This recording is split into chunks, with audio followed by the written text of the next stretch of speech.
Good morning and welcome back to the second day of the Us Against Alzheimer's 2020 National Alzheimer's Summit. I'm Russ Paulson. I'm the Chief Operating Officer here at Us Against Alzheimer's.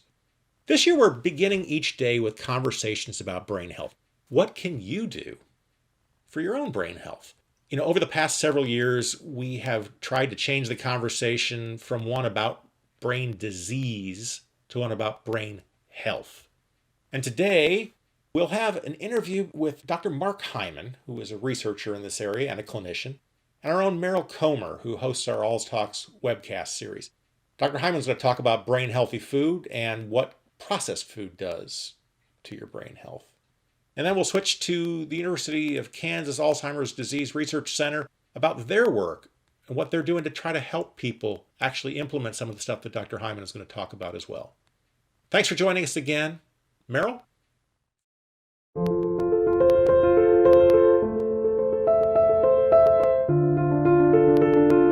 Hello, I'm Meryl Comer. Welcome and thank you for joining us for this session on brain healthy living. We'll explore the role that our diet plays in maintaining good brain health with Dr. Mark Hyman, one of the nation's leading experts in functional medicine, and discuss his latest book, Food Fix. We'll also take a look at the risk reduction research and community education underway at the University of Kansas Alzheimer's Disease Center, including drop-in visits to their research kitchen and exercise labs. Joining us now is Dr. Mark Hyman, physician and internationally recognized leader in the field of functional medicine. He is the founder and director of the Ultra Wellness Center, the head of strategy and innovation at the Cleveland Clinic Center for Functional Medicine, and a New York Times bestselling author. Welcome, Dr. Hyman. Well, thanks for having me, Meryl. My pleasure. I'm a big fan of yours, and I have around 8 of your books. This is your latest, Food Fix. Oh, thank you. So over the last 15 years, you've written 13 New York Times bestsellers on both prevention and healthy diet. Yeah. You think I'd run out of stuff to say, but it just keeps coming. But in your latest book, Food Fix, and you've referenced this before, you make the case that our food and agriculture policies are driving the spread of obesity and food-related chronic diseases. What prompted you to write this policy book now? Well, it just, occurred to me, Meryl, after decades of practicing medicine and taking care of patients with chronic illness that was predominantly caused by food, that I probably should go upstream a little bit and think about why they're eating the food they're eating. And I realized I couldn't cure diabetes or cancer or heart disease or even Alzheimer's in my office, that it was cured on the farm and in the kitchen, in the grocery store, in the restaurants. That's where it's cured. And so I began to go, well, if the food system is producing all this food that's making people sick, why is it doing that? Well, it's our food policies. And then why do we have the food policies? It's the food industry, which is the largest industry on the planet. It's $15 trillion end to end. And that is driving most of the policies that are subverting both environmental and public health in a way that people are not connecting the dots.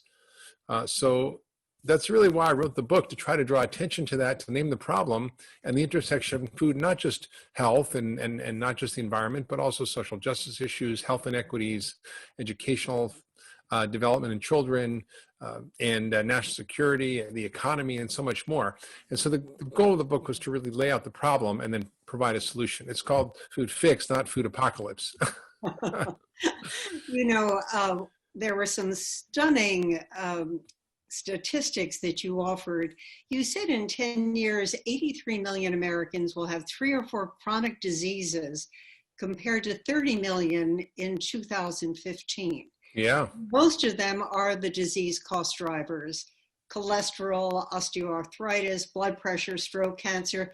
What was striking to me, diabetes, yeah. Diabetes. Most of them are also independent risk factors for Alzheimer's disease. Yes. So here's the deal that people don't realize, is that even though in medicine we categorize people in groups according to their diagnosis, you have heart disease, diabetes, cancer, Alzheimer's, they're actually the same disease in different organs. They're diseases of inflammation. They're diseases of insulin resistance, which is basically this phenomena of pre-diabetes and obviously diabetes. And it's driven by the food we're eating. Now, not every case of Alzheimer's or heart disease is food related, but the majority of these chronic illnesses and many cancers, diabetes clearly, heart disease mostly, Alzheimer's, they're calling it type 3 diabetes. So we really begin to understand that these are commonly linked by these mechanisms that have to do with what we're eating, which is a diet extremely high in starch and sugar. About 60% of our calories is processed calories. Most of that's starch and sugar, flour, products, which is worse than sugar, and just plain old sugar in all its forms. And that's driving this metabolic dysfunction, which has resulted in 88% of Americans being metabolically unhealthy. So 42% are obese, 75% are overweight, but 88% are metabolically healthy. Because even if you're thin, you could be metabolically unhealthy if you eat the wrong diet. You're what we call skinny fat. You look thin on the outside, but fat on the inside. And those are all independent drivers of these chronic illnesses, which are crippling our society, costing $95 trillion over the next 35 years in disability and healthcare costs, costing our government 1/3 of its entire federal budget, soon probably to be half, and projected to be the entire federal budget by 2042. Because of the incredible amount of healthcare costs that are exploding in our aging population. So we have to grapple with this. And it was striking to me that in any of the political discourse in this election, it's just not an issue. It's just nobody's talking about it. Well, it was heartbreaking to see the long lines, millions of people going to food banks for assistance, and then reading your book and saying, I wonder what they're being fed to help them. And it really, I think the pandemic has opened our eyes in many, many ways and locked more people in. More people are being forced to cook. I love to cook, but some people don't like to cook. But do you see an opening to get into the psyche of the American public right now? Yeah, I do. I think, there's an increasing awareness, and it's unfortunate that President Trump got COVID, but I think it highlights the fact that people who are overweight, like he is, and obese, are much higher risk, for example, of COVID-19 and getting sick, which is why he went to the hospital and his wife didn't. And I think that there's a tremendous risk that we're facing from COVID that is greater than most other countries. I think I just read a statistic that the White House has more cases of COVID than New Zealand, Taiwan, and Vietnam combined. And it has to do with the fact that we are an unhealthy population, and COVID lands in a pre-inflamed person who's been eating a processed junk diet, and it like gasoline on the fire, which is what accelerates the disease and causes more severe illness. So I think this is really what we're seeing. We all have immune dysfunction because of our diet, and this is just accelerating the whole problem. So I think it's a moment in time where people are saying, wait a minute, I'm going to start to cook at home. I'm going to start to focus on my health. We did a Parade did a survey, Parade magazine with Cleveland Clinic, and a lot of people are focusing on exercise more and eating healthier. I know I've become much healthier just being home and being able to cook my own food and not eating in restaurants and not traveling and being able to exercise and have a regular sleep schedule. And, it really is a very different time for us to sort of double down on our health and focus on what the real causes of our pandemic are, which is, our overall poor health. Do you think the millennials are more open to your message than their parents' generation? I think they are. The millennials are more focused on their own health and their well-being and quality of life, and also they're focused on social and environmental and climate concerns, which are all connected to the food system. So I definitely see more awareness and connection, but I think there's plenty of people across the whole age spectrum that are getting this and are actually acting on it, which is very encouraging to me.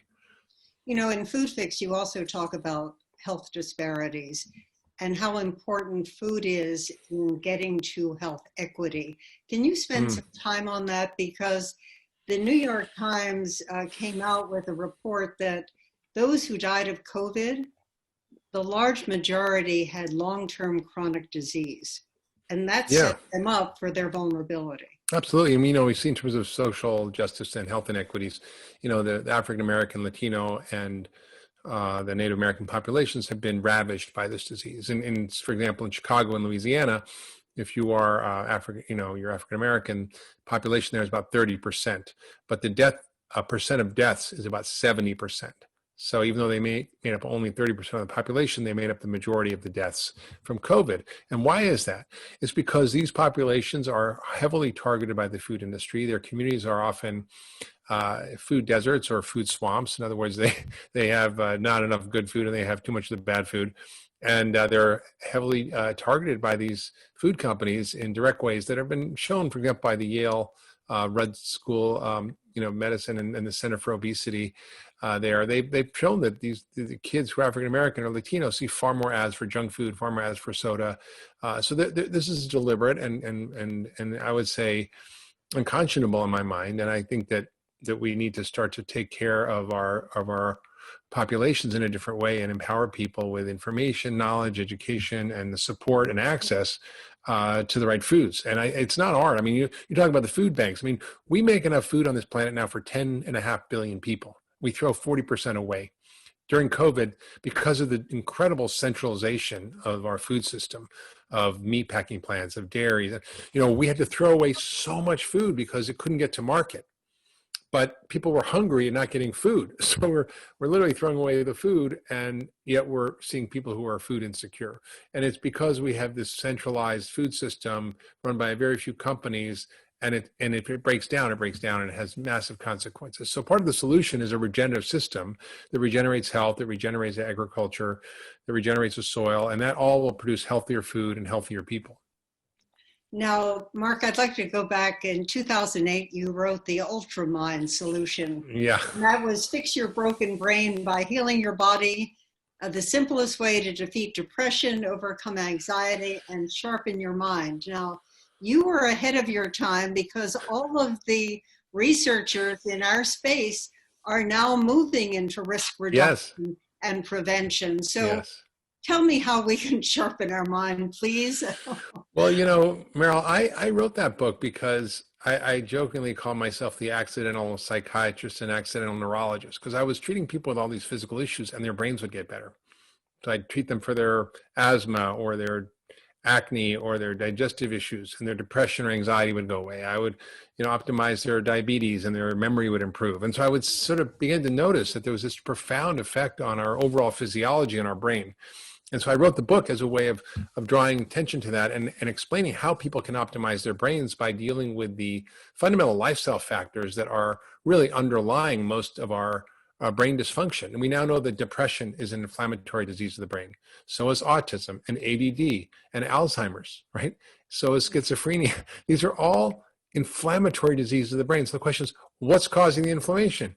Well, we eat an inflammatory diet. That would be the number one cause. And there's a sedentary lifestyle and stress and lack of environmental toxins and other microbiome and various issues. But these are all really driven by mostly our food system and by the food we're eating. So I think, we can, by reducing the amount of starch and sugar, which is probably the most important thing we can do, and eating whole foods and ending our processed food love affair, that's enough to really fix the problem for most people. I mean, 60% of our calories come from processed food in America. That's commodity crops, the corn, wheat, and soy, that are turned in every size, shape, and color of extruded food-like substance that has nothing to do with nutrition, that shouldn't even be allowed to be eaten. In my opinion, these are disease-causing foods, and we should figure out a way to produce high-quality foods, which we can do through this advent of regenerative agriculture. Let me just ask you, because more and more studies are in fact proving a link between cognitive health and lifestyle choices, but they have exercise, social interaction, and diet. Are these weighted equally, or is it? I would say that they're probably not equal. I think if you, for example, are eating Hostess cupcakes all day and eating sugar and starch and have a horrible nutritionally depleted diet, you can have all the friends you want and take all the walks you want. It's probably not going to make a difference. So you cannot exercise your way out of a bad diet. I mean, I had a guy who's a trainer who was working with me. He was this very big muscled guy, but he had this big layer of fat everywhere he couldn't get rid of. And he was exercising every single day in a gym. He was a trainer working out all the time, and he couldn't get rid of it. And I changed his diet and he lost 20 pounds within, a few weeks. So I think we have to not underestimate the power of food to act as medicine to heal our bodies and our minds. So we're not in your kitchen, Mark, but I'd like to know what's in your kitchen. What are the top brain healthy foods or supplements that you wouldn't be without Sure, today? sure. Well, I definitely have my lots of cans of sardines and mackerel and wild salmon. So that's a total brain healthy food because the protein and the choline and some of that in there, and also the omega threes, which are really critical. I eat an array of colorful foods. So I have fruits and vegetables in large quantities. It's about 75% of my plate. So you'll find lots of dark green leafy vegetables, lots of yellow sweet potatoes, pomegranates, and foods that actually have these phytochemicals that help heal and reduce inflammation in the body. You're going to find lots of high quality, good nuts and seeds, which are also great brain foods. You'll find some good quality protein, whether it's a tempeh or tofu I have, but also grass-fed animal meat and organic chicken and certain kinds of fish. And you'll see a lot of olive oil and avocado oil and you'll see tons of spices. I have a spice drawer that's probably like about this big. And I think those are full of medicinal compounds that help us. And it's also important for what's not in there.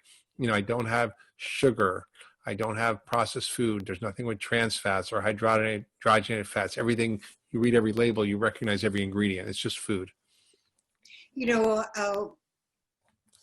are always critics. And one of the questions when you've experienced working with patients who have taken the right diet, and you said it's made a difference in their cognitive abilities.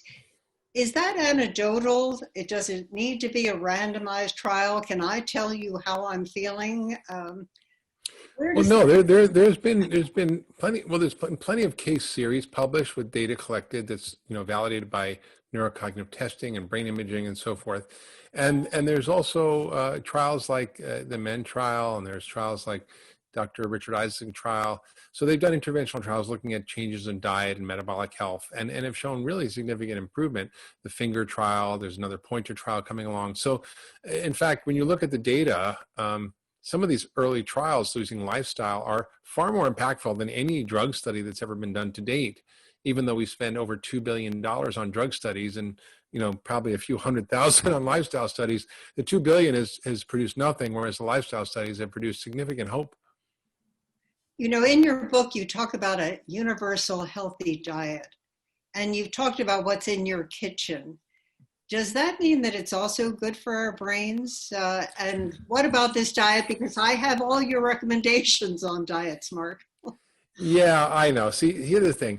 It's not that there's one diet that's going to cure Alzheimer's, but it's going to cause diabetes, or another diet that's going to cause diabetes but will cure heart disease, another diet that's going to fix heart disease but will cause cancer. That doesn't make any sense, right? We basically have a simple set of principles that we can follow that I've jokingly called the Pegan diet, which is essentially the idea that you can eat based on a certain set of nutritional principles that are guides in a nutritionally confusing world, and that we can actually follow these principles through a wide range of cultural preferences, a wide range of different eating styles, and create a healthy diet. I jokingly call it the Pegan diet as a spoof on the diet extremes and diet wars of paleo and vegan, and sort of come up with the fact that all these sort of dietary fads or preferences have far more in common with each other, whether you're paleo or vegan, than with a standard American diet. That's the real problem. It's not, so you can eat meat, not eat meat, but what are the principles? It's eating whole, real foods. It's 75% of your plate is vegetables. It's eating lots of nuts and seeds. It's eating whole grains and beans, but not flour, not whole grain flour, because that's just as bad. It's avoiding all the refined and processed oils. It's avoiding sugar and starch for the most part, having them as recreational treats. It's getting rid of all the chemicals and additives in your diet. Why would you add, butylated hydroxytoluene or isodicarbonamide to your food? I think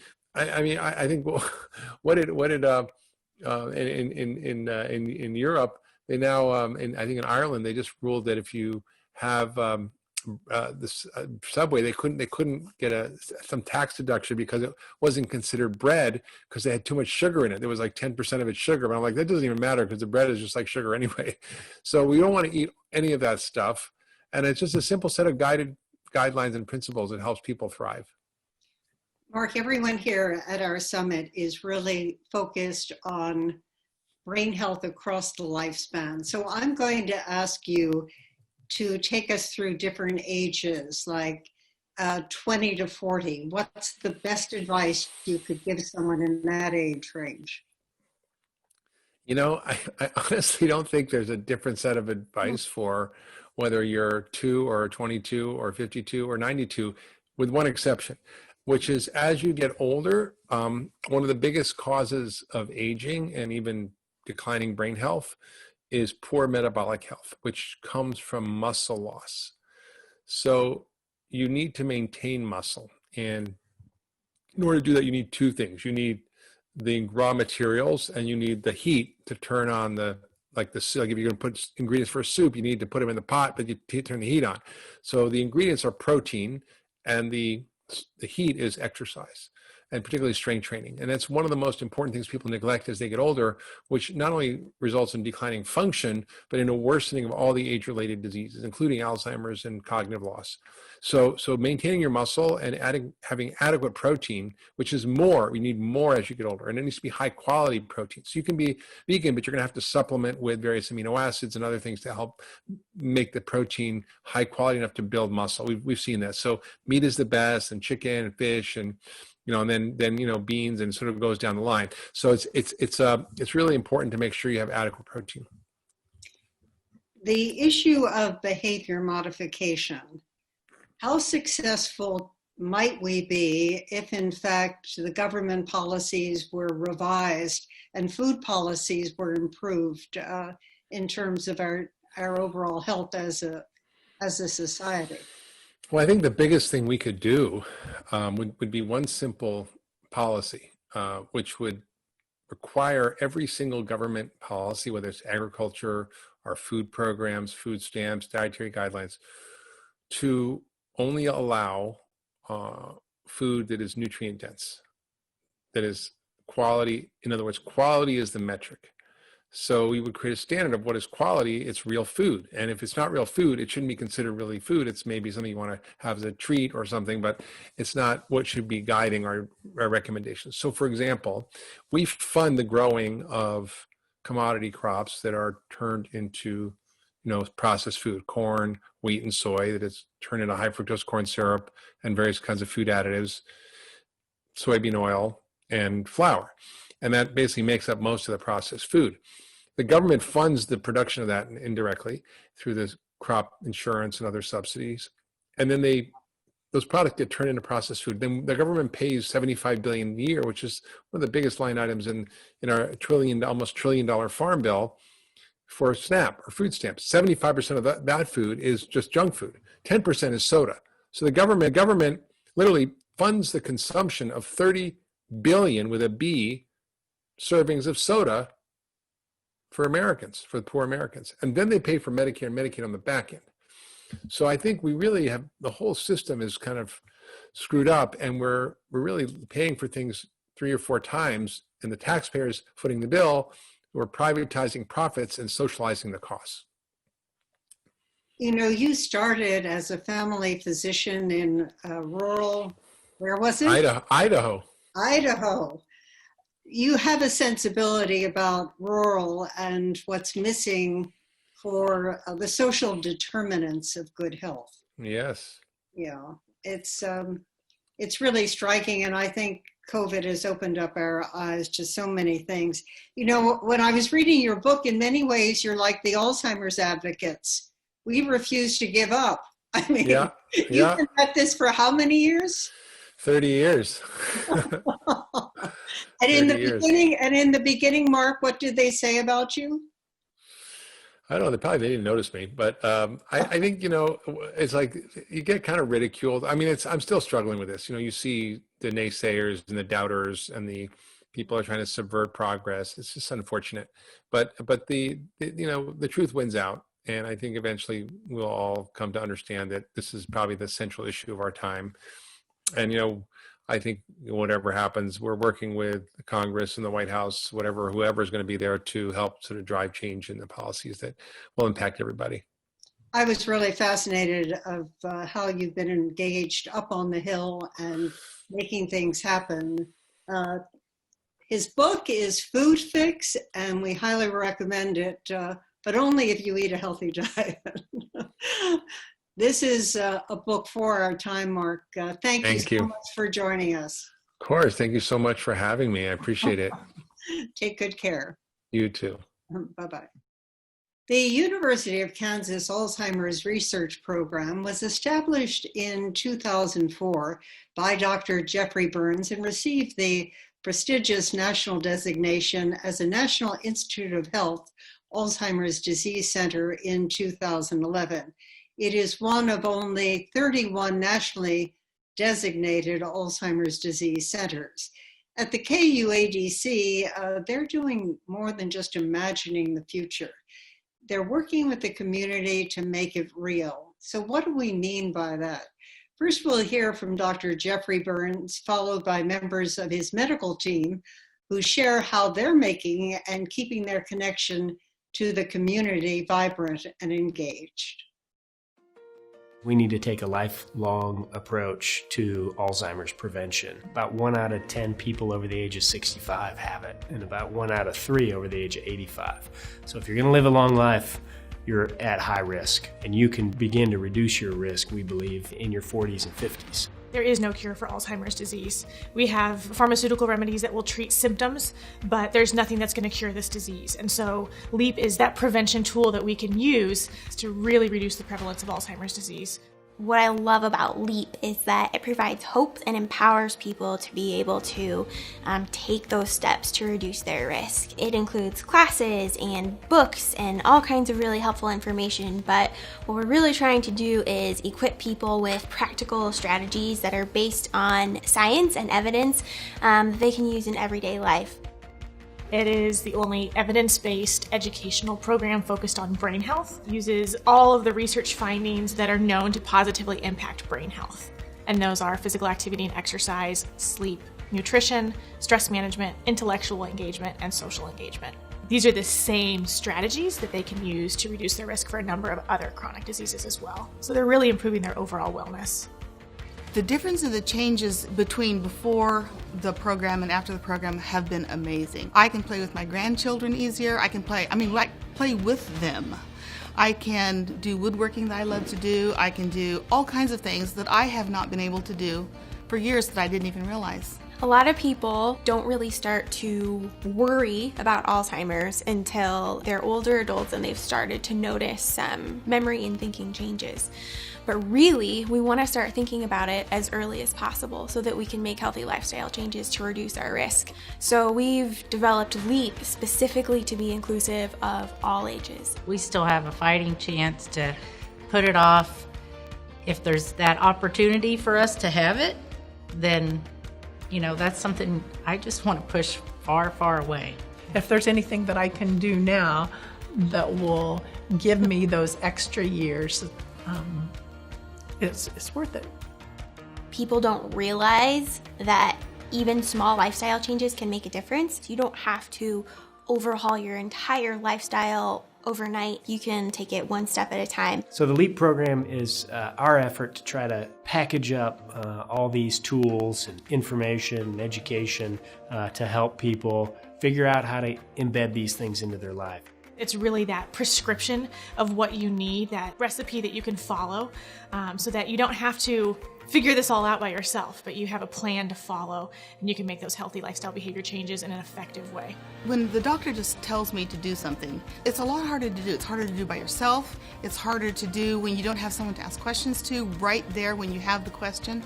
The LEAP program has been fantastic in that they're there with you every step of the way. If I have a question, I can ask that question immediately. And even if I stopped right now, I know that I would know how to continue where I wouldn't have before.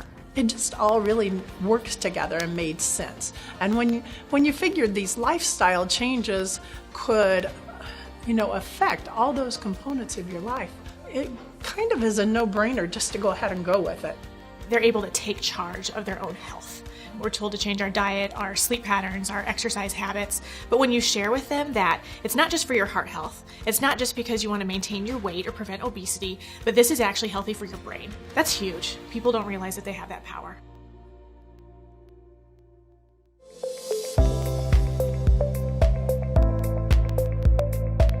Hi, my name is Dr. Ashley Shaw, and I'm a postdoctoral fellow at the University of Kansas Alzheimer's Disease Center. So why does healthy eating matter to the brain? Well, what we eat affects our health, especially when it comes to our brain health. We eat for energy, for nourishment, and for pleasure. But it's important to note what we eat can help reduce the risk of mental decline and protect us against dementias such as Alzheimer's disease. The brain requires a lot of energy to function effectively. And even though the brain only makes up about 2% of adults' body weight, it uses about 20% of our daily intake in calories. So it's important that we nourish our body with healthy foods so that the brain can function at its best. Previous research has actually shown that by following healthy diets such as the Mediterranean DASH intervention for neurodegenerative delay, also known as the MIND diet, can make a significant difference in lowering our risk for developing dementia. The MIND diet encourages eating certain foods like whole grains and dark leafy green vegetables, which are packed with nutrients such as vitamin B, which is vital to our brain's health. Also, the MIND diet encourages eating foods such as berries, which are high in antioxidants, nuts and fish, which both contain omega-3 fatty acids, which also help protect our brain. The brain is one of the most complex yet crucial organs in the human body. And it's important when we think about quality of life that we help preserve it through healthy eating practices so that we can not only maintain independence, but also live a long, healthy life. Thank you.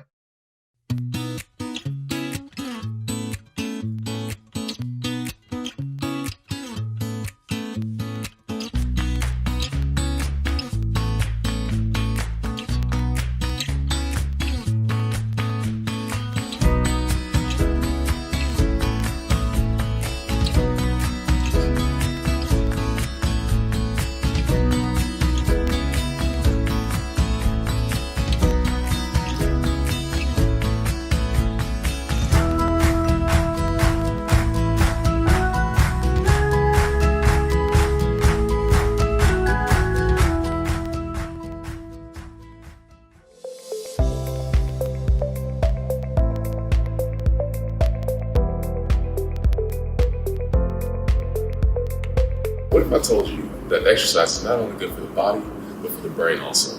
Well, here in the Reach Lab, that idea is a big part of what we do. We are committed to the belief that exercise can play a key role in healthy brain aging and fighting diseases such as Alzheimer's. While all of our researchers work hard, none of what we do would be possible without the dedicated members of our community. Here is just a brief look at just some of what they make possible. So with KU, get my workout. They're great.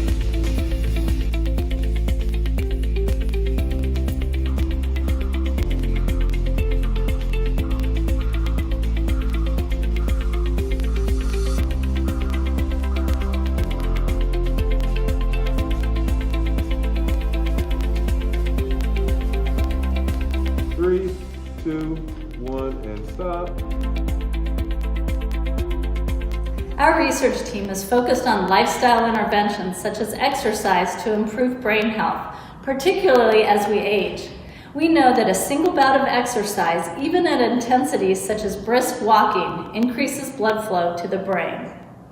Exercise facilitates new growth of blood vessels and brain cells called neurons to help keep our brains healthy. We are proud to align with the KU Alzheimer's Disease Center and work towards a cure for Alzheimer's disease.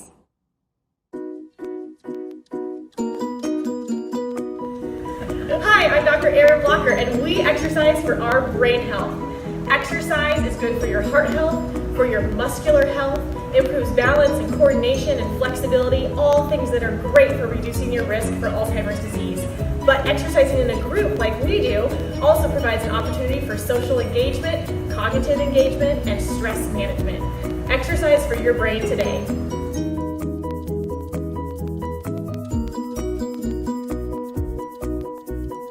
Well, it keeps us sharp, it keeps us going, and it makes our body healthy, and so we can be alert all the way around. Things that we do during LEAP, you do need to use your brain to do those things successfully. Your body feels healthy and your brain feels healthy, you're just good to go.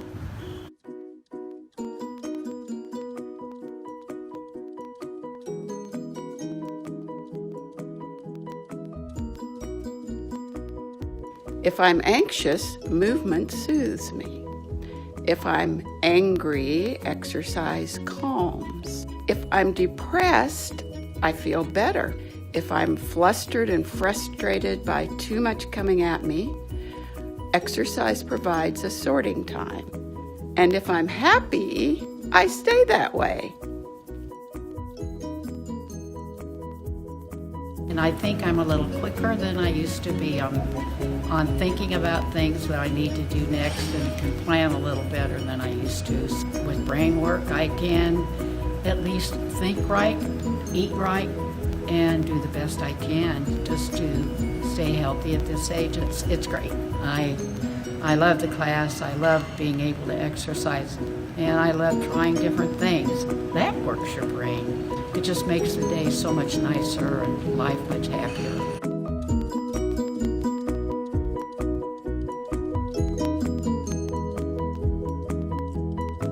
Well, it's first of all good for your body when you get to be a senior citizen. And it helps to keep the parts moving and lubricated, and joints and muscles strong. And all of that goes into your daily life for walking, for balancing. When you get those endorphins working, why your brain starts saying, hey, you can do that today. You can go out there and pull weeds or do things and take a walk. And you have more energy, and plus you feel better about yourself when you exercise.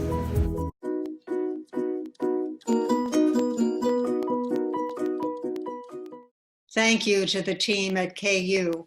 As Alzheimer's disease research centers move earlier into risk reduction and prevention studies, please know that academic centers like KU need healthy adults just like us to sign up for prevention studies and research. That's it for this session of Brain Healthy Living at Us Against Alzheimer's National Summit. I'm Errol Comer. Thank you for joining us.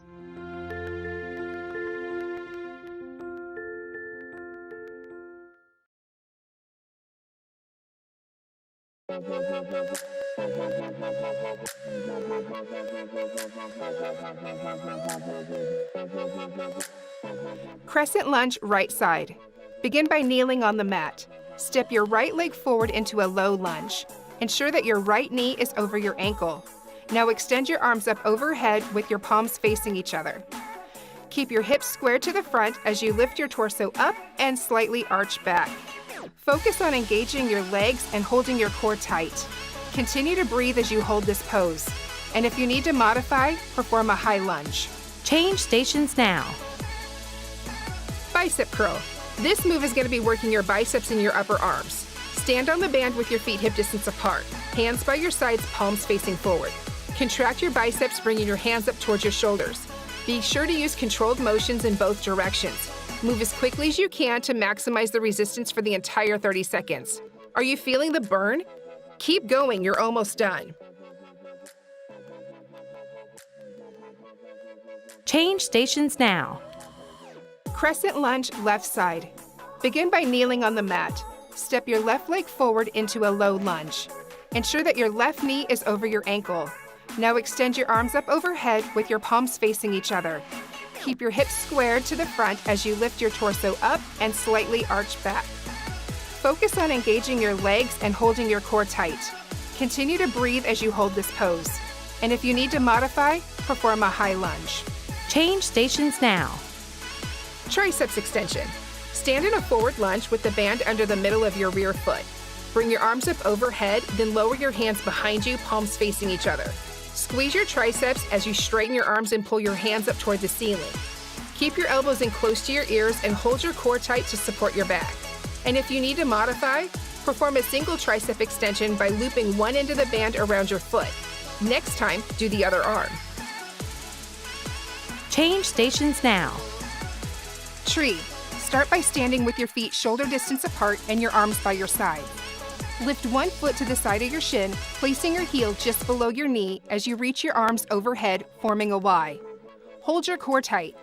Now return to the start position and switch sides, raising your arms and placing the other foot to the inside of the opposite shin.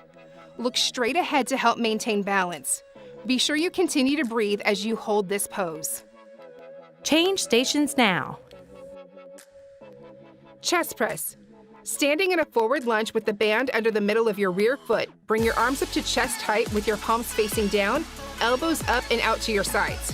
Press your hands forward, keeping your arms parallel to the floor, stopping just before your arms are fully extended. Now bring your hands back to the start position. It's important that you keep your elbows up throughout this movement to ensure you're working your pectoral muscles.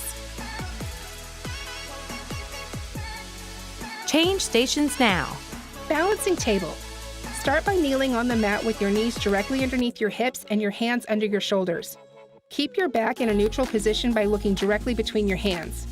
Lift your right leg up behind you, striving to get it parallel with the floor. At the same time, reach your left arm forward. Now return to the start position. This time, repeat the exercise with the opposite arm and leg. Use controlled motions to lift and lower your arms and legs. Continue to alternate sides for the entire 30 seconds. Change stations now. Reverse flat. Begin by standing on the band with your feet hip distance apart. Cross the handles in front of you to form an X, then hinge forward at the hips while keeping your back straight. Squeeze your rhomboids as you lift your elbows out and away from you at shoulder height. Use controlled motions to lower your arms to the start position. Having a strong upper back helps improve your posture, and good posture can give you a younger appearance, so keep going. Change stations now. Goddess pose. Begin by placing your feet wider than shoulder width apart, your toes turned out towards the corners. Press your palms together in front of your chest as you lower into a squat, dropping down as low as you can or until your thighs are parallel with the floor. Hold this position. You should feel this in your hamstrings, glutes, quadriceps, and calves. Hold your core tight as you breathe through this stretch. Change stations now. Oblique crunch and quarter squat. Begin with one handle in each hand. Step on the band with the middle of each foot, feet wider than shoulder distance apart. Make sure the band is under the middle of the foot so it doesn't come loose and fly up at you. Lower into a quarter sumo squat by bringing your hips back and down. Bring your hands up to shoulder height with your elbows out to your sides. Contract your obliques and lower your right elbow towards your right knee. Return to center. Now contract your obliques and lower your left elbow towards your left knee. Change stations now. Chair pose. Begin with your feet hip distance apart. Inhale and lower your hips back and down into a squat. Raise your arms up to the front to assist with balance. Hold this pose. Take a moment to evaluate where your weight is in your feet. Are you leaning back on your heels? Is your weight mainly on the balls of your feet and toes? Strive to center yourself so that your weight is evenly distributed throughout your entire foot. Change stations now. Standing leg curl. Create a loop by threading one handle through the other. Place the loop securely in the middle of your foot and then lift your foot up behind you by bending your knee, lifting your heel towards your bum. Pull the band up over your shoulder to create resistance. Lift your opposite arm off to the side to assist with balance. Use controlled motions to lower your foot towards the floor and then return to the start position. And if you need to modify, perform a seated leg extension. Change stations now. Standing leg curl. Create a loop by threading one handle through the other. Place the loop securely in the middle of your foot and then lift your foot up behind you by bending your knee, lifting your heel towards your bum. Pull the band up over your shoulder to create resistance. Lift your opposite arm off to the side to assist with balance. Use controlled motions to lower your foot towards the floor and then return to the start position. And if you need to modify, perform a seated leg extension. Change stations now. Squat and twist. Begin by standing with your feet hip distance apart. Raise your arms off your sides to shoulder height. Now lower into a quarter squat and twist your torso to the right. Hold this pose. Balance is a lot like strength training. Muscles need to be worked in several different ways to improve functional strength. This type of twisting motion is something you may do in your everyday life. Change stations now. Squat and twist left. Begin by standing with your feet hip distance apart. Raise your arms off to your sides at shoulder height. Now lower into a quarter squat and twist your torso to the left. Hold this pose. Balance is a lot like strength training. Muscles need to be worked in several different ways to improve functional strength. This type of twisting motion is something you might do in your everyday life.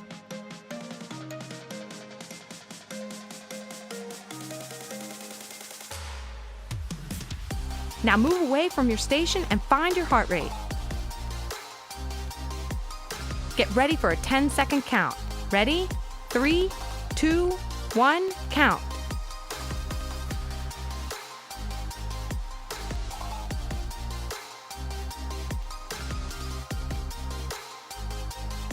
Stop, move to the next station and resume exercising.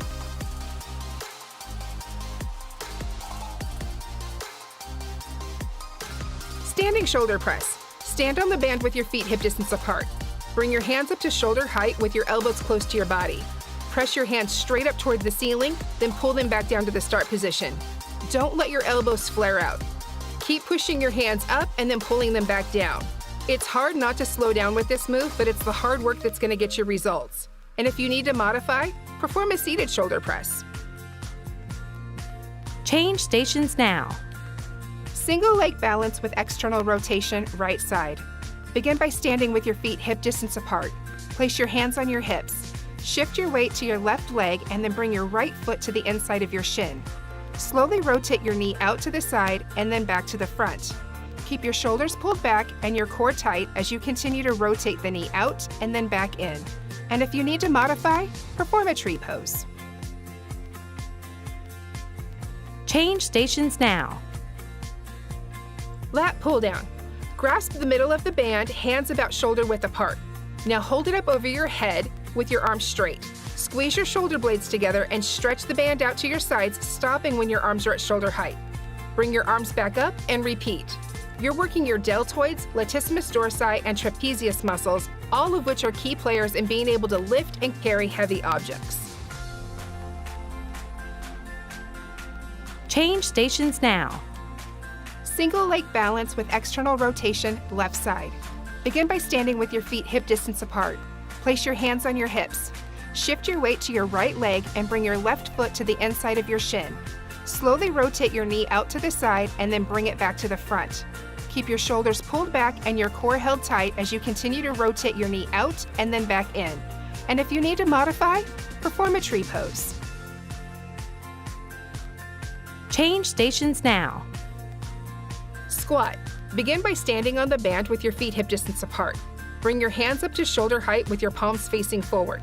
Now lower into a squat, bringing your hips back and down. Strive to get your thighs parallel to the ground, but don't let your knees go past your toes. Squeeze your glutes and power back up into the start position. To get the most out of this movement, lower down slowly, resisting gravity, then power back up. You're doing great. Give me a few more reps. Change stations now. Warrior 1. This is a great traditional yoga move. Begin with your feet shoulder distance apart. Step one leg forward, bending the knee until the thigh is parallel with the floor. Be sure your knee does not go past your toes. The rear foot should be perpendicular to the front foot. Hold your chest up and face forward. Reach your arms up overhead and hold. Hold your core tight to avoid arching your back and make sure you continue to breathe. Change stations now. Dip shrug. Stand on the band with your feet hip distance apart in a soft bend in your knees. Cross your handles to make an X with the band and lift your hands up to chest height with your elbows out. Now push your arms back down, stopping just before they lock. Continue pulling up and pushing down for the entire 30 seconds. Keep your shoulder blades pulled back to hold your chest open, and engage your core to avoid arching or swaying your back. Change stations now. Warrior 1. This is a great traditional yoga move. Begin with your feet shoulder distance apart. Step one leg forward, bending the knee until the thigh is parallel with the floor. Be sure your knee does not go past your toes. The rear foot should be perpendicular to the front foot. Hold your chest up and face forward. Reach your arms up overhead and hold. Hold your core tight to avoid arching your back and make sure you continue to breathe. Change stations now. Oblique crunch and quarter squat. Begin with one handle in each hand. Step on the band with the middle of each foot, feet wider than shoulder distance apart. Make sure the band is under the middle of the foot so it doesn't come loose and fly up at you. Lower into a quarter sumo squat by bringing your hips back and down. Bring your hands up to shoulder height with your elbows out to your sides. Contract your obliques and lower your right elbow towards your right knee. Return to center. Now contract your obliques and lower your left elbow towards your left knee. Change stations now. Toe heel rock. Begin by standing with your feet hip distance apart and your weight evenly distributed throughout the whole foot. Place your hands on your hips. Now rock forward onto the balls of your feet, lifting your heels off the ground. Lower back down and return to the start position before rocking back on your heels, lifting your toes off the ground. This is trickier than it looks, so keep your gaze forward to maintain balance as you continue to rock forward and back for the entire 30 seconds. Change stations now. Standing glute kick. Stand with your feet hip distance apart with one handle of the band in each hand. Step one foot onto the band with the middle of your foot anchoring the band down. Bring your hands up towards your shoulders. Bend forward at the waist and place your hands on the floor in front of your feet. Now kick the foot with the band up and back. As you bring your leg back down, ensure that your knee doesn't go past the other knee. This move is challenging, so if you need to modify, kneel to the ground. Change stations now. Standing glute kick. Stand with your feet hip distance apart with one handle of the band in each hand. Step one foot onto the band with the middle of your foot anchoring the band down. Bring your hands up towards your shoulders. Bend forward at the waist and place your hands on the floor in front of your feet. Now kick the foot with the band up and back. As you bring your leg back down, ensure that your knee doesn't go past the other knee. This move is challenging, so if you need to modify, kneel to the ground. Change stations now. Ab hold. Begin in a kneeling position, placing your forearms on the mat, making sure your elbows are directly underneath your shoulders. Extend your feet behind you so that you're balancing on the balls of your feet in a plank position. Pull your core up and in, engaging your abs, glutes, and legs as you hold this pose. Your body should be in a straight line from head to heels. This move is really challenging, so if you need to modify, perform ski jumps. Change stations now. Crunches. Having a strong core is important to live an active lifestyle. Begin by laying on your back with your knees bent at a 45-degree angle and your feet flat on the floor. Gently place your fingertips behind your ears, keeping your elbows out wide. Exhale as you contract your abs and lift your torso. Inhale as you lower back to the floor. Keep your eyes fixed on the corner of the ceiling to maintain a neutral spine. And if you need to modify, perform a seated back raise. Change stations now. Deep forward bend. This is a static stretch for your erector spinae, glutes, and hamstrings. Begin in a mountain pose with your feet hip distance apart. Raise your arms up overhead. Now hinge forward at the hips. Lower your arms to the front while bringing your torso towards your thighs. Strive to keep your legs straight but soft.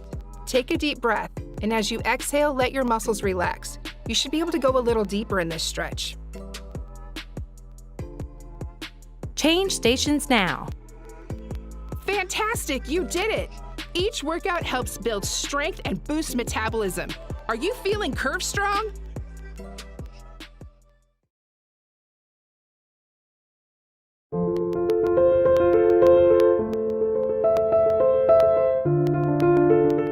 Hi, I'm Brooks Kenny with Us Against Alzheimer's. I want to tell you a little bit about the campaign here in the US, why we started it, and how things are going. We started the campaign out of our own sense of urgency that it was time to put a spotlight on women's brain health. For too long, we've been mired in stigma with Alzheimer's disease. We know that women, particularly women of color, are more likely to have the disease, and we are often finding ourselves in the role of caregiver.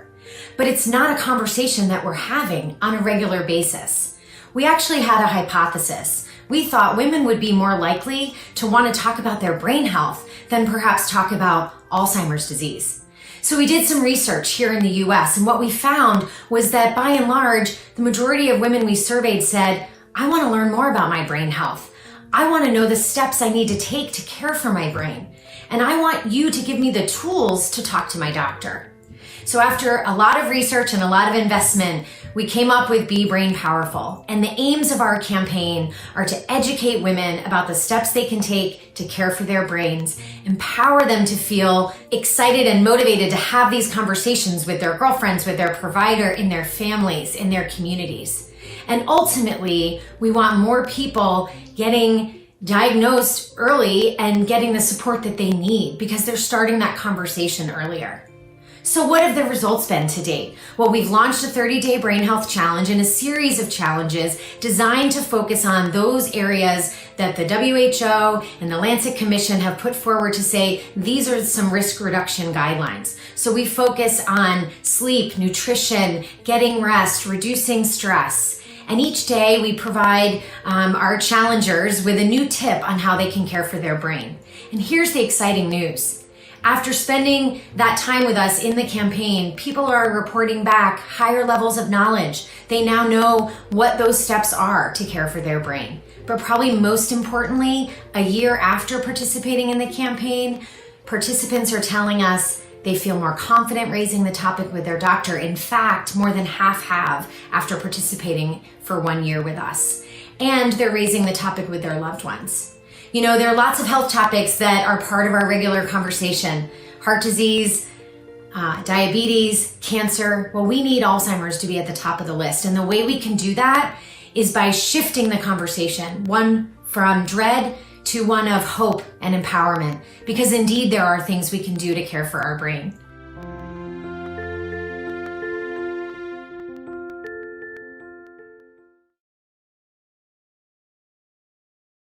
Us Against Alzheimer's offers its heartfelt thanks to the sponsors of our National Alzheimer's Summit.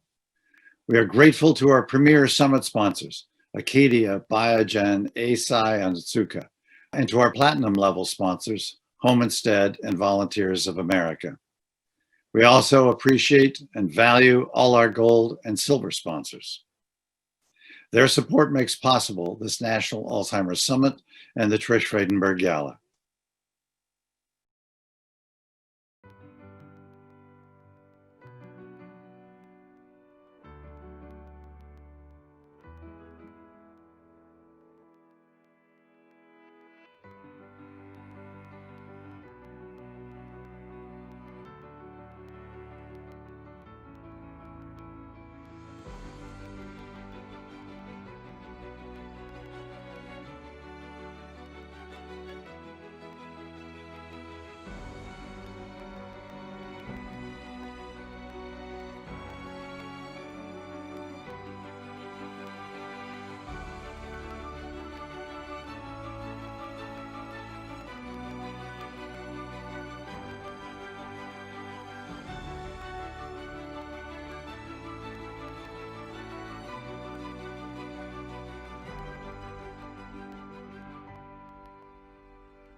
Welcome back. Again, Russ Paulson, Chief Operating Officer at Us Against Alzheimer's.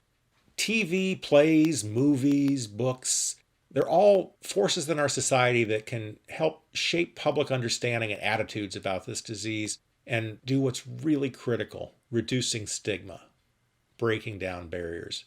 It wasn't that long ago it would have been unimaginable to have a gay character on a television show, and one of the last barriers to be broken down was having somebody with Alzheimer's or dementia. We heard from Mandy Moore last night, star of This Is Us, who is a character who has dementia, and it follows her and her family through this journey. Well, today we're going to talk to an all-star panel of artists who are passionate about this disease and their advocacy. They'll share their personal experiences, reflect on how they've created art, used art to help society better understand the disease, and to improve the lives of those living with dementia and their family. Lauren Miller Rogan, who joined us last year at our gala, screenwriter, director, producer, co-founder of HFC, will moderate this conversation.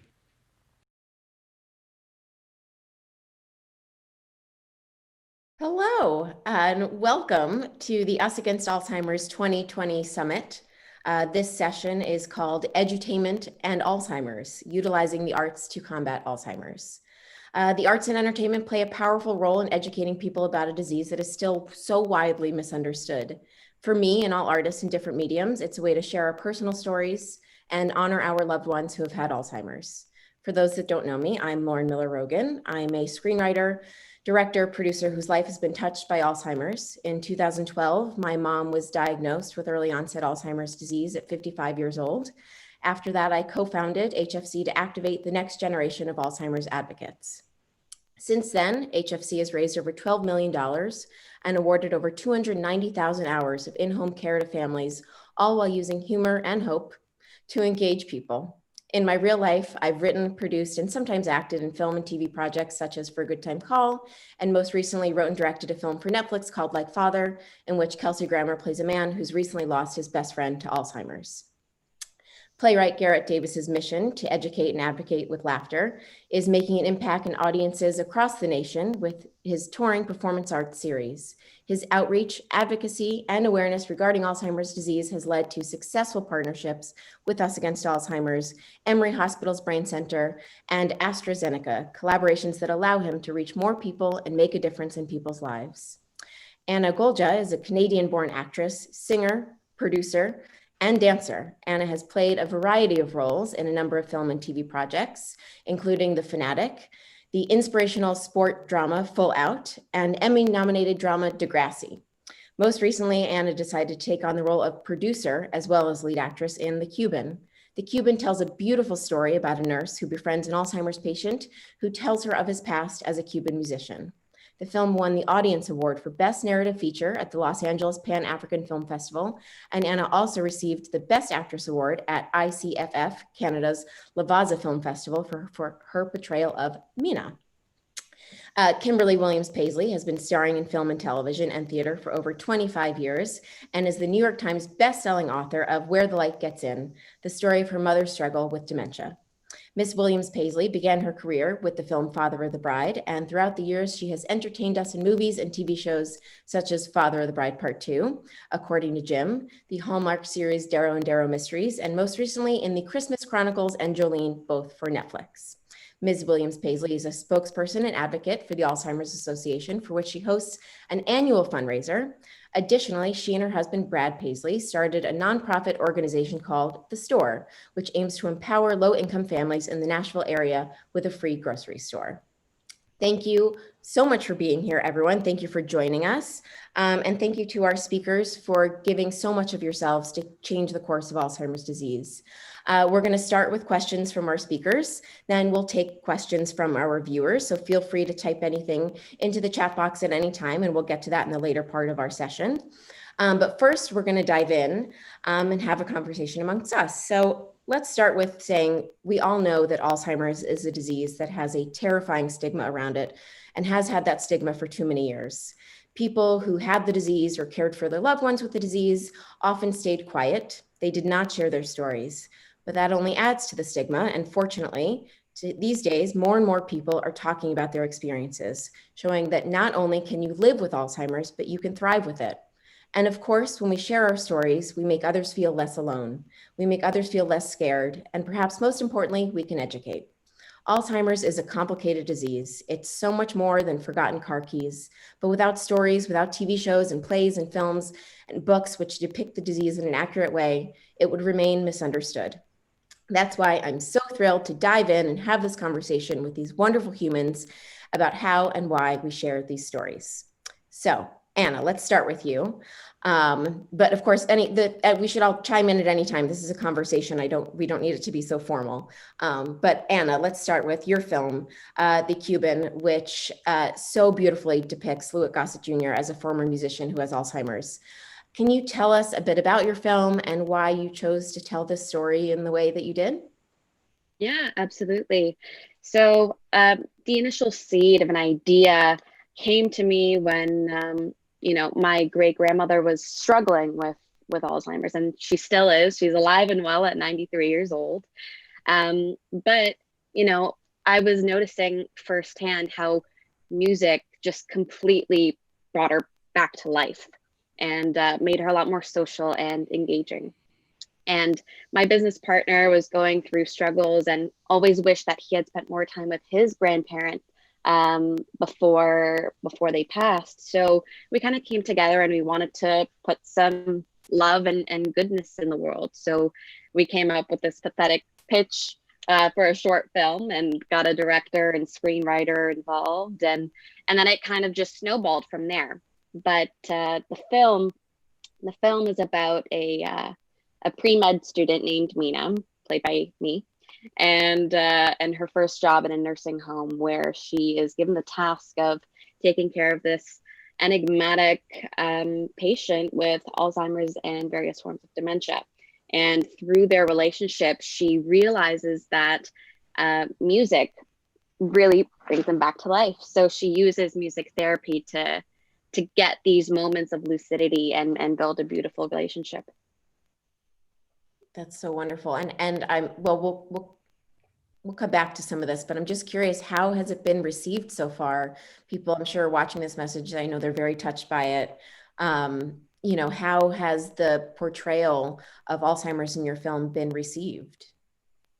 I'm so glad that it's been received really well. We put in a lot of work to make sure that we were being as accurate as possible with the way that we depicted the disease. And we had researchers from the Baycrest Foundation here in Toronto, as well as various Alzheimer's organizations. I did caregiver training programs to make sure that my performance was as realistic as possible. So we really did our homework, and we're thrilled with the responses that we've been getting. Lots of stories on Twitter, on Instagram, from people who have loved ones with dementia, and it's amazing that we're able to tell this story and make a positive impact in people's lives. That's so wonderful. Thank you so much for making that film. Garrett, I'm going to come over to you. So much of HFC, our foundation, our funding comes from comedy shows that we throw. And of course, when you think Alzheimer's, you're not necessarily thinking comedy, but something we learned is that sometimes you almost have to trick people into learning by entertaining them in whatever way feels organic to you.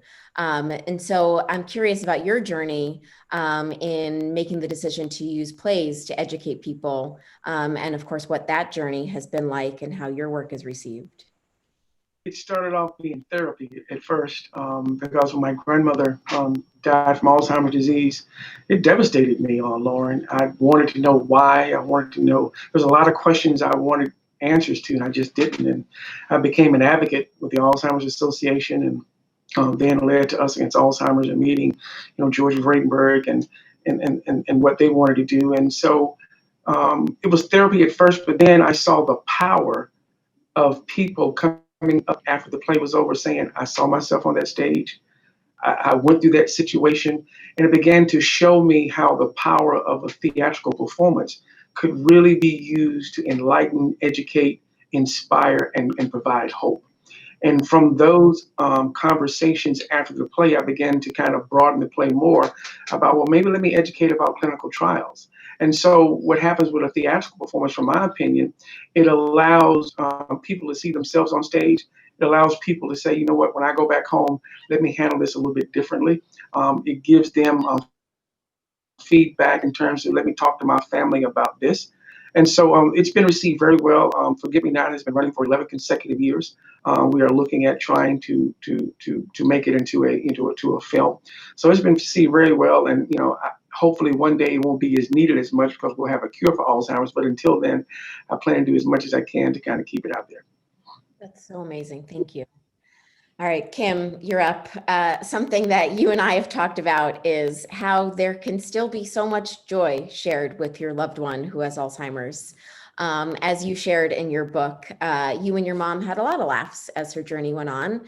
And of course, that's not what we would expect with a disease like this. You shared so much of your story in your book, and I was hoping you could sort of share your experience of really sharing the reality of what your family went through, not really in a fictionalized way, and what that experience has been like for you.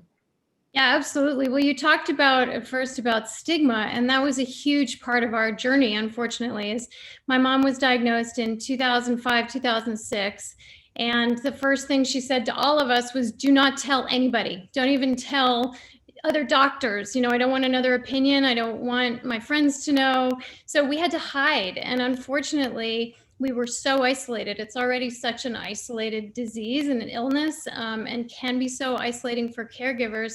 And so we missed out on so many resources. And when I wrote the book, it really helped me to discover, it was like Garrett said, it was like therapy for me. It helped me to understand what really happened.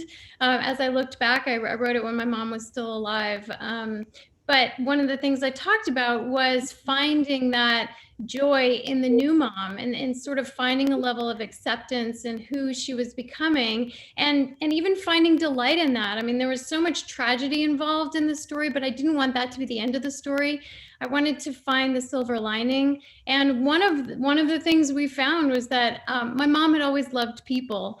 And that part didn't go away. And there she was in long-term care residence, and she was still completely light up when someone walked in the room. And she may not have been able to say my name or even maybe know that I was her daughter, but she still would delight when I'd walk in the room. And being able to find that joy, and similar to what Anna said, finding joy in music was huge for my mom. She still could have a party, even when she was in the state that she was in. So I tried to focus on those moments in the book and highlight that there are beautiful lessons and beautiful things that can come from something as horrible as Alzheimer's.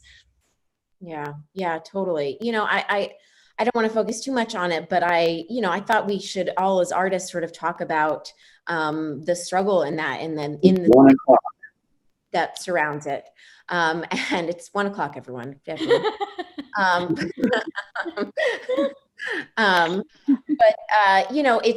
It's always interesting when you set out to tell a story about someone who has Alzheimer's, because the moments aren't always so beautiful and full of joy. And I personally, I'll share that I've been working on a documentary for a while about my family story with Alzheimer's.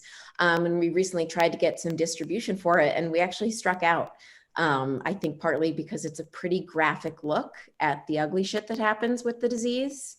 And I think that some of the response we've gotten is people are kind of uncomfortable with it.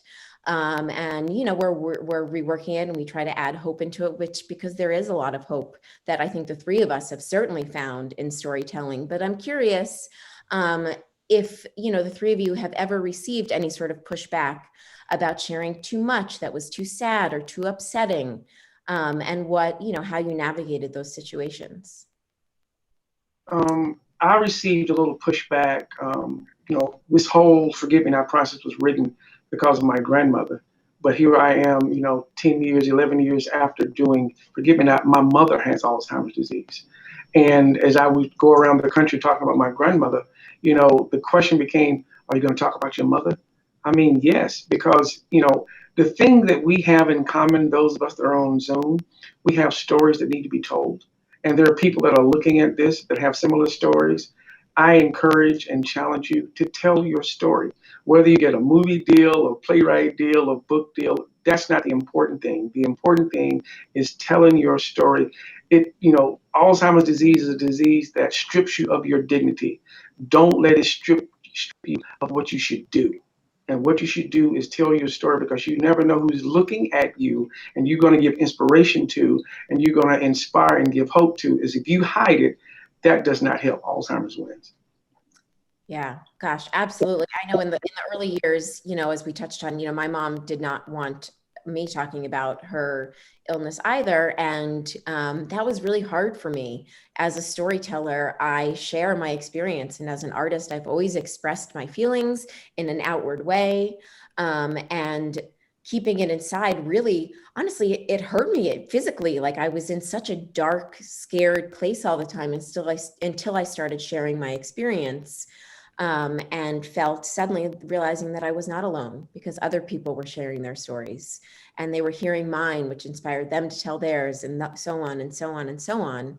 Has anyone else ever faced that, where you were afraid to tell your story and then suddenly you just sort of broke the seal and was like, all right, I'm just going to let it all out there? Yeah, I mean, as I said, my mom really didn't want us to, so I felt like I was going against my mom's wishes, which was really hard. Yeah. But and I would even feel like I went ahead and told my friends anyway. But I could see when people would kind of glaze over. It was just like sometimes it was too much information. But that's why I was so glad once I started telling my story and I connected with the Alzheimer's Association and connected with this community of people who've been through it, like yourselves, who it's easier to talk to people who've been through it. So once you start telling your story, then those people come out of the woodworks and they say, people have said to me still, thank you so much for telling your story because I feel less alone. And then we share stories and we see what we have in common. And it is so important to do that with this. And we've talked about, you meet one person with Alzheimer's, you've met one person with Alzheimer's, and every patient is different, every story is different. So there are so many things that we can share about what we've learned in different aspects of the disease and caregiving. Yeah. Yeah, absolutely. And I'm just curious, as you've started to show this movie, I know the current situation has sort of changed probably the way you released this film and how you're getting it out there. But as you've started showing it to people, I'm just curious, sort of more just about the reaction that people have, shown as far as, seeing someone like Louis Gossett Jr., who is, as we know, such, this strong man, and what has the response been to seeing him, with this disease in your film? Well, it's been exactly what Kimberly was saying.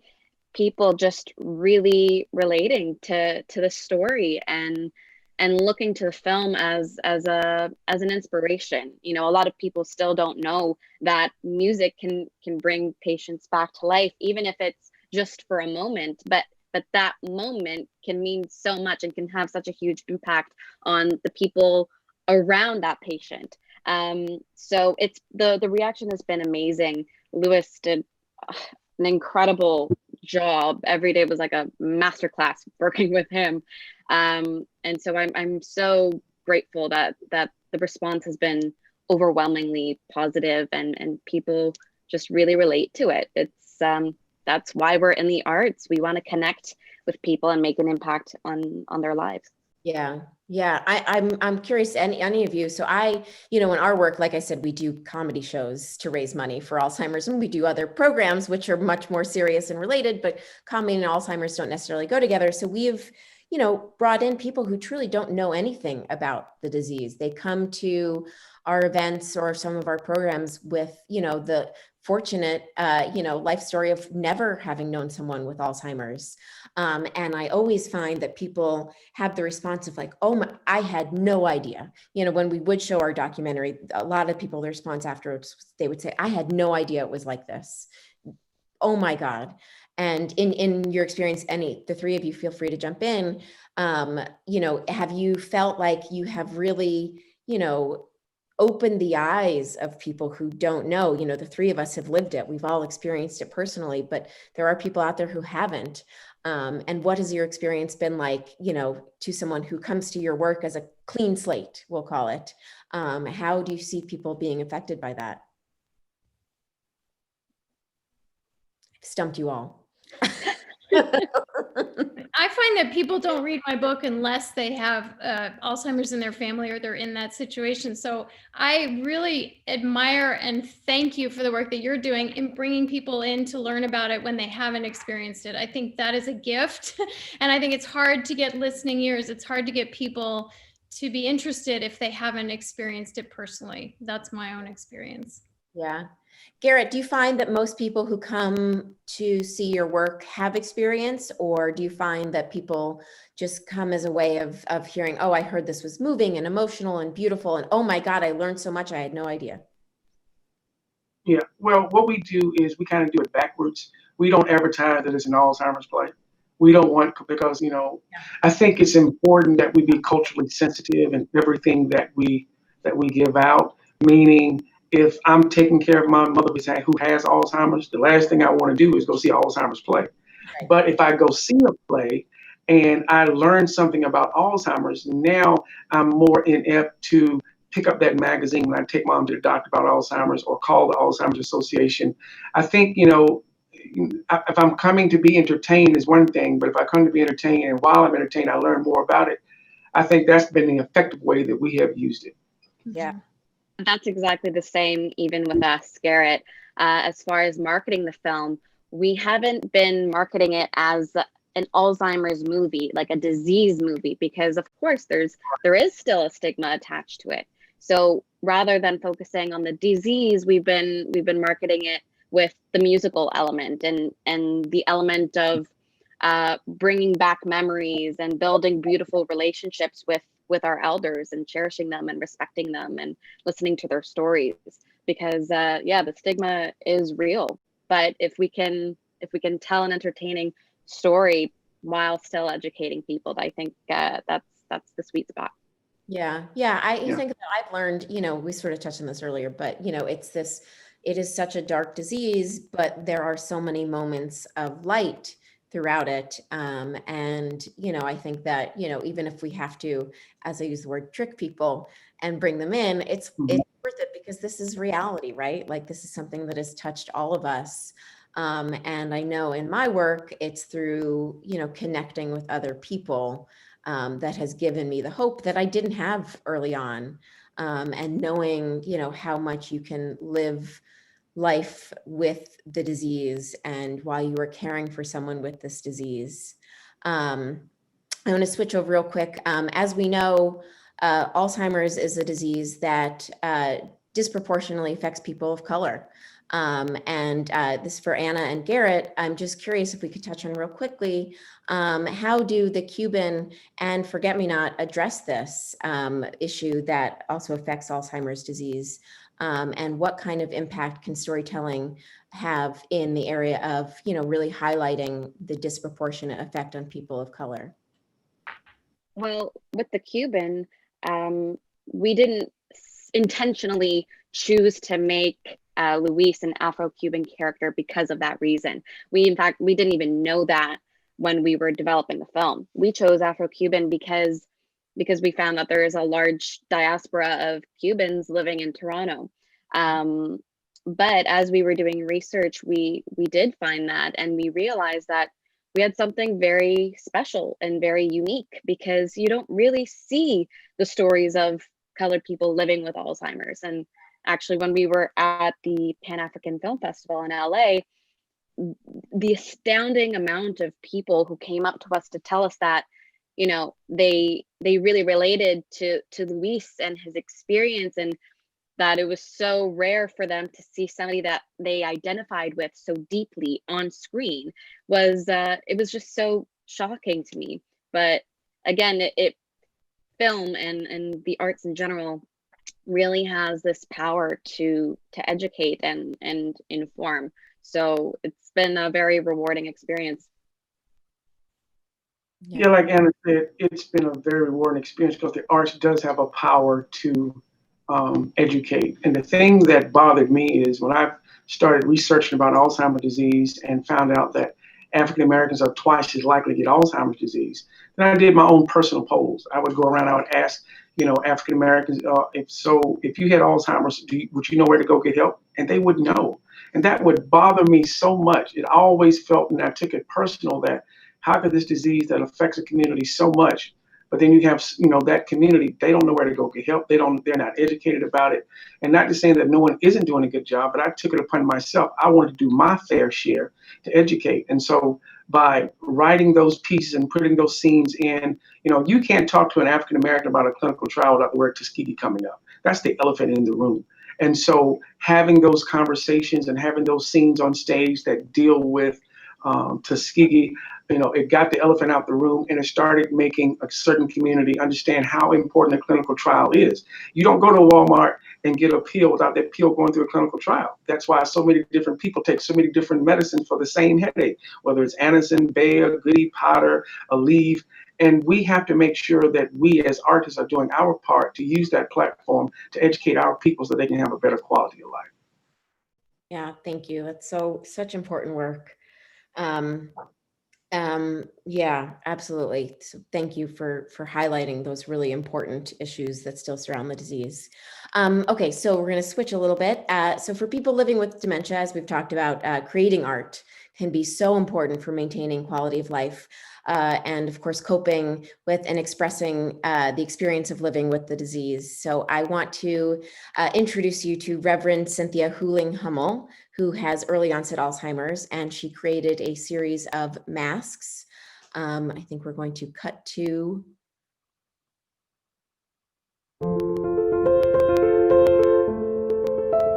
Hi, everybody. I'm Reverend Dr. Cynthia Huling-Hummel from Elmira, New York. I'm a retired Presbyterian pastor living with early stage Alzheimer's, but I'm also an Alzheimer's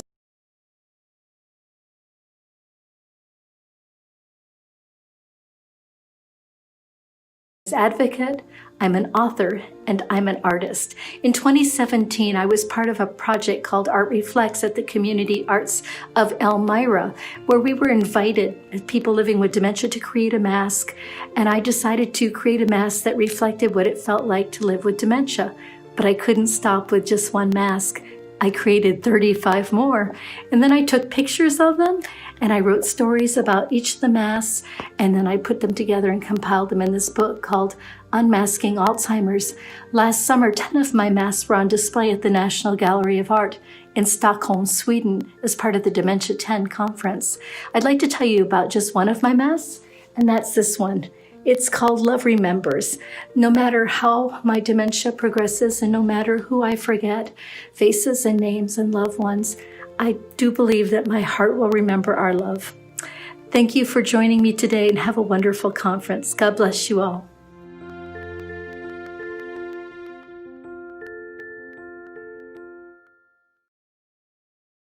Okay, I think we're back. Hi, everyone. That was so lovely. Okay, so we have some questions from our viewers that we'll dive in here. So what triggered your decision from keeping quiet about Alzheimer's in your family to telling everyone? Does anyone want to take that? I can also take it. I'll go. So for me, it's my mom, we sort of touched on it. She had a lot of her own stigma about the disease. Both of her parents had Alzheimer's. And I think that she was so afraid of what her life was going to be like. But she told me she was more afraid for us, which was, really representative of who she was. And she felt very strongly about not telling anyone because she felt embarrassed. And I kept telling her there was nothing to be embarrassed about. And there was this message over and over again. And sort of like Kim touched on earlier, for me, I just couldn't keep it in anymore. And I started with friends. And then, my mom was too advanced at that point to know. And then I just sort of made the decision that who my mom was, she wouldn't have kept quiet about it. She would have wanted me to do something about it. She would have wanted me to shout it as loud as I possibly could so that I could change it if I could, for her, for us, for the future, for anyone. And so I found strength in knowing who she really was and decided to listen to that. And that's why I personally started sharing my story. Yeah, Lauren, I had a similar moment like that when my mother was an amazing fundraiser for the Michael J. Fox Foundation for Parkinson's Research. And so she went around talking to people and telling them about Parkinson's and helping convince them that this was something worthwhile to care about and to raise money. And so now as I'm fundraising and I'm telling my mother's story without ever having gotten her permission, I do think a lot about who she used to be, and that she's there. She's since passed on, but I do feel like she's there cheering me on and saying, yes, this is who I raised you to be. And so I take a lot of comfort in that, even though I never got her actual blessing to tell her story. But it's been so healing for me and for so many people. So I know she wouldn't argue with that. I know, same, right? Like, I feel like my mom would be right here next to me if she could. And, like, she was someone who always spoke up for the injustices that she felt and saw around her. So I actually reached a point where I felt so good about sharing it because I knew that she would want that. Yeah. So yeah, okay. Another question we have here. As a person who is living with this disease, I appreciate you sharing your stories, but I'm bothered that we don't share stories by those who are not famous or don't have money. Those stories would show so much struggle. How can we get those stories out? Absolutely agree with that. I'm just amazed at the people that I have met, people who have the disease that come out to events and to fundraisers and often stand up and speak about it, and they aren't well known. And I love hearing their stories. And I think it's so important for people with this disease to be open and honest about it so that people can see what the face of the disease looks like. Yeah. Yeah, absolutely. I'll say this, that, I think that so much of the work that we do at HFC is trying to get everyone to share their story. And we provide space on our website and on our social media for individuals to share their stories.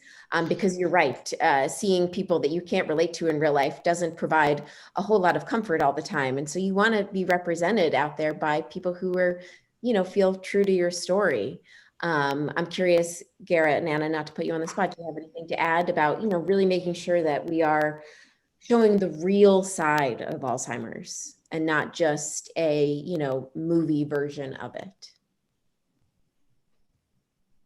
I think this is where, our responsibility as storytellers, there's a lot of weight on our shoulders to tell these stories in the most accurate and authentic way possible. And so, we did our due diligence of getting all the researchers on board, making sure that, we're not glamorizing it in any way. Like, we really do see the harsh reality of living with the disease and how it affects people, around that person. So, yeah, I think there's a lot of weight on our shoulders, and it's up to us to tell all these stories.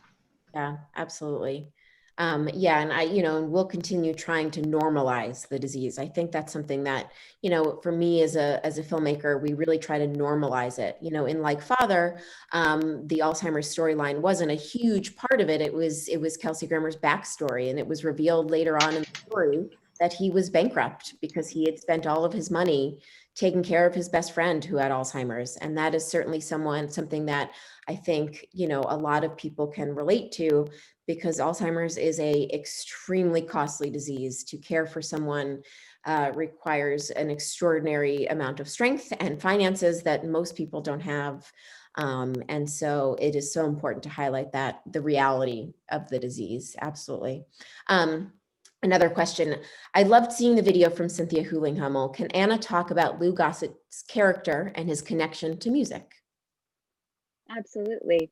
So with Luis in The Cuban, we see music literally bring him back to life. My character Mina notices a Benny Moré poster on his wall, and that's kind of what makes her start humming these old Cuban songs. And once she does that, she realizes the effect it has on him. So she takes it a step further and starts playing him records, and then brings in Cuban food and breaks all of the rules in caregiving, but all in an effort to bring him back to life. And when she does that, there are so many moments where he actually regains his ability to play the guitar. And she learns that Luis was a famous musician back in Cuba, and he had this long lost love. And you discover all of the layers of this human being. And if it weren't for music, she wouldn't know anything about his story. So yeah, music is Luis, and you see it in so many different ways in the film. Yeah, it's so special. Someone else has asked, my question, as an artist with your own personal experience, what is the thing that surprised you the most about your journey? I'll just say this, for me personally, I mean, I was so young when my mom was diagnosed. I was in my early 20s. And so, I was very immature and thought for sure I was the only person, and I was the youngest, and I was just the worst. It was just the worst. And of course, I think what has, in sharing my story has, pleasantly surprised me over the years is that unfortunately, but fortunately for me, I'm so far from alone. And that has been a very, I don't want to say I'm happy that I'm not alone, because I'm not happy that other people experience this, but it has brought great comfort. And so that has actually been the most wonderful surprise. I'm not surprised that people are uncomfortable sometimes around it. That is the reality of it. And I think that the challenge is to keep fighting against that discomfort, to keep finding more understanding with each other, because that's the way we learn. Anyone else surprised by anything along their journey? Garrett, you just came back in the middle of that question. We had a question about if you were ever surprised by something along your journey and being a storyteller, but with Alzheimer's. Was there anything surprising that has happened? Oh, is he muted? Like we're not hearing Garrett, unfortunately. Oh no. Whatever he's saying, I'm sure is so smart and intelligent too. Well, then until we get his audio back, I'll just jump in. Yeah. Oh geez, I lost the question in my brain. Could you repeat it? Just if what was surprising? That's right. Have you had pleasant or unpleasant, I suppose, this is reality, surprises? So throughout the process, we were learning that the amount of funding that goes towards Alzheimer's is nothing compared to, stroke and cancers and, everything else. It's not a, for a lack of a better term, it's not a sexy disease. But it really is astonishing that all of these other diseases have so much funding, and yet Alzheimer's, that affects, I don't know what the exact statistics are, but probably more people, doesn't get any funding. So it really is heartbreaking. And I think that just brings us back to awareness and people like us and people in more powerful positions to inform and get the conversation started and do something about it. Yeah, absolutely. The funding thing is something that is so interesting. When we started talking about Alzheimer's in 2012, Alzheimer's was getting like, $600,000 a year, something like that from the government. Now, thanks to organizations like Us Against Alzheimer's, who are so good at pushing the stupid government, of course, funding has increased greatly, which is so wonderful, but it's still not enough. Not nearly enough. And that's why it's so important. Another question we have, which I'm curious, does anyone have any films or TV shows or characters from stories or books that you felt that you were particularly touched by, who had dementia and, sort of inspired your own decision to tell your story? I'll say this, I'll start with saying, until recently, I wasn't always thrilled with how Alzheimer's was portrayed. I feel like things were sort of sugar-coated. And I feel like recently people are really starting to share, the good, bad, and the ugly with the disease. And that's been so wonderful. I think Still Alice really sort of, broke the seal on the reality of this disease in such a beautiful and touching way. And I'm excited by, of course, Anna, your work, I mean, all of your work, obviously, because I think it's, again, it's putting the reality out there, which sometimes is full of hope and full of energy. And sometimes it's not, sometimes it's sad. And that's, so important to portray. So for me, I would think, Still Alice was very inspiring, of course, as sort of one of the first films. Yeah, Still Alice really inspired me. Oh, sorry, Anna. No, go ahead. You're really Still Alice really inspired me as well, but I also wanted part 2 because I felt like where Still Alice ended, it was like, well, that's where it really gets tricky. So let's talk about what happens when the husband leaves and the daughter is the caregiver, and now what? And so I would love to see. But again, it's like what we were saying earlier is you have to give them a little bit of sugar, and that's when the story is getting really challenging. So maybe that's why they had to stop there. But I would love to see more stories like that. It's really accurately portrayed. Absolutely. I think we just lost Garrett again. Hopefully we'll get him back. Oh, he's back. There he is. Connected to audio. Garrett, do you hear us? Oh, we don't hear you. Oh no, I can't hear you. Again, he's saying such important things. I'm sad we're missing this. All right, well, he's still trying. Garrett, jump in at any time if you can. But just curious, the extra power, someone asked the extra power of documentaries in this genre. Like I touched on, we have a documentary that we are trying our very best to get out there. And hopefully we will find the right distributor for it. I think that, again, sort of what we just touched on, I think, we can tend to sugarcoat or sort of highlight the early parts of the disease, which again are wonderful. And it's important to show those aspects of the disease, but, also showing the later stages is important. So I personally think documentaries are so important, although difficult. Exactly. The Glenn Campbell documentary I thought was really wonderful. They did a beautiful job with that one. And again, it's so brave to do something like that, to really bring the cameras in and show the real life of it is challenging, but so brave and so vital. Yeah, absolutely. And also alive inside, just bringing it back to the music. And that really is, it was one of the biggest inspirations for us while we were making The Cuban. Yeah, that film, especially, I feel like so many people have seen that. It was really like a really major conversation starter, which I really appreciated with that story. Yeah. Does anyone have any future projects that are Alzheimer's related? I do.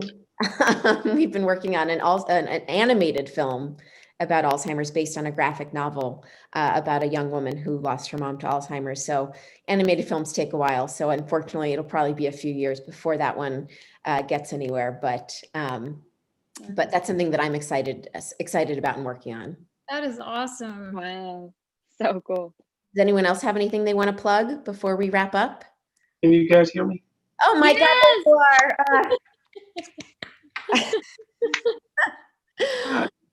I have no idea.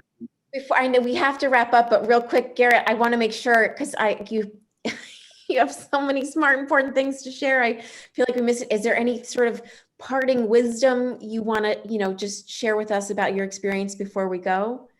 Real quickly, those that are listening, it's important that you share your story. It's not easy. I don't want you to look at us and listen to us and think that they can do it and I can't. Because if you're in a church and you take mom to church and mom has Alzheimer's and mom gets up and embarrasses you, the one place you've been taking mom all your life, you don't want to go. This disease pushes you into seclusion. Push through that. Everybody needs somebody. It is important and imperative that you share your story, please. Yeah. That's a perfect note to end on. Thank you. Thank you so much to our panelists for joining us today. Thank you for sharing your stories with everyone. Thank you for everyone who joined us and for asking questions. And as Garrett just said, remember that sharing your experience can greatly impact someone else's experience. And that, I truly believe, is the beginning of the end of Alzheimer's. So thank you so much for being here with us today. Share your story, support Us Against Alzheimer's. Thank you. Thank you, Lauren. Thank you so much, Lauren. Thank you, everyone.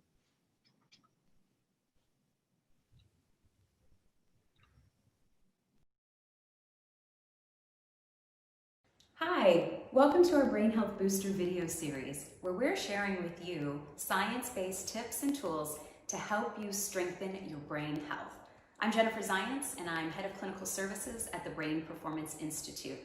Today, I want to share with you a formula, something to keep in your back pocket to use every single day to ensure you're putting your brain into the game. 2 + 5 + 7. So let's break it down. What does that mean? 2 is when you're identifying 2 of your top priority items, things that require your frontal lobe activity, your decision making, your problem solving. You're really getting in there and reasoning, organizing, planning. This is expansive thinking. If you do this on 2 critical items every single day, what will you be doing for your brain? Your brain is going to be strengthening its frontal networks. It's going to be giving yourself dopamine because you would have accomplished things. What's 5? 5 is taking a brain break. Like, what do I mean by a brain break? A brain break is an intentional stepping away from technology, from your phone, from your email, and from your work. It's embracing silence, but just for 3 to 5 minutes a day. 5 times though. So 3 to 5 minutes, 5 times a day. What does this do for your brain? It helps to reduce levels of cortisol, which are our stress hormone. Finally, 7. 7 times a day being innovative. Being innovative 7 times a day? What do I mean by that? Innovation is simply flexibility of thinking. It's about recognizing multiple options, multiple solutions to problems. It's about being able to appreciate and recognize other perspectives that are different from your own. It's about being able to reframe mistakes that have recently happened, and even challenging your status quo and doing things differently. So every single day when you engage in innovative thinking, what you're doing is strengthening, again, frontal networks, but also helping to increase neural efficiency. So if you were to think 2 + 5 + 7, think about it like your 10,000 steps every day. It's something to aim for.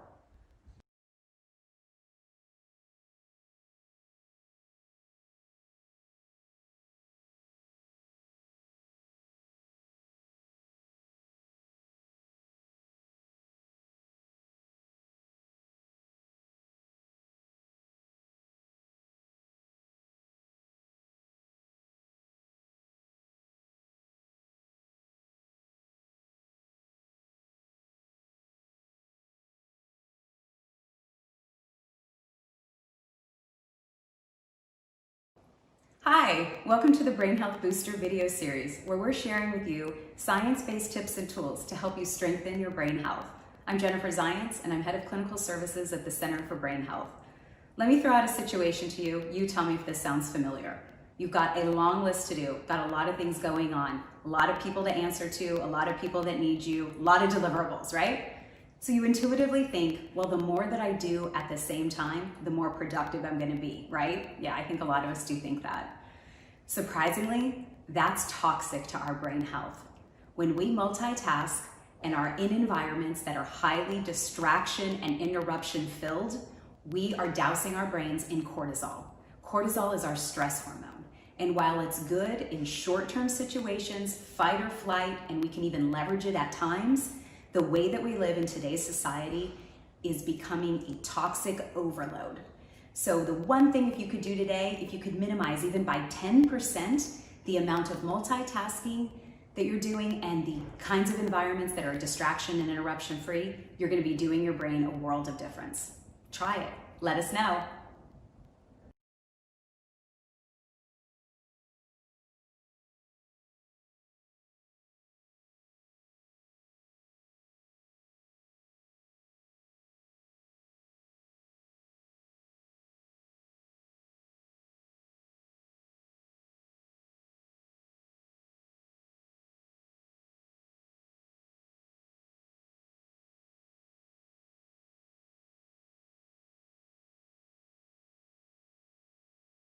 Us Against Alzheimer's offers its heartfelt thanks to the sponsors of our National Alzheimer's Summit. We are grateful to our premier summit sponsors, Acadia, Biogen, Eisai, and Otsuka, and to our platinum level sponsors, Home Instead and Volunteers of America. We also appreciate and value all our gold and silver sponsors. Their support makes possible this National Alzheimer's Summit and the Trish Friedenberg Gala.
Alzheimer's disease is a public health crisis that is rapidly expanding as our nation ages.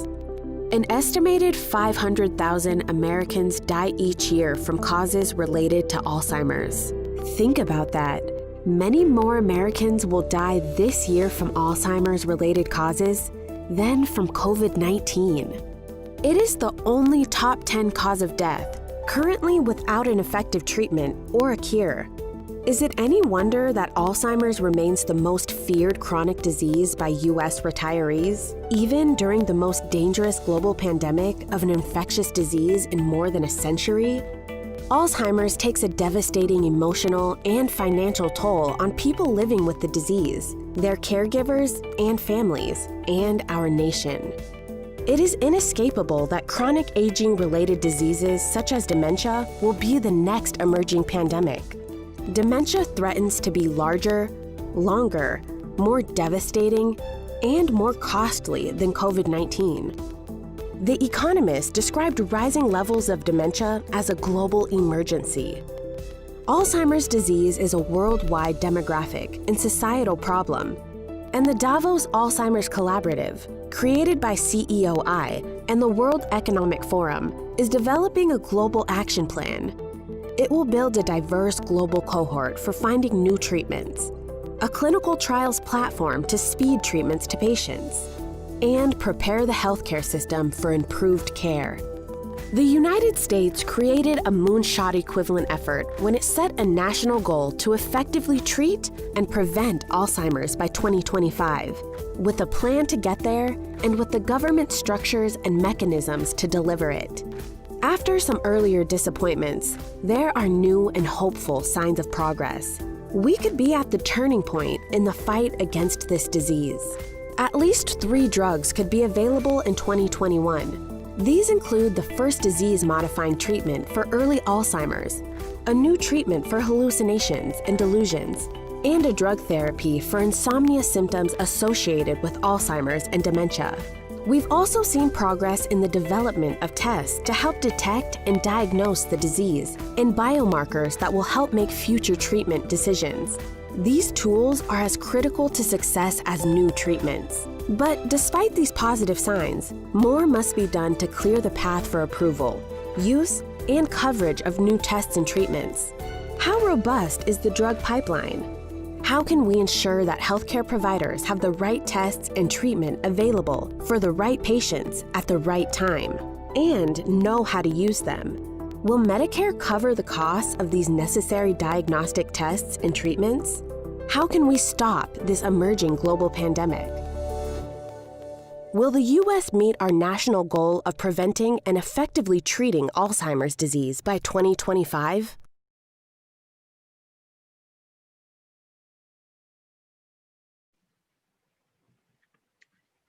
Good afternoon, good evening, good morning, wherever you are. It's my true pleasure to actually host that conversation today, and I think the topic is of immense relevance in the period we are in. My name is Arnaud Bernard. I'm the head of the Health and Healthcare Practice at the World Economic Forum. And you may wonder why you find the World Economic Forum in a discussion on Alzheimer, such an important topic, and why with Us Against Alzheimer's. So let me tell you a little bit of that background. We got to meet with George Bradenberg in the months preceding last annual meeting in Davos, and we know, we started to discuss with George, is there anything that we can do where the forum could actually replicate some of the successes of the past in a field of such significance? And the forum is a platform for making coalitions happen and public-private partnership happen. And that's where 20 years ago, the forum was launching the Global Alliance for Vaccination and Immunization, Gavi, an organization that ever since has raised $19 billion, vaccinated 700 million children, and averted the death of arguably more than 10 million children. And in 2017, after 1 year of hard work and really a robust business model development and all sorts of activities around the right pathogens to target, the right investment strategies, the right science, we were able to launch the Coalition for Epidemics Preparedness Innovations. And that instrument has been very relevant in the fight against COVID, as they have incubated no less than 10 vaccines. And partnering with Gavi, actually, they're also managing the Advanced Purchase Commitment Facility to benefit low and middle income countries. So with George, we felt that Alzheimer was a space where there is to some degree the same issue of misalignment of incentives. But there are also progresses that can be made when it comes to science. And we started to work together. And I need to say that I'm very impressed with everything that has been delivered since January, because the Davos Alzheimer Collaborative, that initiative we are planning to launch early next year, really all the promises of being, after Gavi and CEPI, maybe a third very defining moment in the history of the forum. So with that said, I also want to reflect on short-term goals, because now I'm talking Gavi, it's 20 years ago, but there are goals that have been set by the USA and other governments about actually curbing the curve on Alzheimer by 2025. And that's something that we want to discuss today with eminent panelists and a representation, a very diverse representation from large organizations to smaller ones, from treatments to diagnostics. So I think we have an opportunity to have a great dialogue today. And I would like my remarkably relevant panelists to introduce themselves first, and then we'll go into the meat of the discussion about, is it really possible to turn or to bend the curve by 2025?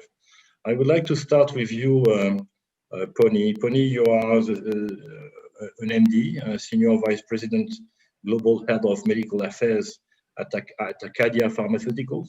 Tell us a little bit what got you to that position and what Acadia is doing in the space. Sure. So I'm the Chief Medical Officer at Acadia, and I actually started in industry about 20 years ago. I'm a neurologist by training, and I used to take care of Alzheimer's patients. I actually came to the pharmaceutical sector because I was actually quite frustrated with the options that were available to treat patients who are affected by this devastating disease. So I really feel an honor to be part of this important dialogue. So in Acadia, Acadia is actually a neuroscience company. It has been working on research in this area to meet unmet needs for the past 25 years. And the reason this is important is because there's a lot of unmet needs in Alzheimer's disease and other dementias. But one area that's really important, that's getting more recognition now, is in addition to the cognitive symptoms, the neurobehavioral symptoms are really, really important that they be recognized and treated. So we are very focused on developing solutions to address that unmet need. Thank you very, very much. That's remarkably interesting, and we'll go deeper into those opportunities as we move forward. And maybe over to you, Shirfi. I mean, there has been a lot of Biogen in the news and recently, and in your role of head of commercial at Biogen, you are possibly going to get to a point where there will be a considerable paradigm shift. But before we go into that discussion, tell us a little bit about yourself and what Biogen is doing. Thank you, Arno. Shirfi Gindo is my name. I'm responsible for global product strategy and commercialization at Biogen. I have been in industry almost 30 years now at this point, And it's been really a blessing and a privilege for me to be at Biogen at this point in time, having been having been part of other really major public health fights, if you want, you know, from HIV years ago to vaccines. You mentioned vaccines and Gavi. I was at Merck during the time when Merck played a key role in that process. More recently, hepatitis C, which is now a curable disease, and immuno-oncology. So I was part of all of those fights. And so I joined Biogen about 3 years ago now, with the opportunity really to be part of this next horizon of change in biomedical science and medicine, really, because patients in neuroscience have been, neurology have been waiting for so long. And so we are hopeful. I look forward to the conversation today. It's a really important meeting. And so let me stop here and then hand it back to you, Arno. Thank you very much, Irfian. We hope the world can enjoy the same type of success on Alzheimer as we have seen in hepatitis. So thank you very much. And I have to reflect on J&J because J&J was if there is one company that knows about CEPI and the launch of this vaccine alliance, certainly J&J, Johnson & Johnson, under the great leadership of Paul Stoffel. And Husseini, you've been working with the forum for many years, global councils, all sorts of initiatives, you name them, and you are head of global brain health at J&J. So tell us what did bring you to that space, and what J&J is doing in the field. Great, thank you, Arno. It's really a pleasure to be with you today, and really want to thank the World Economic Forum for taking such a leadership position in this great, societal unmet need. I'm Husseini Manji. I was trained as an MD with clinical training in neurology and psychiatry, and additional training in molecular and cellular biology, and spent the first half of my career at the US National Institutes of Health, trying to really understand some of these diseases and come up with treatments. And then, like many of my other illustrious colleagues, made the decision that to really impact human health, if you can come up with treatment and cures, that you can have an even bigger impact. So I was pleased to join J&J about 11 years ago and headed up our neuroscience therapeutic area, where we focus on the major neurodegenerative diseases, and certainly dementia, Parkinson's, MS, and the major psychiatric diseases. And I think, as really echoing all the words you said, Arno, I think it's actually a very exciting time in some ways, but also a very challenging time. So at J&J, we're really committed to doing our own work, and that includes, therapeutics, small and large molecule vaccines, gene therapies, but also diagnostics and digital approaches. But I think we also realize that this is a shared societal responsibility, where we need to do so much more work together, both in terms of advancing the science, but also raising awareness, reduce stigma. And so in that context, it's really been a pleasure to be part of the Davos Alzheimer Collaborative, as well as some of the other initiatives we're undertaking with the World Economic Forum, including those to reduce stigma. So thank you for having me on. Thank you very much, Husseini. You're very generous with your comments on the forum. And I would like to turn over to you, Joel Bronstein. When there will be a cure, and maybe before there will be a treatment, we will need to find those patients. And I was very intrigued when I was reading my notes to know that there is also innovation on diagnostics, because ignorant as I am, for me, Alzheimer is not a disease you can diagnose at this point in time, which may be a problem, by the way, when it comes to bringing to market solutions like the one Biogen will bring to market under the leadership of Shirfi. So Joel, tell us about what you're doing as the CEO of C2N Diagnostics. Wonderful. And what brought you there? Wonderful. Thank you very much, Arno. It's a pleasure to be here, and it's really an honor to be part of this panel and to support the work of US Against Alzheimer's. Maybe just a little bit of professional background. I'm a cardiologist by medical training, and I also spent a good part of my academic career as a Robert Wood Johnson clinical scholar, where I was also involved in doing technology assessment, and technology assessment in the way that we ask questions about how do we optimize clinical outcomes for patients using the appropriate technologies and services. And so it's really trying to allocate the finances that go into healthcare with the most deserved approaches and strategies. And a lot of my interest stemmed in the field of looking at how do we standardize clinical outcomes? And one of the ways in which you standardize clinical outcomes is to reduce variability of care.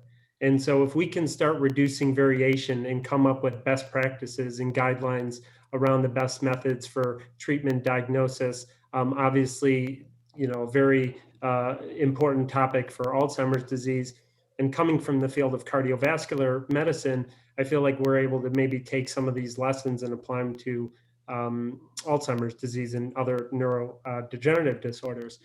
So I helped start C2N Diagnostics with another colleague, Ilana Fogelman, and then two scientific colleagues from the Washington University School of Medicine who are very well known in the field, and they've been wonderful collaborators over the years, Dr. Randy Bateman and Dr. David Holtzman.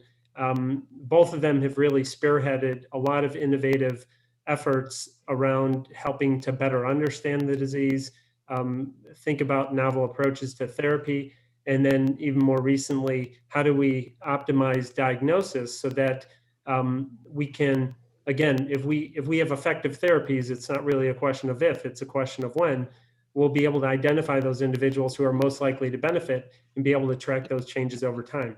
So at C2N Diagnostics, we're a small biotech company who it has a phenomenal team of scientists and business professionals, and we're working on a variety of diagnostics. Those diagnostics are leveraged in the collaboration with many academic centers to help test new ideas, and also with pharmaceutical companies to help speed and reduce the inefficiencies of clinical trials in Alzheimer's disease.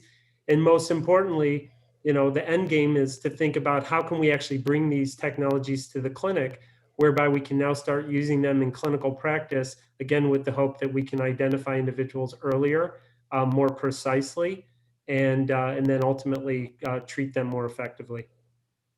Thank you very, very much, Joel. And thanks to all of you. I think this round of introduction sets the scene also in view of attendees thinking of polishing the questions. I will get there, I promise.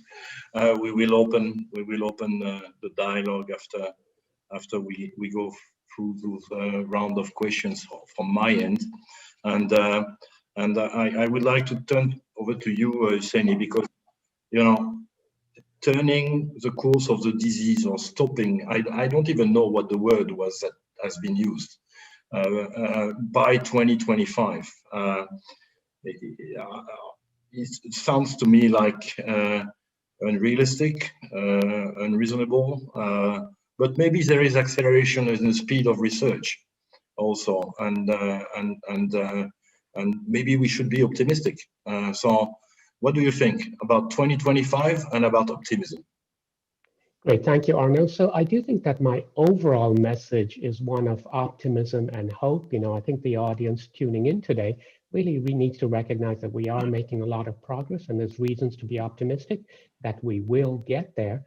I do think that it's quite possible that the timing, like many other diseases, sometimes you make progress, then you have setbacks, and you make progress, etc. And I think that's probably going to be what we see in dementia. So I think we just have to acknowledge that there's still so much to uncover about brain disorders due to the rich complexities of the brain. But as I said, we are making tremendous progress in many areas, and maybe I can just highlight a few. I think the main challenge is finding the right target. So when you're trying to treat any condition, you need to understand the biology. And then once you've understood the biology, you need to understand where can we target with some kinds of interventions. And, if you're not targeting the right biology, nothing's going to matter. But I think most of us feel very optimistic that we've actually learned a lot about the disease biology, and we do have many ways to target the underlying disease biology. One of the best examples you've probably heard of is something called tau, where there's a lot of data from preclinical studies to suggest that it clearly is involved in pathology. But I think you've heard the joke that we've cured a lot of mice. What about humans? And that's where tau is also very relevant, because even in human studies, we've seen that you can sort of track the tau spread in the brain, and the tau spread in the human brain really seems to correlate with clinical features, and that the beginning of tau pathology, as we can measure with biomarkers that you've heard about, some of my colleagues, actually it seems to occur at about the same time as the symptoms. So in addition to what you'll hear from, our colleague from Biogen about amyloid, which many people also think is very relevant, tau is a really relevant target. But I think one of the reasons to be most optimistic in recent years is that there's been much more of a diversification of targets. So for many years, we were focused almost exclusively on amyloid and tau.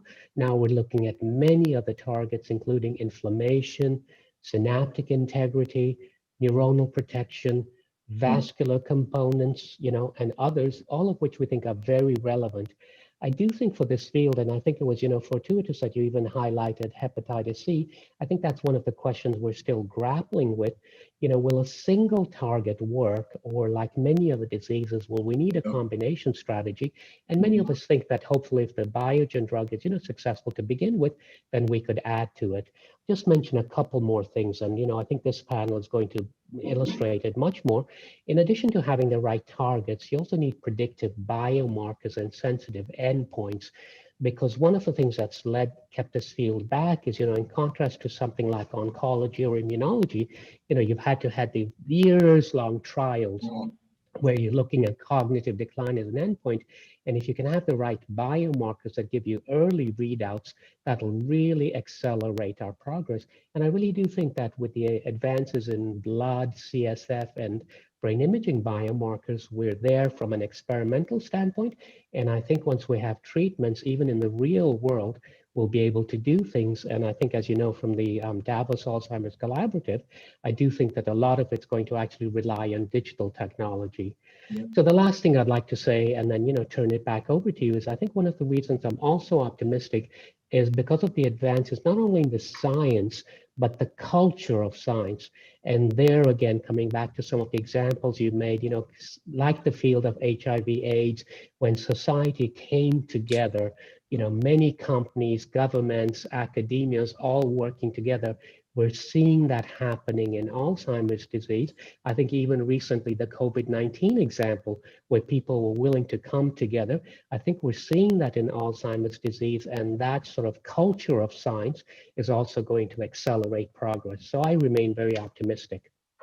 Yeah, but that's very good. And you mentioned also, Yuseni, something that is very interesting is about finding new biomarkers and finding biomarkers that could be also predictive of the disease.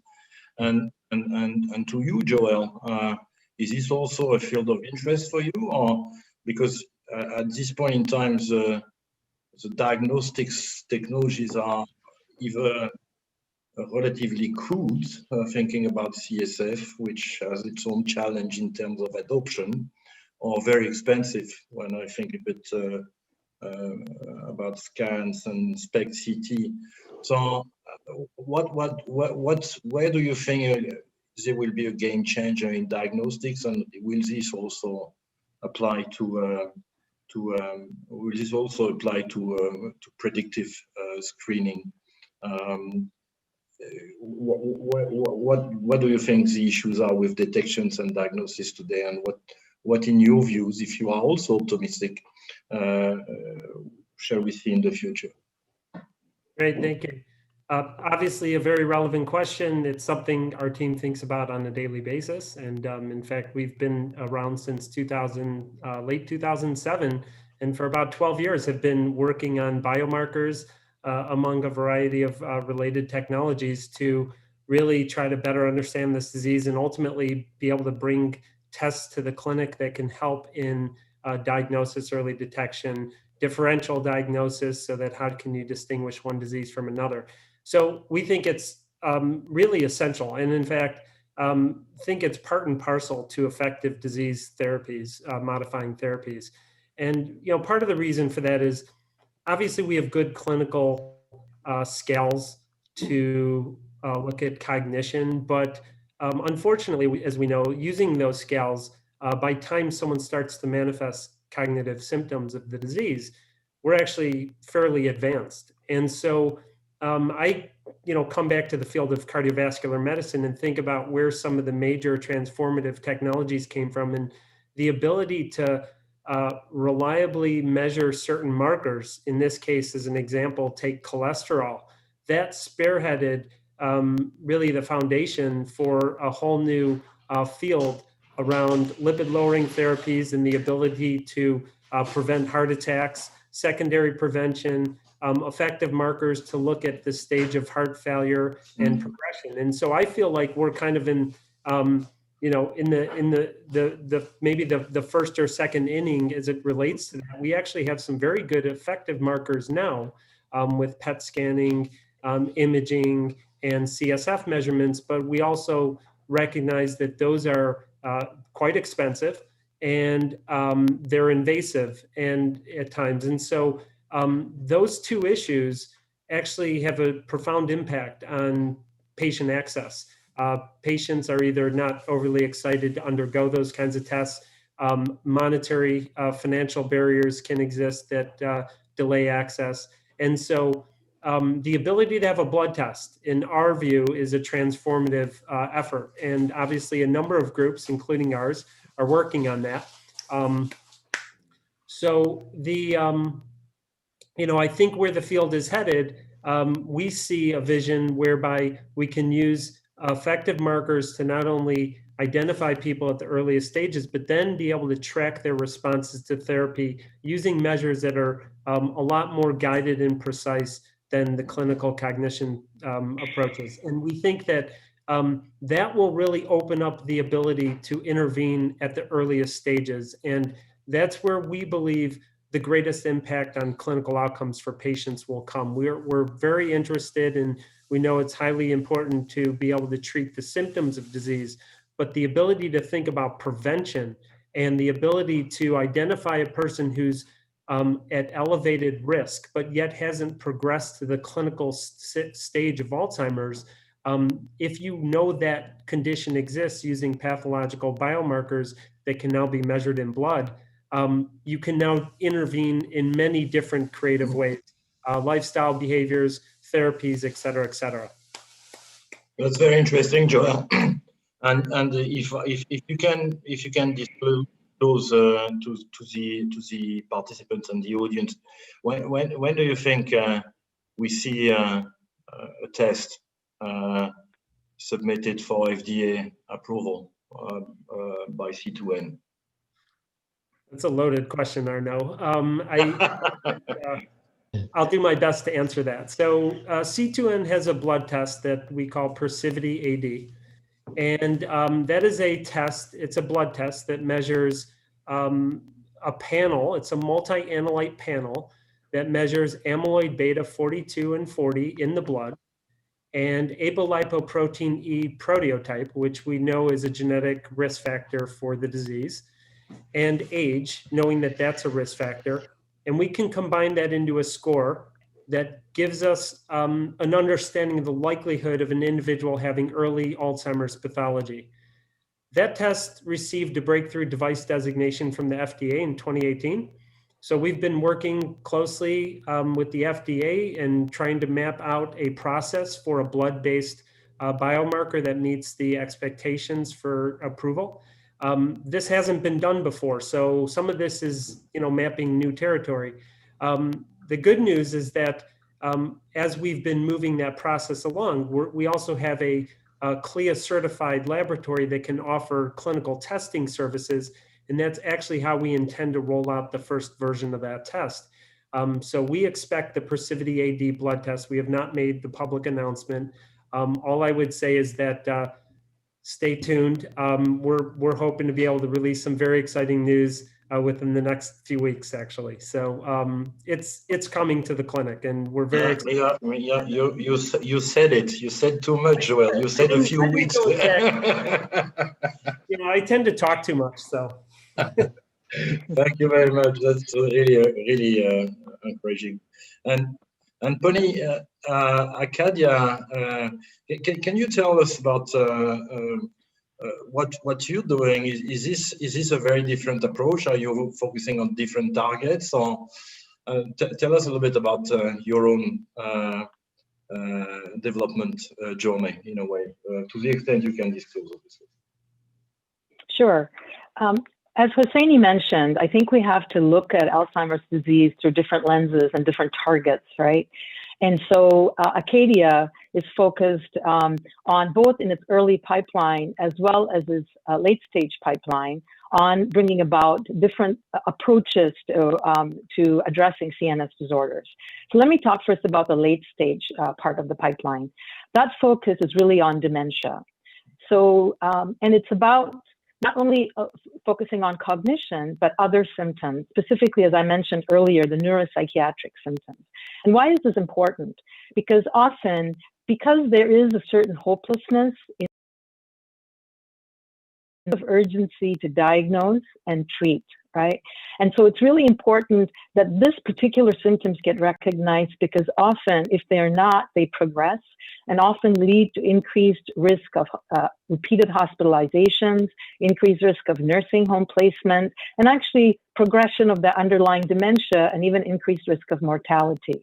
So these symptoms include behaviors and psychological symptoms such as hallucinations, delusions, depression, and among others.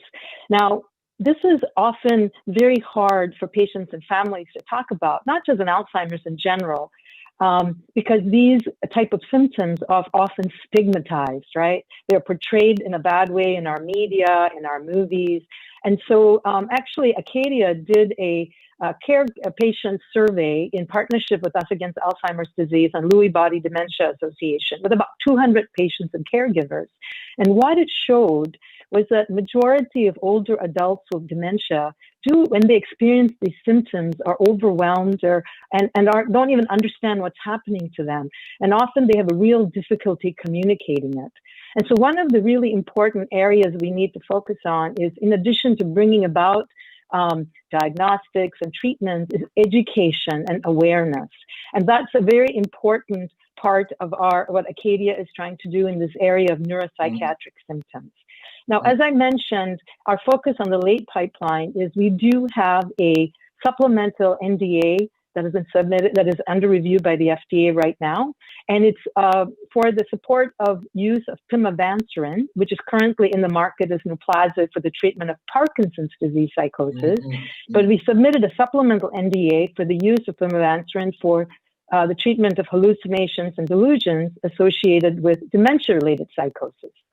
And this is important because, again, the pimavanserin works as a serotonin modulating agent. It works through a particular receptor called the 5-HT2A, which is thought to play a role in the development of psychosis. And we are hoping to be able to, get the PDUFA date, or the FDA action date, is on April 3rd, 2021. So through this means, we're hoping to bring about the first, hopefully, FDA-approved treatment for these conditions. And this is important right now because doctors are struggling because there is no drugs approved right now, they're managing what they can and making trade-offs with the off-label use of current treatments that are available. And so I think this will be a very important step in the armamentarium the doctors have to help these patients, and which is really critical because research has shown when both patients and caregivers' burden increases, as I mentioned earlier, if there's extreme burden, 8 times more likely these patients get placed in a nursing home. And as we know, that increases societal costs and burdens for the families, caregivers, and for other strata of society. Yeah, very remarkable comment you're making, Pony, especially in the period we live in, where we have seen that population of older adults in senior living facilities, devastated, and many of them have been Alzheimer patients. And you made also a point, you said it before. I think you said something like it will have to be like we have learned on HIV, or like we're learning every day on cancer. It's going to be a combination of approaches enabled by diagnosis. And Shirfi, obviously, I mean, at Biogen, there are things you need to be guarded about for reasons of protection of shareholders, and also because you have your own dialogue with the FDA. So tell us as much as you can tell. I don't know what you can tell and disclose. It must be very tough for you, but please go on. Yeah. No, thank you. I really welcome this opportunity once again, and I share the enthusiasm really of my colleagues here about the promise of change, of treatments to come in the near future. So before we talk about aducanumab, which I'm sure everybody wants to talk about, I just want to remind your audience that Biogen actually has 5 programs in the clinic, right? So this is very significant. This is our biggest R&D effort ever. 2 of those are done in partnership with our partner Eisai, right? Also very much focused on neuroscience, just like Biogen. And so for aducanumab, now I just wanted to. I was just reflecting on this exactly a year ago at this very summit of Us Against Alzheimer's in Washington D.C. I stood before the audience and made the announcement that Biogen was going to submit the BLA for the approval of aducanumab, potentially the first disease-modifying treatment. So this was a major celebration. I remember the audience on the Hill in DC, and George in particular, and other colleagues, very, very enthusiastic and ecstatic. And so I'm really happy to give you a brief update here today, to the extent that I can, obviously, without compromising the process. Now, this is it's been a long journey since October last year. As you all know, you've followed the news. A lot of speculation in the news. That's also to be expected, given the importance of this application that we have. The bottom line here is, in July, we submitted the BLA, right, with the FDA. And in parallel, we started also discussing and engaging other regulators in other countries, because this is obviously a worldwide problem. The FDA approved our submission with fast track designation in August, and a PDUFA date of March the 7th. So this is more or less 5 months from now. So 5 months from now, hopefully, fingers crossed, we could have the first disease-modifying treatment in the United States, and hopefully soon after that in the rest of the world, at least in the countries where we're very much engaged with the regulators. Now, this is it's been a major undertaking, as you can imagine. Our scientists and colleagues, both on the Biogen side as well as Eisai side, the collaborators have been working almost around the clock to get the submission done. And so we're very, very pleased with where we are today. Stay tuned. November the 6th, there will be advisory committee. So this is also an important milestone, and we're getting ready for that. And then more to come. So I mean, I look forward to discussing the considerations and things that we need to be doing together. And once again, I really share the enthusiasm of my colleagues. At the end of the day, it's going to be a collaborative effort. We're going to need biomarkers and hopefully blood very soon, as Joel has promised. Right, Joel? No pressure. Thank you. Exactly. So this is going to be one of the big barriers that we're going to need to address. This is precisely where I wanted to go, because and by the way, thank you for being so involved in the Davos Alzheimer collaborative partnership that we will be launching early next year. Where I wanted to go is I'm thinking about DAC, and DAC as a work stream on health systems readiness and preparedness. And how do you see this happening in the context of the new drug, Shirfi, again, you can disclose, because that will, your treatment will apply, as far as I can read, to a subset of a certain population, which will need characterization of that subset, and a reimbursement for that characterization, call it diagnostics or quantification. Is this a discussion that is progressing? Yeah, with I'm happy to, sorry. Over to you.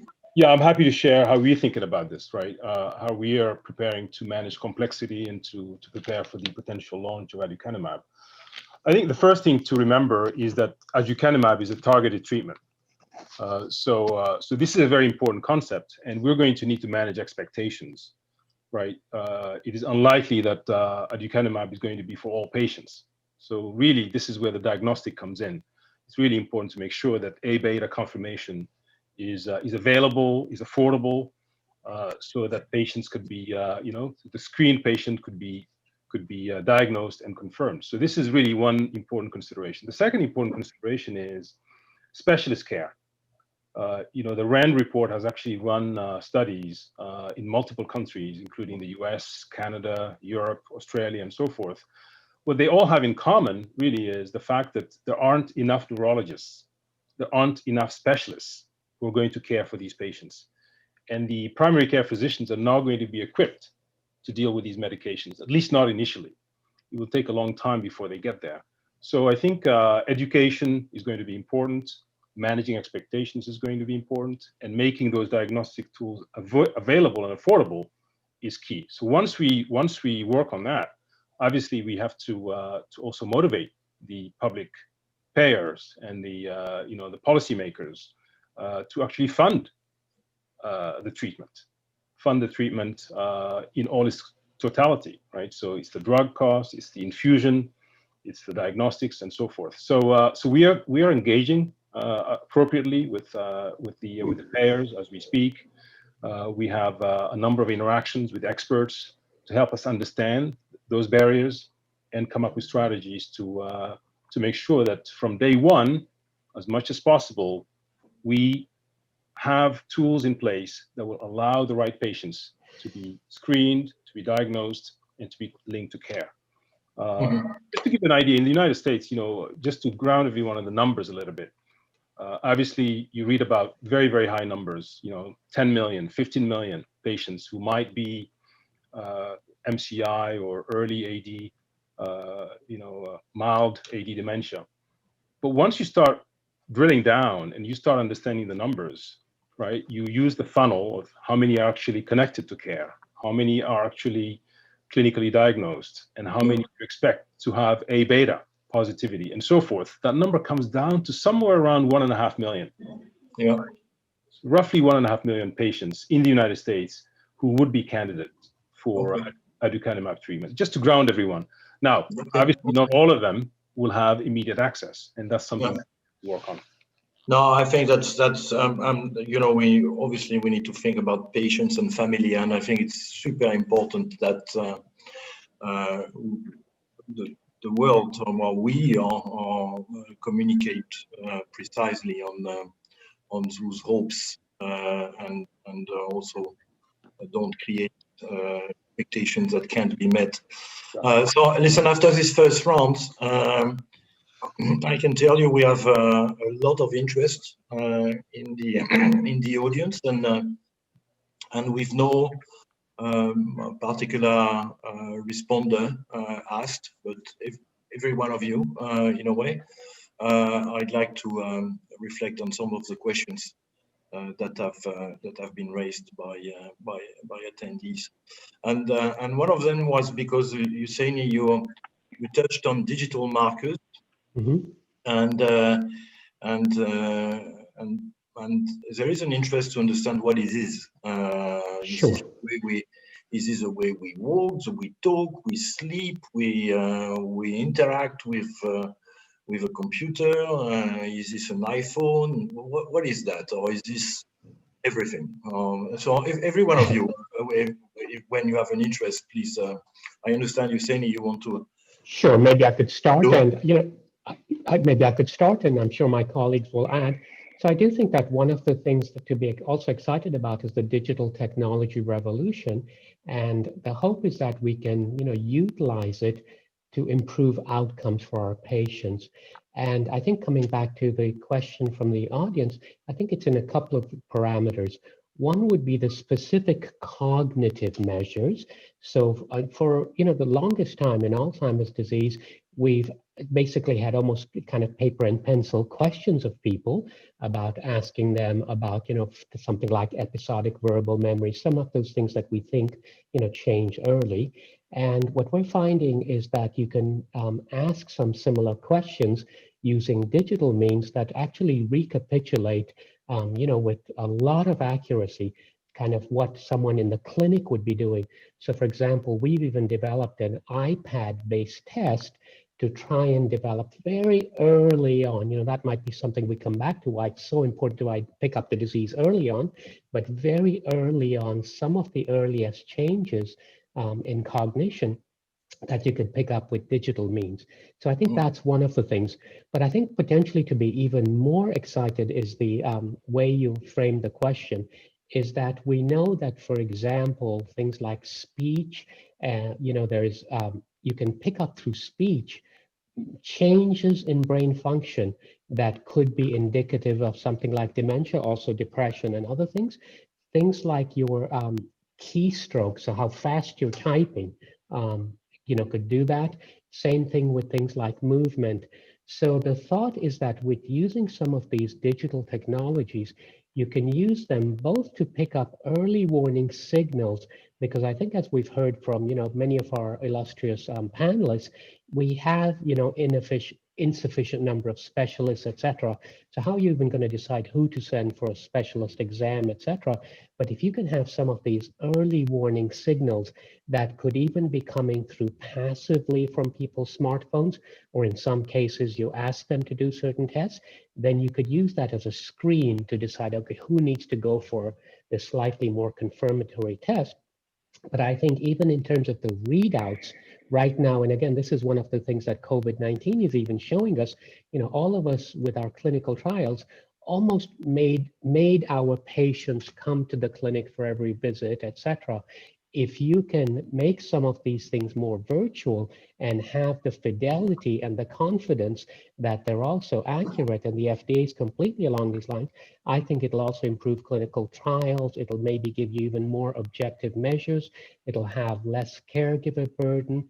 And my strong, the last thing I'll mention on this point is my strong, suggestion here would be that this is not to take the place of people. I do think that, the one-to-one interaction, working with your, healthcare provider, that's very important, but this is to aid them. So if you can do some of the work of the digital means, then when you're meeting with your healthcare provider, you can actually focus on your life and things that matter, not how much did you sleep, how much did you do this, etc. So I'm actually optimistic about that. That's very interesting, because also it enlightens the scope of work that needs to be delivered by the Davos Alzheimer Collaborative when it comes to longitudinal studies and cohort, and the type of non-traditional biomarkers that need to be captured. So that's interesting. Tony, over to you. Yeah, so I wanted just to add on that. So Acadia is also very interested in this area. In fact, right now we have some phase 4 trials that's ongoing in Parkinson's disease psychosis, where we're using as exploratory endpoints exactly what Hosseini was talking about, which includes more digital tools. For example, using an iPad and giving a situation and seeing how for example, how do you take a recipe and cook something? And so using kind of real world situations rather than, the traditional neuropsychological test, to see how this would translate into outcomes in the clinical trial. In addition, I want to make an important point about telemedicine. I think we've seen in the pandemic, right, that telemedicine has played a huge role in allowing patients and caregivers and their doctors to interact. but this has been particularly important in mental health disorders and CNS disorders. And so that's an important tool I think we need to continue to support from a reimbursement perspective, from a technology perspective, because I think this is going to allow us to reach more patients, especially like in remote areas, or those care patients who are too frail to be able to come to the clinic. How do we use these tools so that we can reach more patients so they get the care and the treatments that they deserve? Very, very, very interesting. Very interesting. Joel, are you seeing that that correlation between behavioral metrics and the type of diagnostics you're working on that is based on more traditional biomarkers? So we definitely see some correlations, and this is actually an area that we haven't done enough research on, but it's one that we're actively under collaboration with a number of industry groups and also academic collaborators who are asking some really important questions. And I think the power of having multiple modalities available to help identify, track, stage disease, and then ultimately monitor the effectiveness of therapies. The robustness of multiple diagnostics allows for one to, again, make new correlations, which will also lead to new discoveries and advances in the field. I think historically, our company has heavily focused on pathological markers, as you know, everyone might be aware that the diagnosis of Alzheimer's is really a pathological one, and it's not overly useful to have a diagnosis based on autopsy, but rather thinking about how can we identify individuals while they're, you know, presenting with the earliest stages. And I think that you know, turning the condition from a clinical diagnosis into one that is a clinical pathological diagnosis will really advance the field. And I think that's where you'll find the marriage between a lot of these digital markers and some of the biological markers that we focus on. And we're interested in a whole variety of markers. I think some of these have been touched upon earlier in the video, where we think about amyloid, and we think about tau, and we also think about markers of progressive neuronal injury, which might be certain tau species. It might be certain fragments of neurofilament light chain, alpha-synuclein, TDP43. I mean, there's a whole host of proteins that are now implicated in the various presentations of Alzheimer's disease, as we're now understanding the pathological basis of that disease. So this is an area of great excitement to us, and where we'll continue to, you know, obtain data and hopefully be able to share that in the years ahead. Arno, could I just amplify something? Thanks. So I do think Joel, you know, like all the panels, have made a very good point. Until relatively recently, Alzheimer's disease, you know, as he pointed out, you know, by and large a clinical diagnosis, except for, you know, sort of measurement of pathology at autopsy, etc. And if we can, you know, recognize that Alzheimer's disease is not Alzheimer's dementia.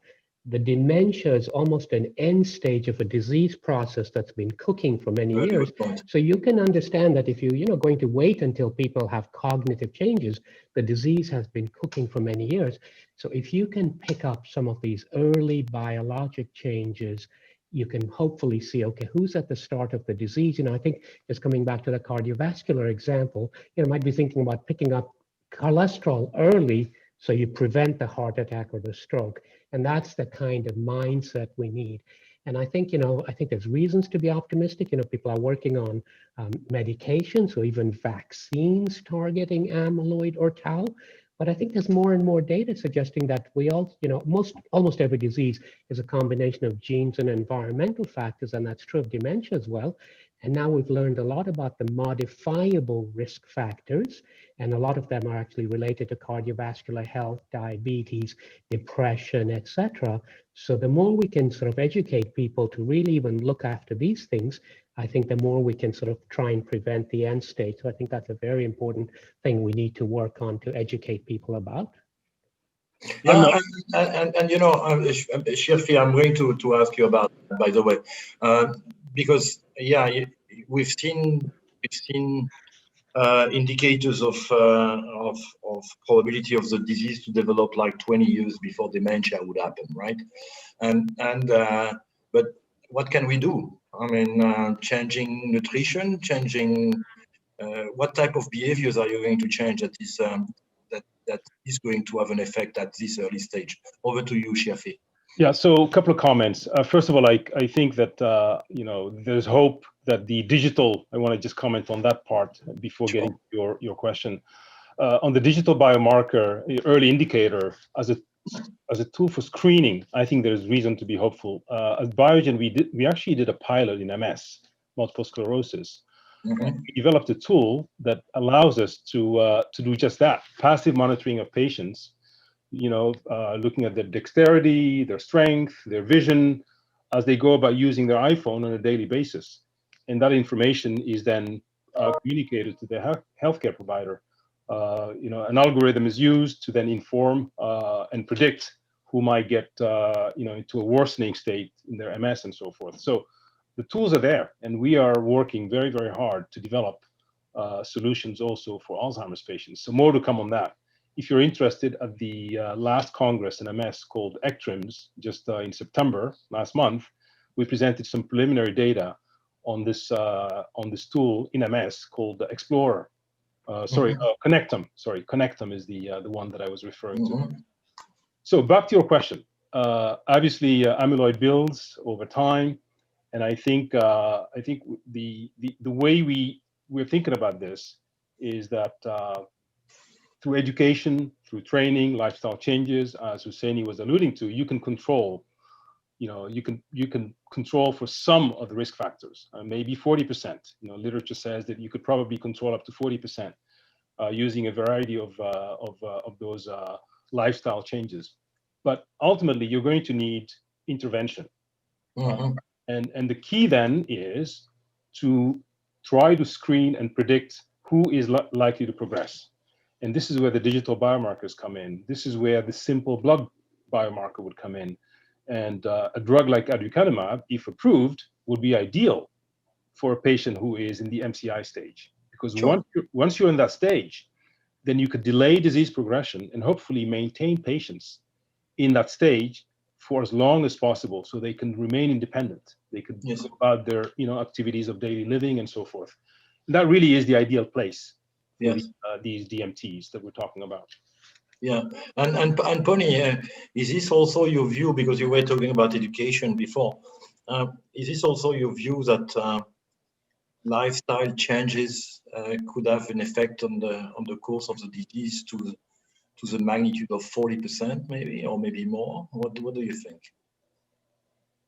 So there's definitely evidence, right, that following a healthy lifestyle does affect your body, not just your heart and other organs, but also your brain. And there's, I think, professors such as Gary Small at UCLA have been articulating this because, just like Joel mentioned, for a heart attack, you want to treat the heart attack, but you want to go way up front. How do you prevent it? And so similarly, it's much easier to start when the brain is healthy rather than when it's been damaged and then trying to reverse, right? So it is a very important component.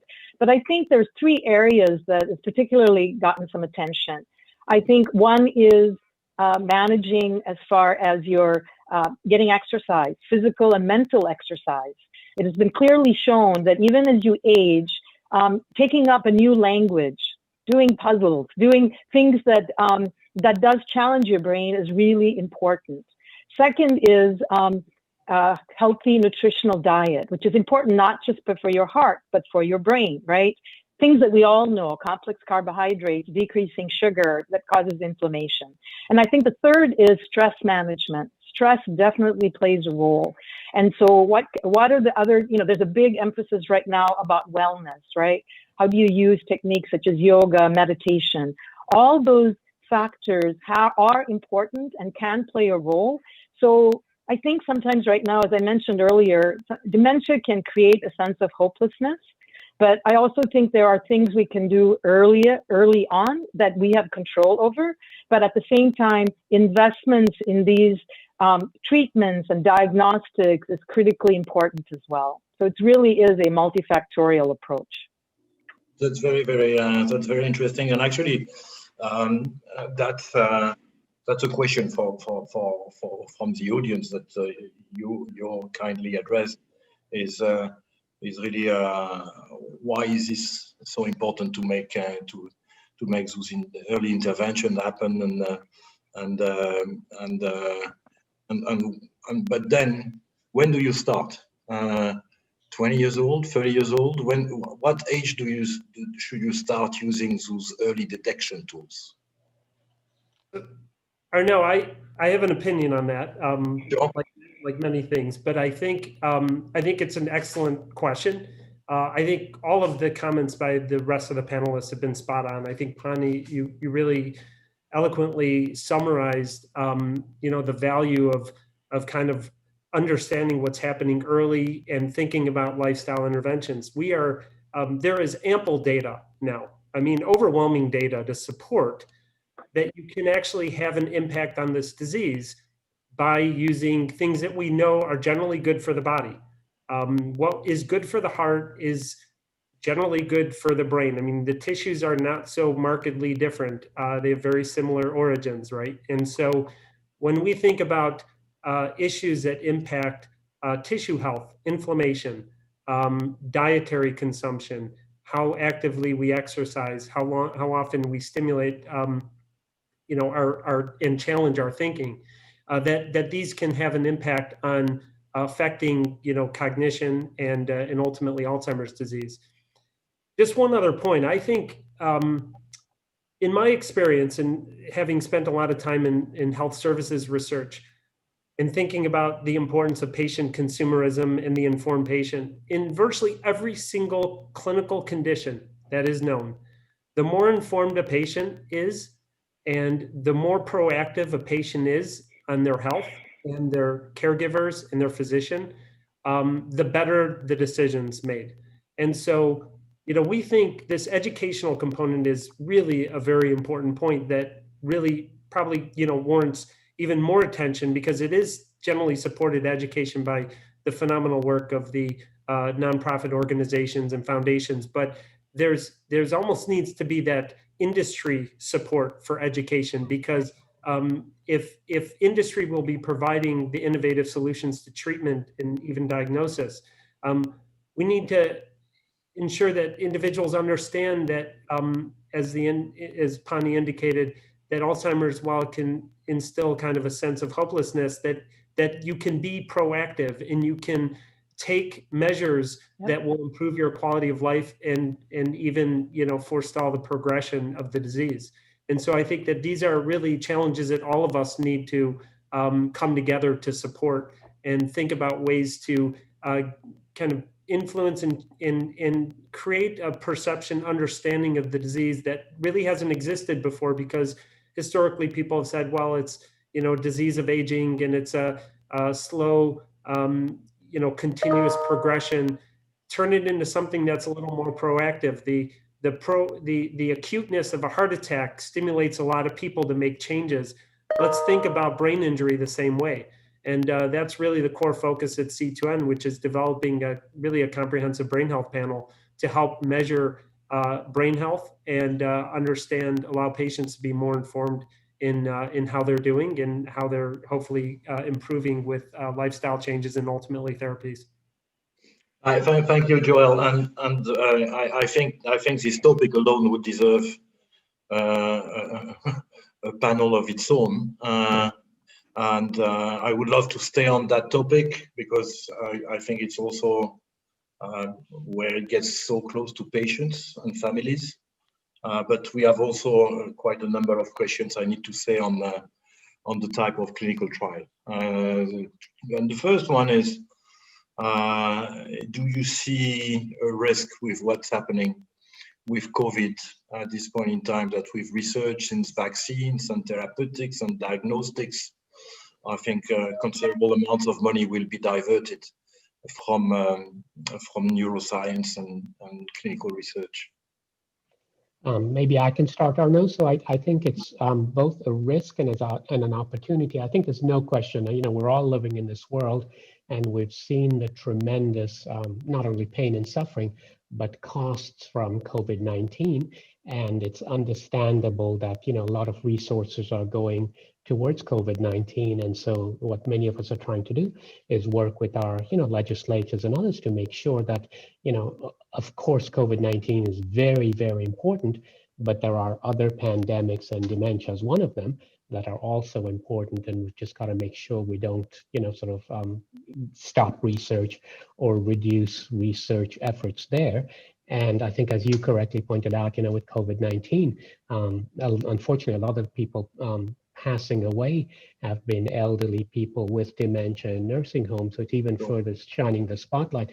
I do think when I said sort of reason to be optimistic, indirectly, I even alluded to the fact that, more things are, the FDA is even agreeing to, more things done virtually.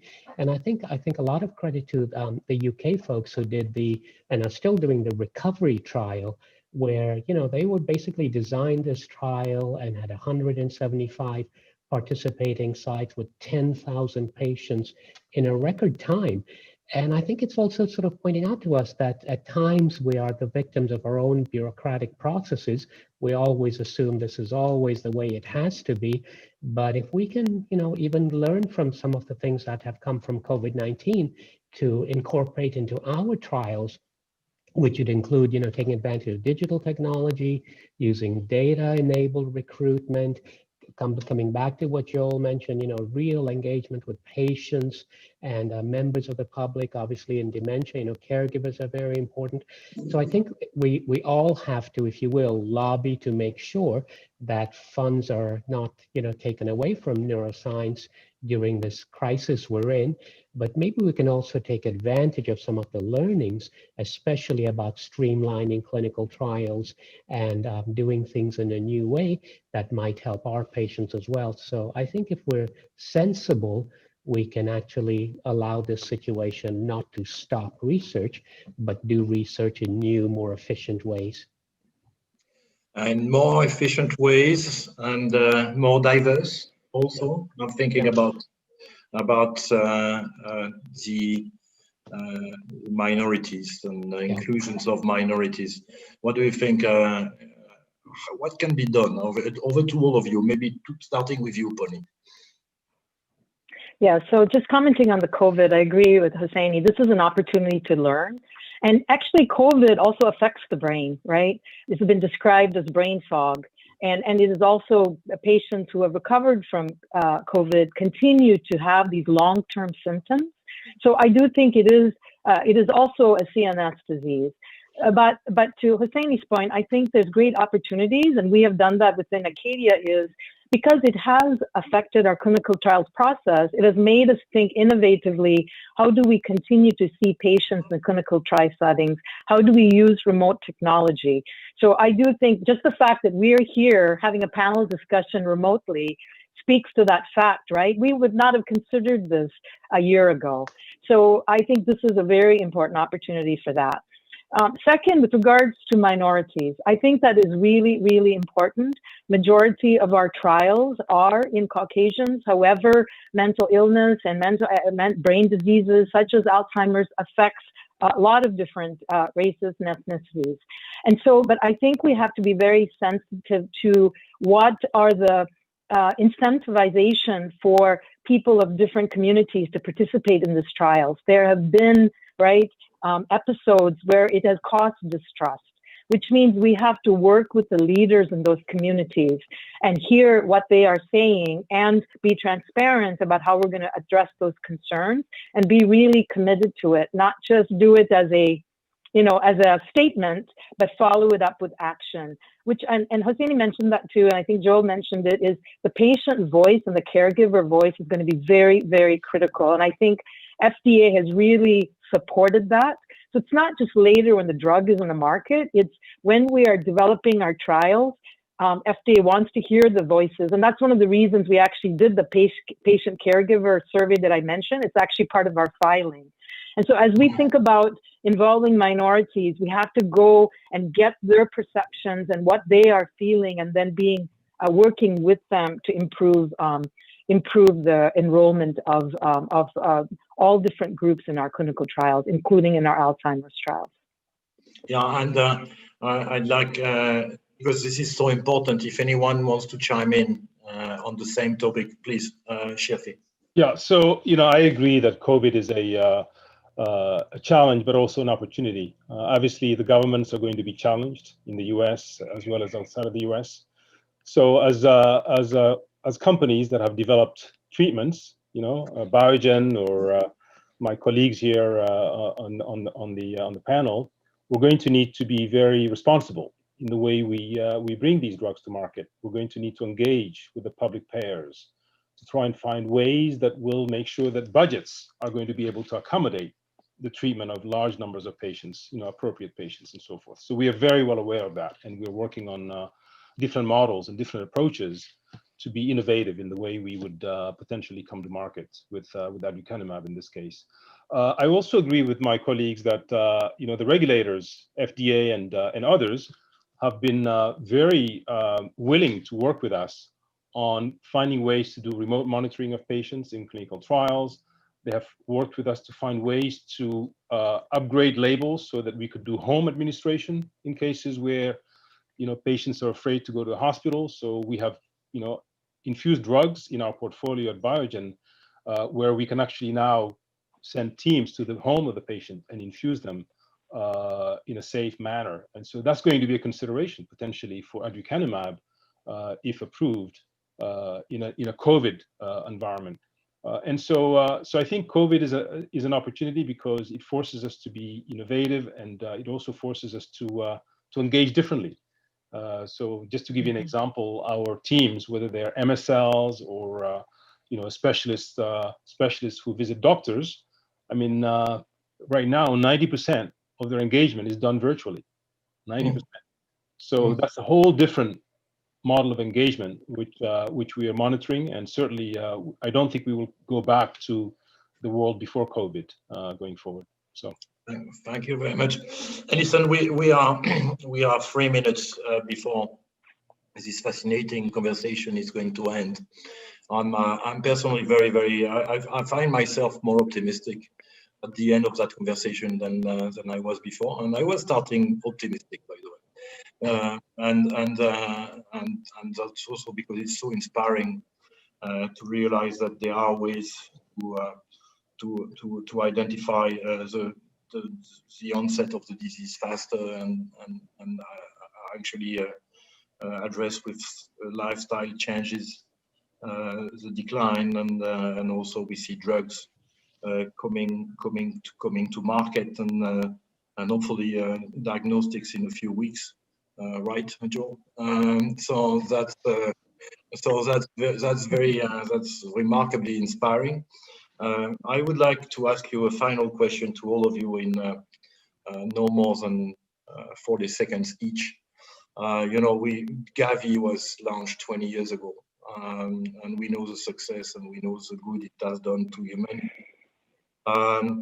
Tell us what you would like the Davos Alzheimer collaborative to have delivered, not 20 years ago, but not 20 years from now, but 5 years from now. Think about what needs to accelerate in the field of research, and was the one most important point where a collaboration, public-private, of that nature can make a difference. I'm happy to. I mean, no, I think it's very inspiring, Arnaud. If we can just get, the World Economic Forum to be a catalyst for serious commitment to declare Alzheimer's as a public health emergency, I think that would be very, very, very valuable. I mean, this happened in HIV. Remember, in the early days of HIV, it was declared. Many countries declared HIV as a major public health emergency, which mobilized resources locally as well as globally. Right. This is where the Global Fund came from, and so I would envision a world in which countries would do just that. Thank you. Pony, I hope we all have a chance to say 40 seconds. Please tell us. Sure. I think the one thing I would request is that there is a focus on across different sectors so that everybody is well informed about the advances that are being made, and then regulations evolve and access evolves. Because there's no point in bringing about new treatments, disease-modifying treatments or diagnostics if the regulations don't evolve with that. And I think this is where leadership at the World Economic Forum can play a significant role globally. And that's where we want to work with the CEO initiative on Alzheimer and Us Against Alzheimer. They are privileged partners, and Husseini, and the final word to you, Joel.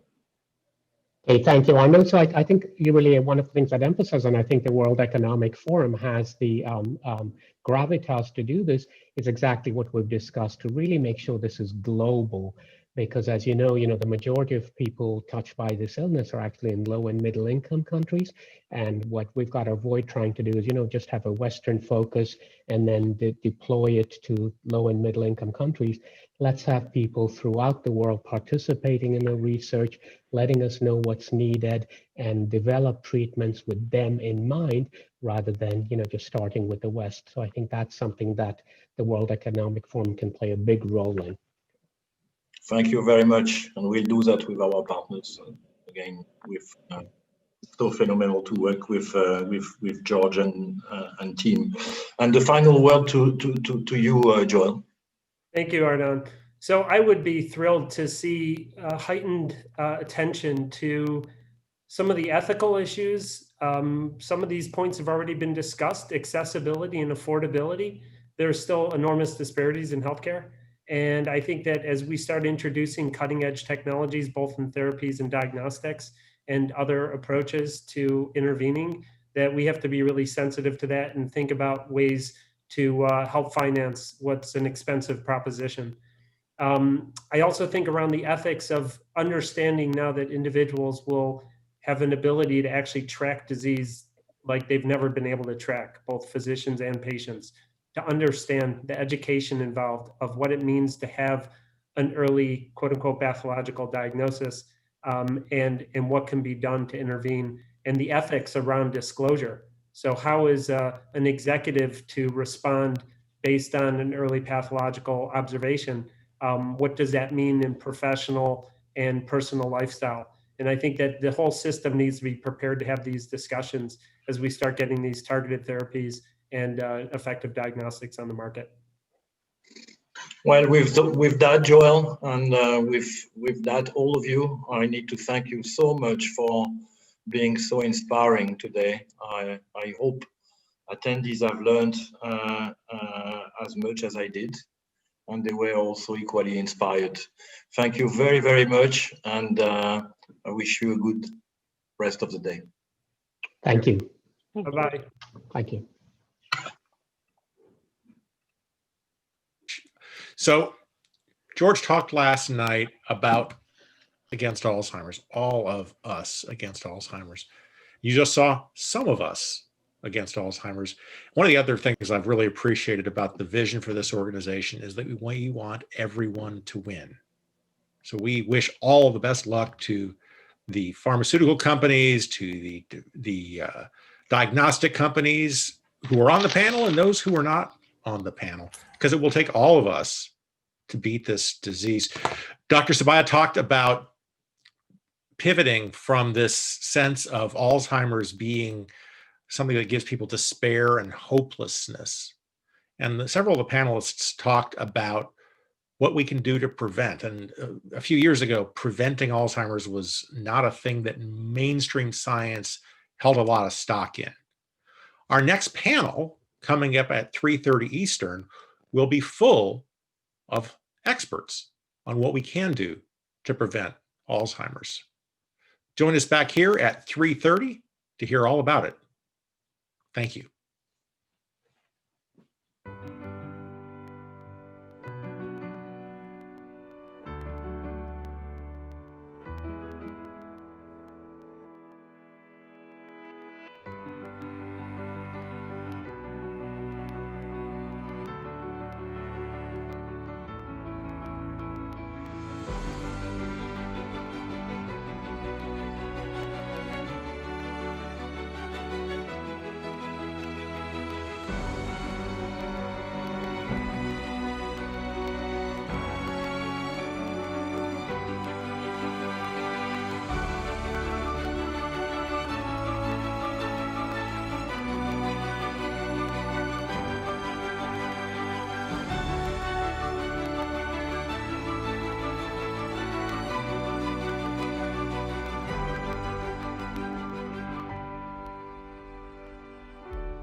Hello, my name is Michael Irizarry, Vice President, Deputy Chief Clinical Officer of the Neurology Business Group at ASI.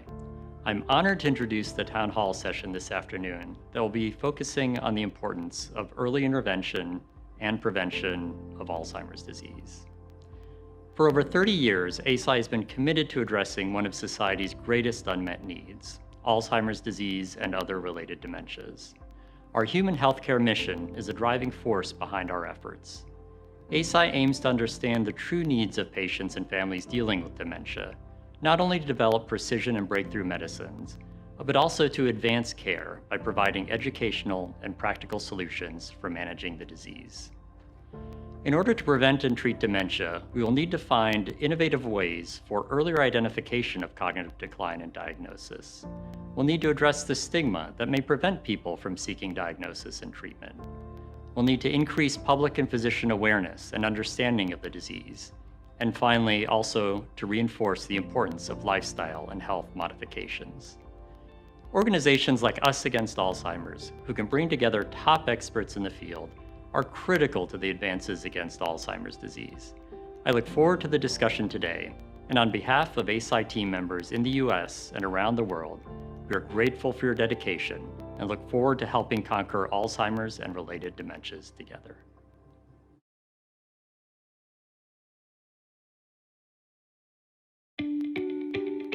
Imagine a time when people no longer believe that Alzheimer's and other dementias are unavoidable and unstoppable.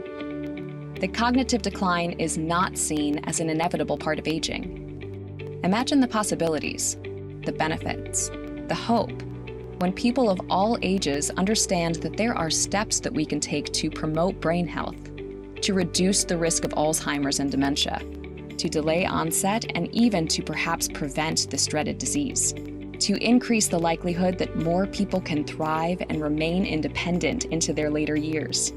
More and more, research is showing that Alzheimer's and dementia can be delayed or prevented.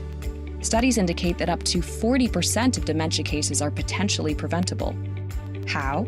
By addressing things such as hypertension, physical inactivity, smoking, depression, diabetes, obesity, brain injury, air pollution, excessive alcohol consumption, education, hearing impairment, and social isolation.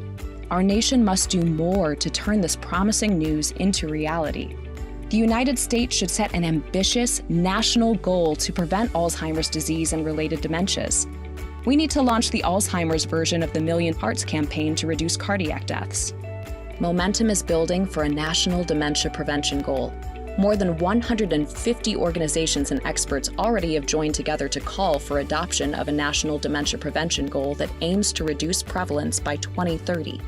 AARP, the American Heart Association, American College of Preventive Medicine, Concussion Legacy Foundation, Milken Institute, National Association of Chronic Disease Directors, National Kidney Foundation, National Consumers League, Unidos US, Volunteers of America, YMCA. These are just a few of those calling for action on this national prevention goal, and more are joining this effort every week. But that's not enough. It will take a new national commitment, new partners, new approaches, and new attitudes to get in front of this disease and to get a national prevention goal adopted. It's time to expand this movement. It's time for Congress and the administration to get on board and adopt a national prevention goal. It is time to replace despair and disappointment about Alzheimer's and dementia with determination and hope. How do we build a multi-sector movement to reduce the prevalence of dementia by 30% or more by 2030?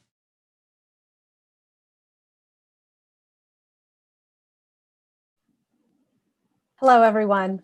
Welcome to our town hall on building a movement across the lifespan to prevent dementia. I'm Sarah Smith. I'm the editor of Prevention Magazine, which is a 70-year-old health brand committed to the science of a better life. If you're here today, you probably agree that brain health is paramount to a long, full life. But how do we get it the attention it deserves at every level? As you heard in the video, Us Against Alzheimer's is calling on our nation's leaders to set an ambitious but reachable goal to reduce the prevalence of dementia by 30% or more by 2030. But we have to work together to get there. So I am joined by some of the leading minds in this area so that we can build this movement today. I have with me today Jill Livingston, who is a professor of psychiatry of older people at University College London, who also led the Lancet International Commission on Dementia Prevention, Intervention, and Care. And we'll be talking about their most recent report published this past summer shortly, and it is fascinating.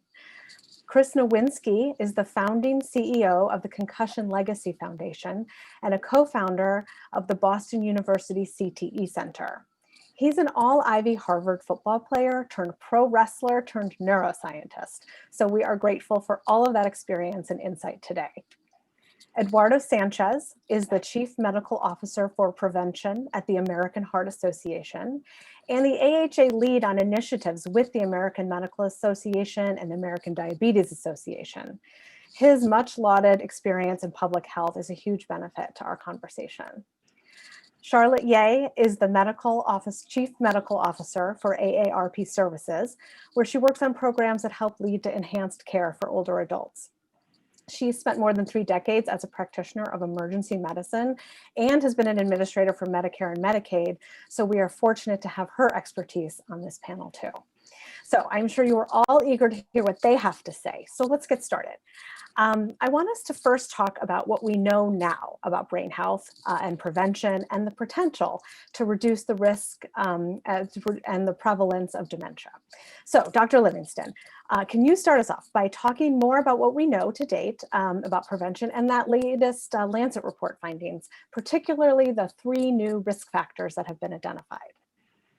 Okay, thank you for asking. The headline of our report is on prevention is around 40% of dementias, just from knowing about the 12 risk factors that we've included, are potentially preventable.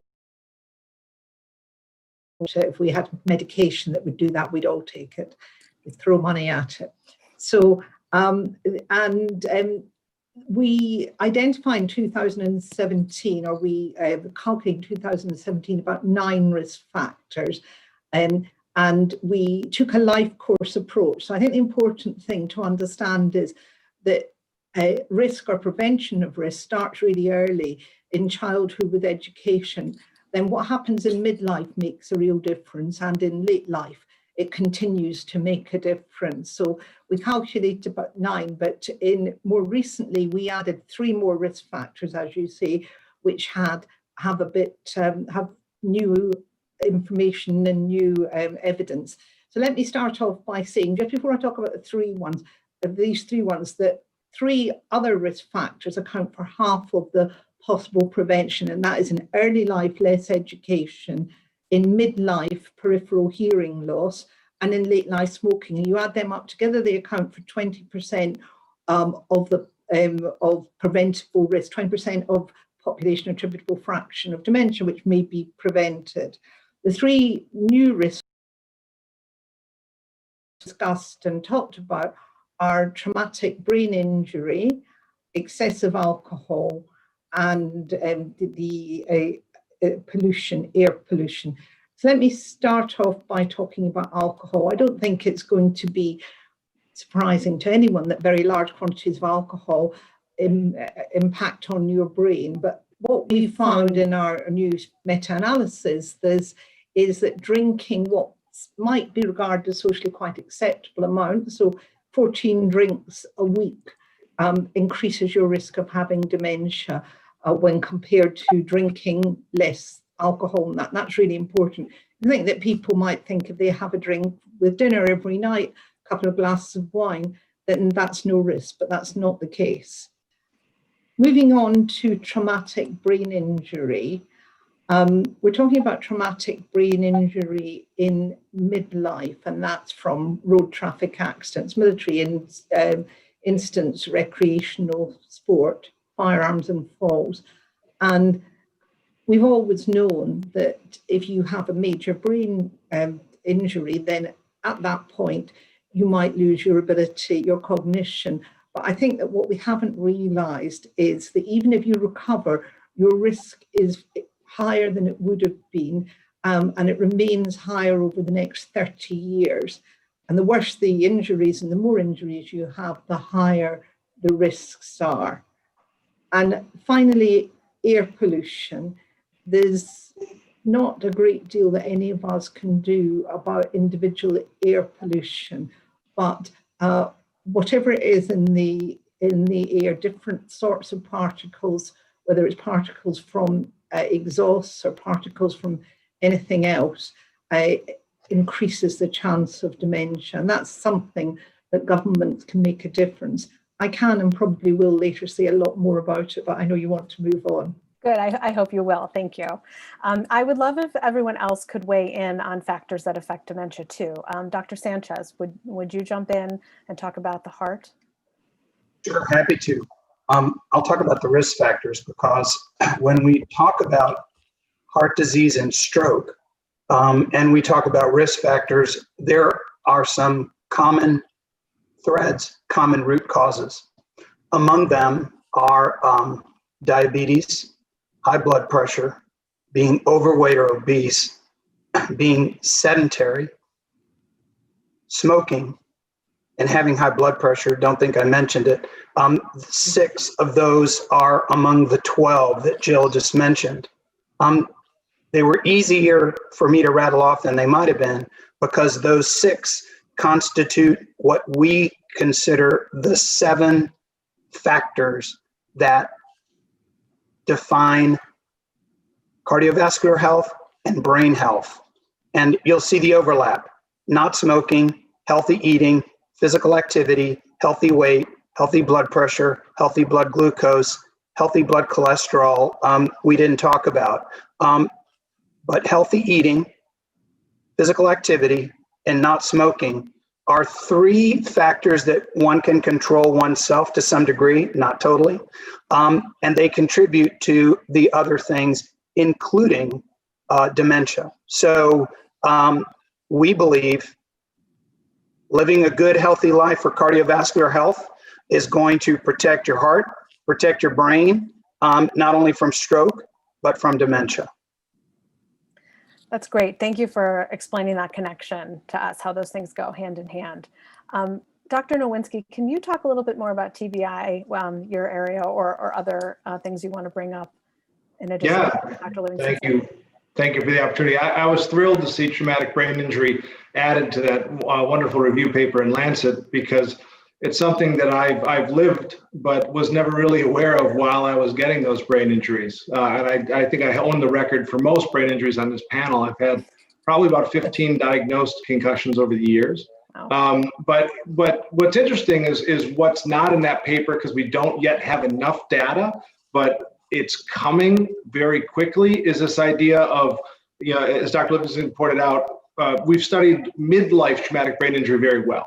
And you don't want to get that. And a lot of that is accidental or falls or accidents. But there's this other world that's a little more of an ethical discussion, which is exposure to repetitive head impacts in youth. We haven't been studying it, so we don't exactly know the numbers. But you can think of it as there's the single TBI group, and then there's this club that I'm in, and a certain percentage of the population, we call it the 10,000 hit club. This is American football players, soccer players, rugby players, ice hockey players, Australian rules football, boxing, MMA, certain military exposures, breachers, people who deal with explosives, and victims of domestic violence, right? We're a special club that we've only really started studying. And I'm thrilled that we're talking about preventing dementia, because most of this outside of military and abuse is voluntary exposure to these 10,000 hits, plus the brain injuries that come with that. And a little window into that data, we can study groups like NFL players because we know the denominator. And we know that NFL players have a relative risk of dementia based on some earlier work of about 4 times greater risk of dementia and of things like ALS and different neurodegenerative diseases. And then our team at the Boston University CT Center, we're looking at chronic traumatic encephalopathy primarily.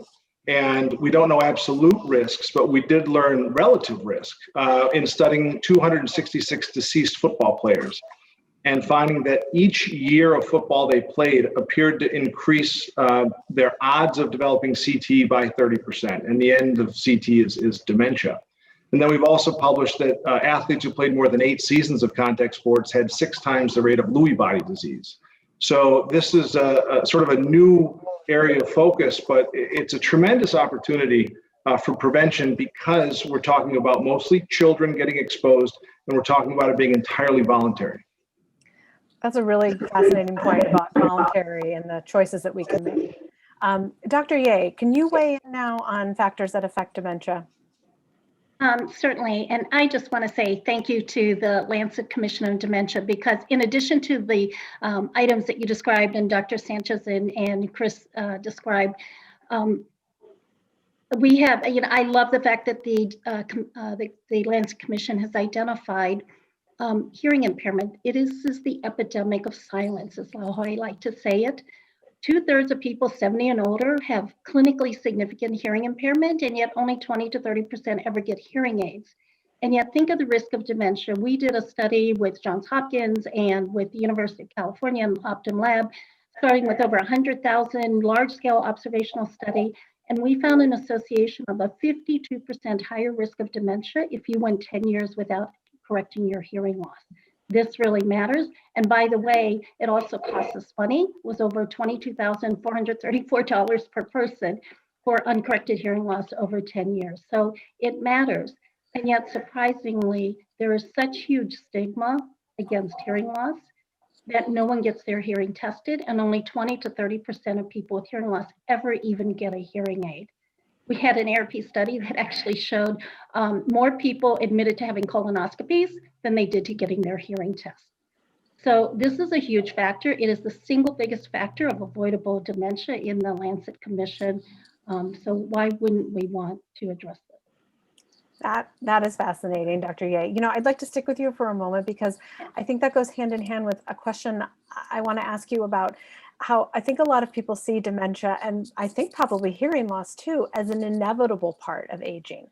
But I think you don't agree with that. And I would like to hear about that and how we can change that perception.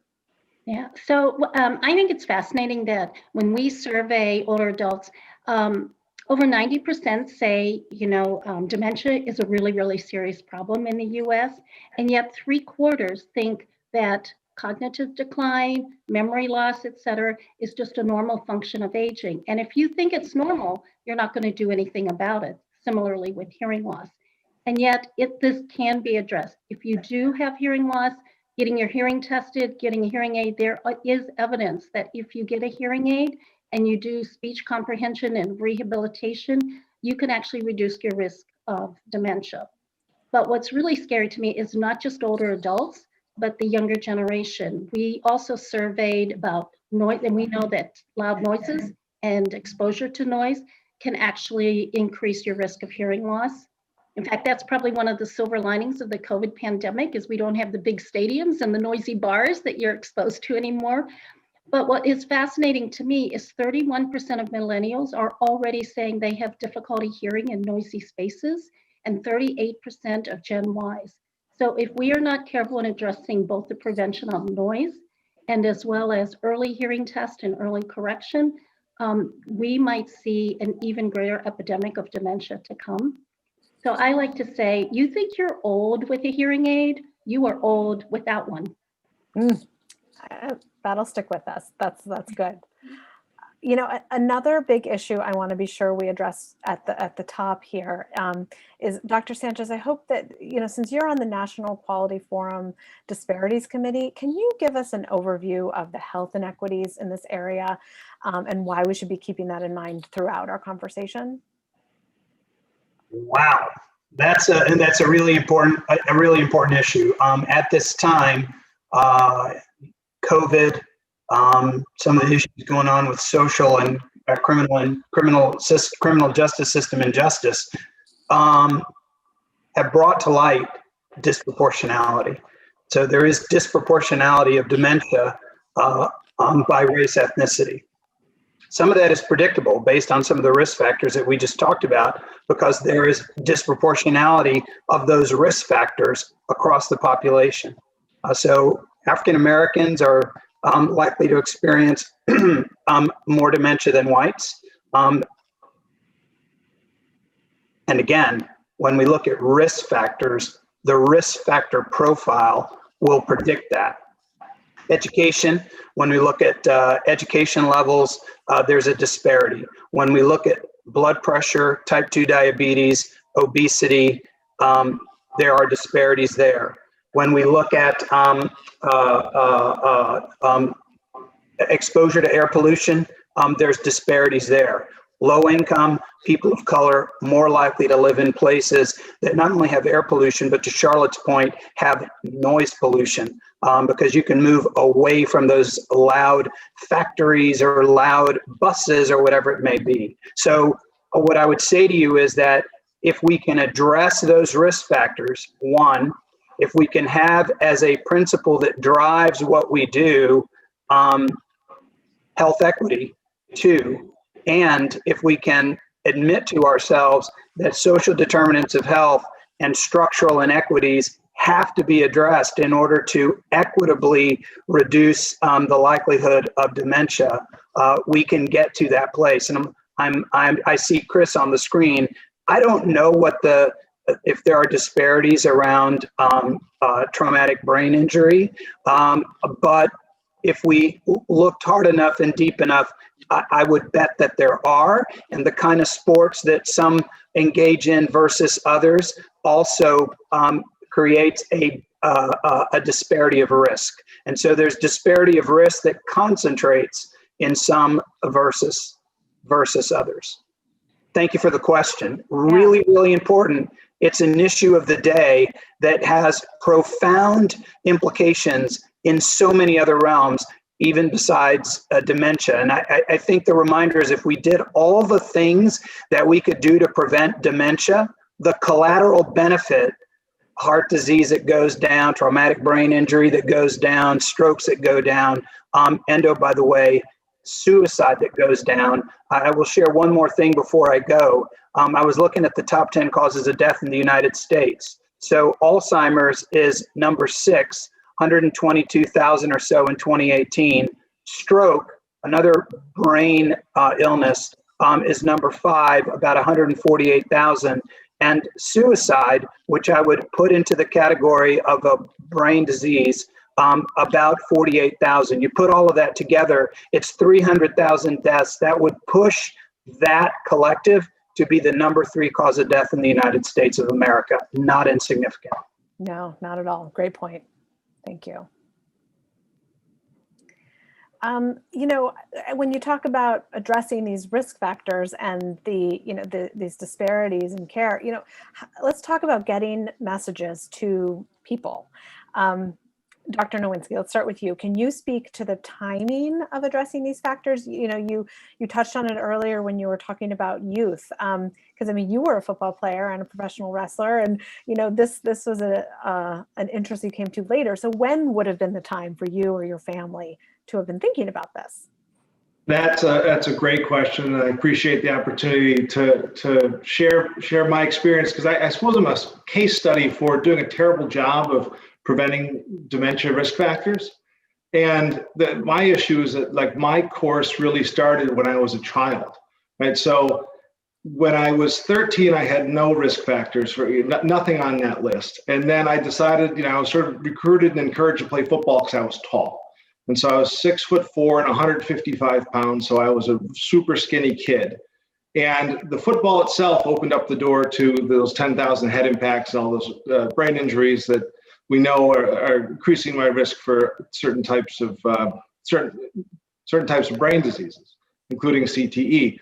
I also didn't appreciate, though, that by becoming a lineman, just because I happened to be like one of the biggest guys in the team, they said, okay, you're an offensive lineman now in high school. And that meant they started encouraging me to gain weight. And so I started gaining weight pretty prolifically. So I went as a 13-year-old, 6'4", 155. 8 years later, as a senior in college, I'm the same height and I'm 308 pounds. I doubled in size. Wow. And it never dawned on me when I was a freshman in college and I first got diagnosed with high blood pressure, what that might mean for me long term. Nobody brought up, hey, by the way, high blood pressure is really bad for you and could increase your risk of dementia and all sorts of other things. And so now I'm clinically obese. I've got high blood pressure, and I've got all these injuries, and it all happened to me basically between 13 and 22, right? And so now I'm 42 and I've got 2 young kids, and I'm like, oh my God, I've really got to scramble to lower my risk factors. I've done so much damage all in the past, and a lot of it is a minor. And so I'm in the midst of a weight loss contest right now. I'm trying to get under 270, but the part of the problem is it's hard to lose the weight once you put it on. I'm still being medicated for high blood pressure. And so I guess one of the things that comes from this is just the idea that we need to start talking about this earlier. It's never too early to start talking about dementia prevention. And the literature is now, the graphs in the Lancet paper, if you haven't seen them, are wonderful, sort of displaying like, hey, you have chances to intervene. And and for me, it's interesting to think that it only comes up in our neuroscience meetings and the BUCT Center. We talk about this, but in regular life, people aren't talking about this enough. And that's why I'm so supportive of this campaign, because there are so many opportunities that we don't talk about. And it really is across the lifespan, and recognizing we have chances all the way through to reduce our risk. And we really need to start taking advantage of them. Thank you so much for that, personal experience story. And I also just think it's so interesting that, you are so educated in this area, and yet it's still something that you have to work hard on, right? So, Dr. Livingston, what else would you add to our understanding of brain health across the lifespan?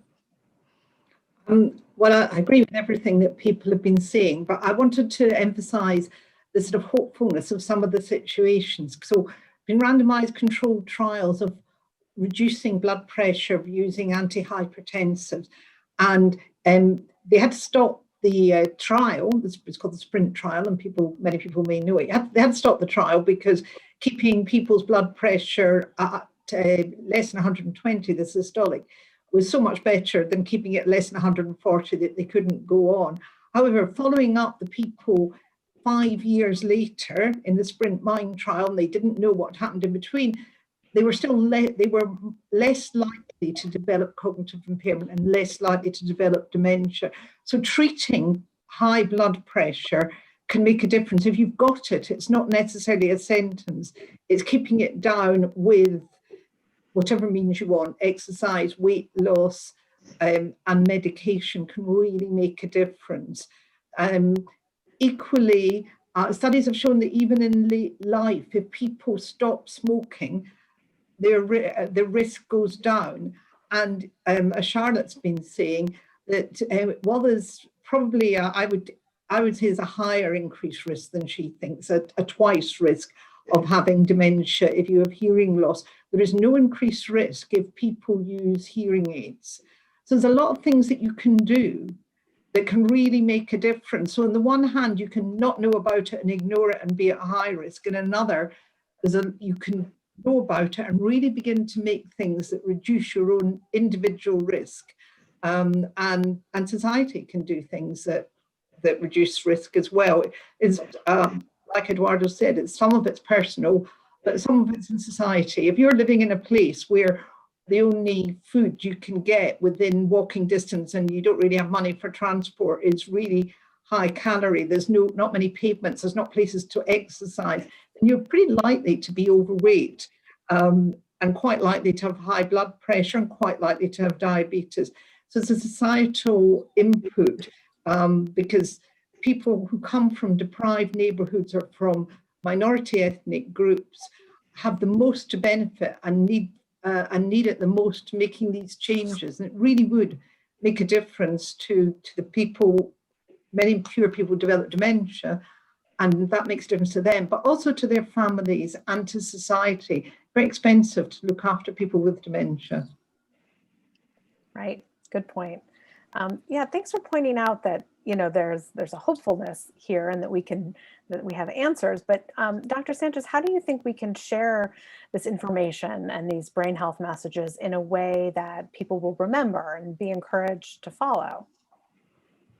One is to have messages that resonate. So one way is to engage those that we're trying to send the messages to and say, and ask them in focus groups, et cetera, what would resonate.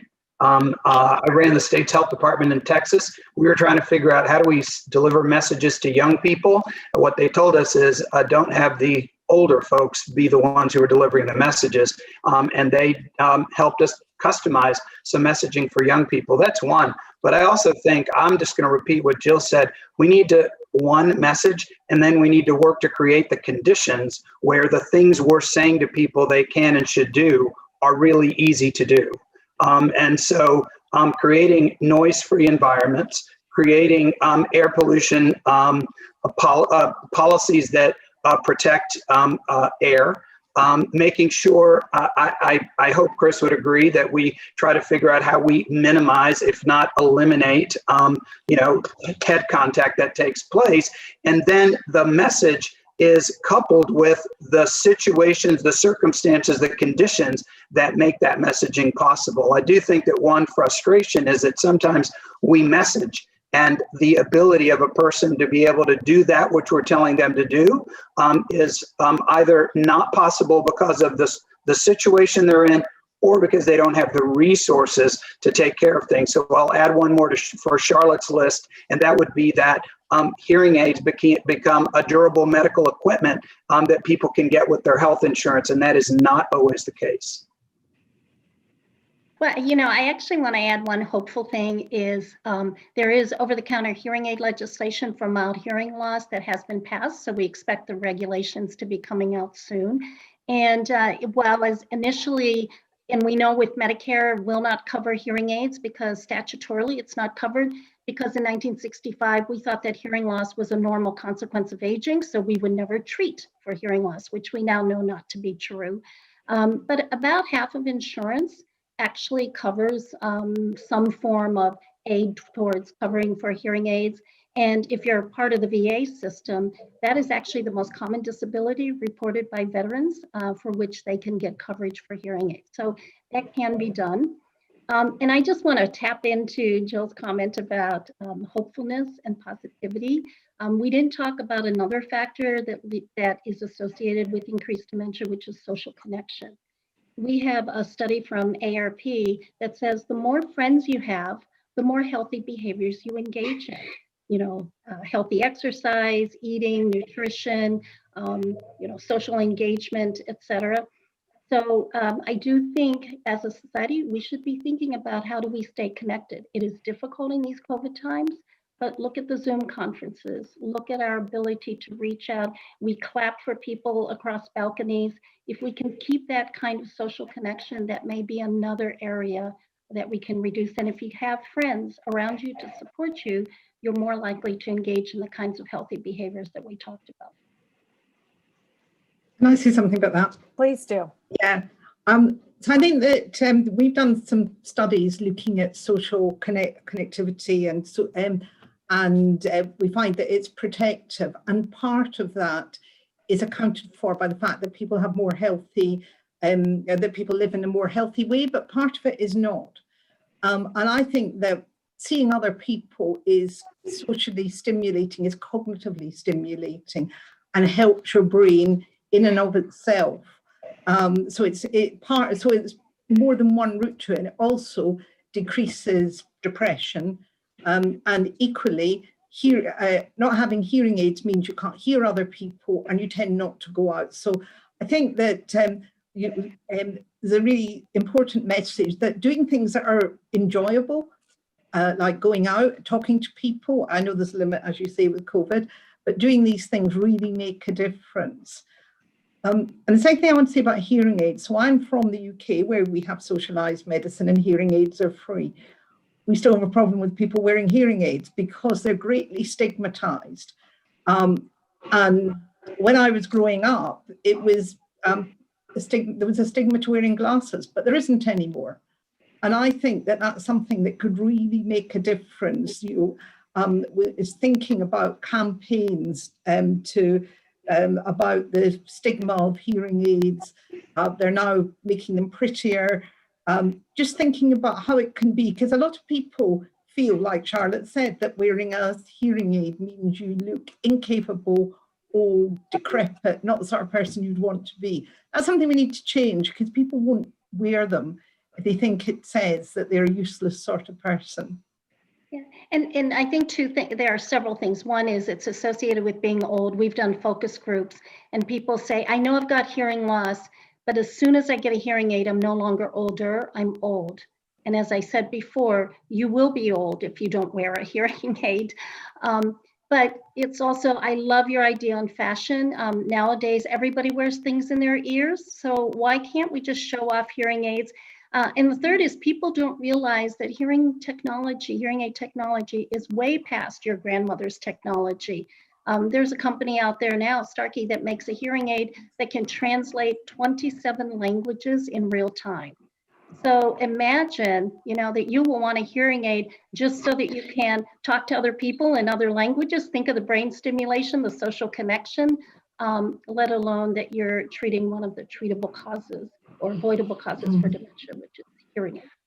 I think it's a fantastic idea to market it like earphones, like things, and just to begin to think about it like that. And also hearing aids now have Bluetooth, so you don't even need to put on your earphones to listen to what's going on and to take phone calls. So I think we need a marketing and a change. And like Charlotte said, it's the biggest risk factor. It really could. So what's good for your heart is good for your brain.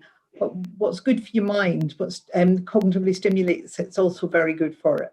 Right. I mean, just to give you a personal story, my father had age-related hearing loss, and for 10 years, he absolutely refused to get a hearing aid or even get his hearing tested.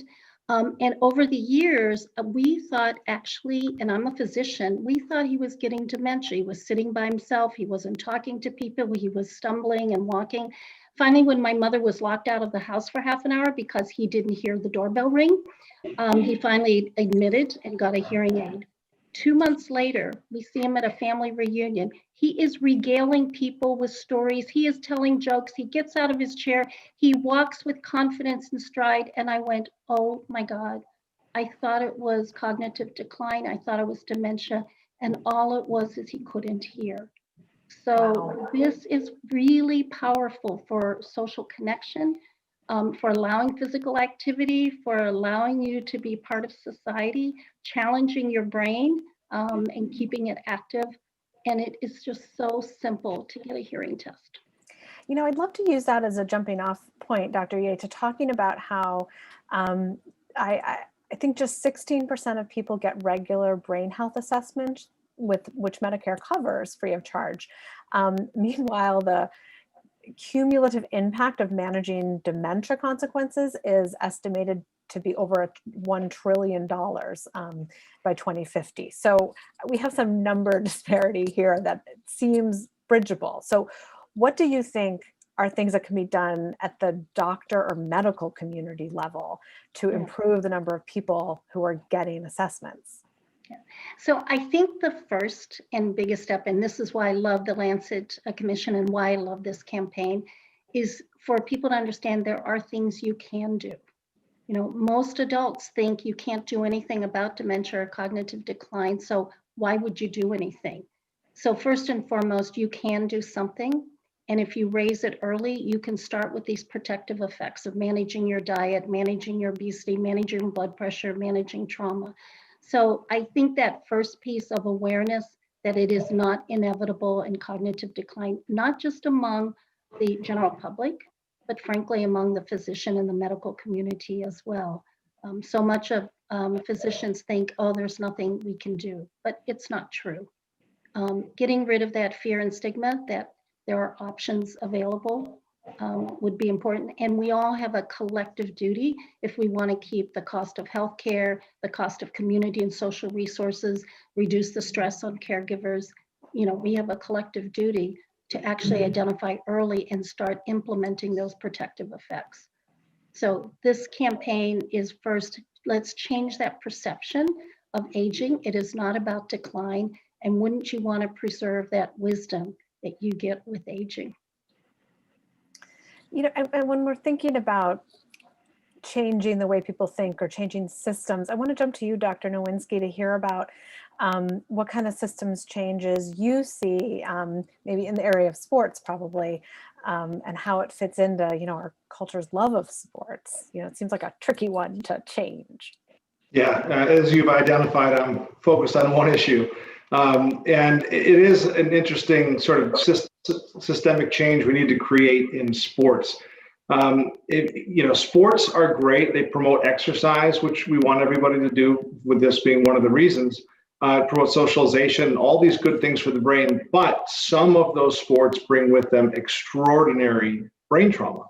And we accept that brain trauma for sort of the wrong reasons. Was an undergrad, I studied sociology, and sort of I now appreciate that the sports that kids play, they play primarily because those sports were invented for adults, right? Whether it's football or rugby, or they were college athletes and then pro athletes, and then it worked its way down. And so now we have children playing by the rules that the adults play. We all accept these brain injuries. We all accept the NFL players getting knocked out every weekend because we assume there's informed consent. And we assume that they accepted that risk, they're getting compensated for that risk, and so that's okay. But we don't think enough about the fact that, well, if there's 2,000 NFL players doing this, there's also 3 million children doing this without informed consent, without compensation. And changing that system is very difficult because the kids want to play the sports that their heroes play, right? And by the same rules, they want to wear that helmet, they want to look like them. The pro sports don't want to change that because they're all fighting each other for lifelong fans. And the data is very clear. Whatever you play as a child, you'll be a fan of later on. And then this shift hasn't happened because we haven't really had the evidence and this spotlight on concussions and CTE that we have today. And so now we're trying to make these changes sort of sport by sport because every sport runs its own show. And so in the US now, we're able to leverage the first CT cases in soccer players to convince US Soccer to ban heading for children before 11. So we're no longer taking the 2-3 pound projectile and throwing it at a child's forehead. And when they duck, you go, no, don't duck, hit it back with your brain. We don't do that anymore because we now know it's a bad idea. That is slowly, that conversation is now happening in the UK and it's going to spread worldwide. And that's partially because soccer rules are sort of top down. Football, we're having a real heck of a time trying to change people's habits, partially because there is no governing body to talk to. And the one governing body that is there is really funded entirely by the NFL. And again, that's about recruiting your kids. And so last year, we developed a campaign to start to change hearts and minds by drawing the analogy that, we identified that your risk of CT goes up 30% per year, and that gives you this incredible curve. And it's actually about the almost exact same amount as your odds of developing lung cancer go up each year you smoke. And so we filmed a PSA with kids smoking cigarettes on the sideline lit by their parents while they played a football game. It got a lot of attention, won a lot of awards, but we had to get people to think about it differently. And we're really just asking them and fighting this business and fighting entrenched interests and trying to fight the fact that you can't see brain injury while it happens is hard. And so, to give you a window into it of how strong this relationship is, if we took 3 years off of every football player's career, and on the front end, they start at 11 instead of 8, we would cut CT rates, we anticipate, by more than half. So it's, that's what 30% per year compounding does. So we do need to change things and we need help from the public health community and this messaging of the simple thing is, don't hit your kid in the head and don't let anybody else hit your kid in the head. Around the office, we call it the Don't Hit Kids campaign. And like any parents out there choosing sports for your child, pick the ones where they don't hit your child in the head. It sounds very simple when you put it that way. Thank you. Yeah. Dr. Sanchez, would you actually jump in and talk about what role education plays at the societal level? Oh, yes. I'd love to. So education is one of those social determinants of health that many of us talk about. We haven't quite figured out what to do about. But when we look at the distribution, for example, of graduation rates by race ethnicity, we have a huge divide in this country where Latino, Hispanic children, African-American Black children American Indian, Alaska Native children, much lower graduation rates in general as a group than whites and Asians. Low graduation rates also are correlate with income levels. But we've got a lot of work to do in this country because as you've seen, and I think we heard, education may be one of the more important variables because it leads to some of the other risk factors. So low educational attainment, a higher likelihood of drinking immoderately, higher likelihood of a sedentary lifestyle, higher likelihood of being a smoker, and so on and so forth. So as we think about this comprehensively, getting our head around what to do is critically important. And there are things that can be done. So there is an evidence base for what should be done. One, universal pre-K, huge difference maker. In the United States, if you've got universal pre-K, the likelihood of getting to third grade at or better than reading level is very high, and getting to that place at third grade is a predictor of graduating from high school. There's other evidence-based programs that even at a high school level, when you intervene with underperforming children, you can get them graduated out of high school and into college. And something I remember from my years as a state health officer, the demarcation for the difference in mortality rates among the population is 1 year of education or more after high school. So if you can get a child graduated from high school in 1 year of education, doesn't have to be towards a college degree, it can be vocational training, it could be any number of things. That seems to be the demarcation.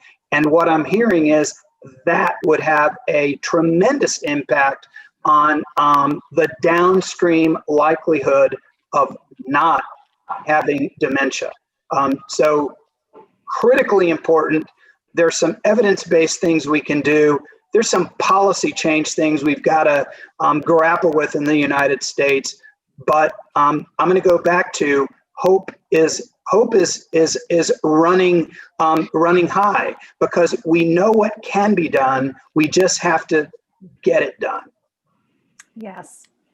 You know, I love that we're talking about dementia prevention when we've talked about pre-K, 8 to 11-year-olds, college. I mean, it is a hopeful thing that we can talk about the lifespan and how much we do know with kids that we can protect. And so actually, you know, I'd like to talk about the future, you know, what we're doing for these kids and for adults and for everyone, especially since Alzheimer's and related dementias are expected to nearly double over the next 20 years without you know, this kind of movement that we're creating. So Dr. Livingston, can you talk about what your ideal world would look like when it comes to brain health? Well, that's quite a big question, isn't it? I mean, I think really we've got a consensus here that there needs to be a lot more understanding, and it needs to be a sort of professional advertising understanding. We need to know how to communicate with people so that they understand that they're damaging their children's brains, or they understand that hearing aids are and that hearing aids are smart, not a sign of being old. So we need to have huge amounts of professional communication so that people understand what they can do and the hope in the future. So I think that's my first thing. And then I want interventions like at societal level, the understanding that there has actually been a reduction in the incidence of dementia in America over the last 20 years, 12.5% a decade. So while there's a lot more people with dementia, there's a lot more older people, the number per 100,000 older people has reduced by 25% in 20 years. And that's because of things like reduction in smoking and more education and treating heart disease. So I think you understand that we know it works and we can do more. And the thing that people most want to avoid in old age is getting dementia. We know how to, not guarantee you can't do it, but to dramatically decrease your risk. So to make society, to give people the education to make the choices, to make society that people are not driving into head injuries, either from road traffic accidents or from sport, that they can avoid, to get high blood pressure treated when you're young, and to have hearing aids available and stopping smoking available. In the States, I'd like that to be available free for everyone, because it would save a huge amount of money for everyone, and there would be many fewer people living with dementia and many more people living healthy older age lives and contributing to society. That sounds like a great future. Does anyone else have a thought on, that sort of ideal world, what it would look like, and how? Well, I'll get to the next question in a sec, but if anyone else would like to jump in. So I wanted to build on Dr. Sanchez, saying there are things we already know about. So I don't think we have to only think about ideal. So one example that we could combine a couple of these ideas is ARP did a study and has experience with the Experience Corps, where you took older adults working with third graders to teach them to read. It was a volunteer program. In fact, it is still going on. And what happens with these third graders, they're more likely to finish school, they're more likely to go on to college, they're more likely to graduate, they're more likely to have a career, they're more likely to have better income.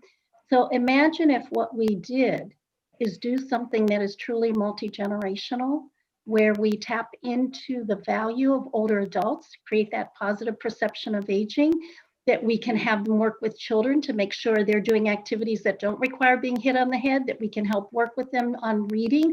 And if you can't hear a child talking to you, you know that you've got to get your hearing tested, and think of the social engagement. And surely as an older adult, you want your child eating healthy, or the child that you may be teaching to read.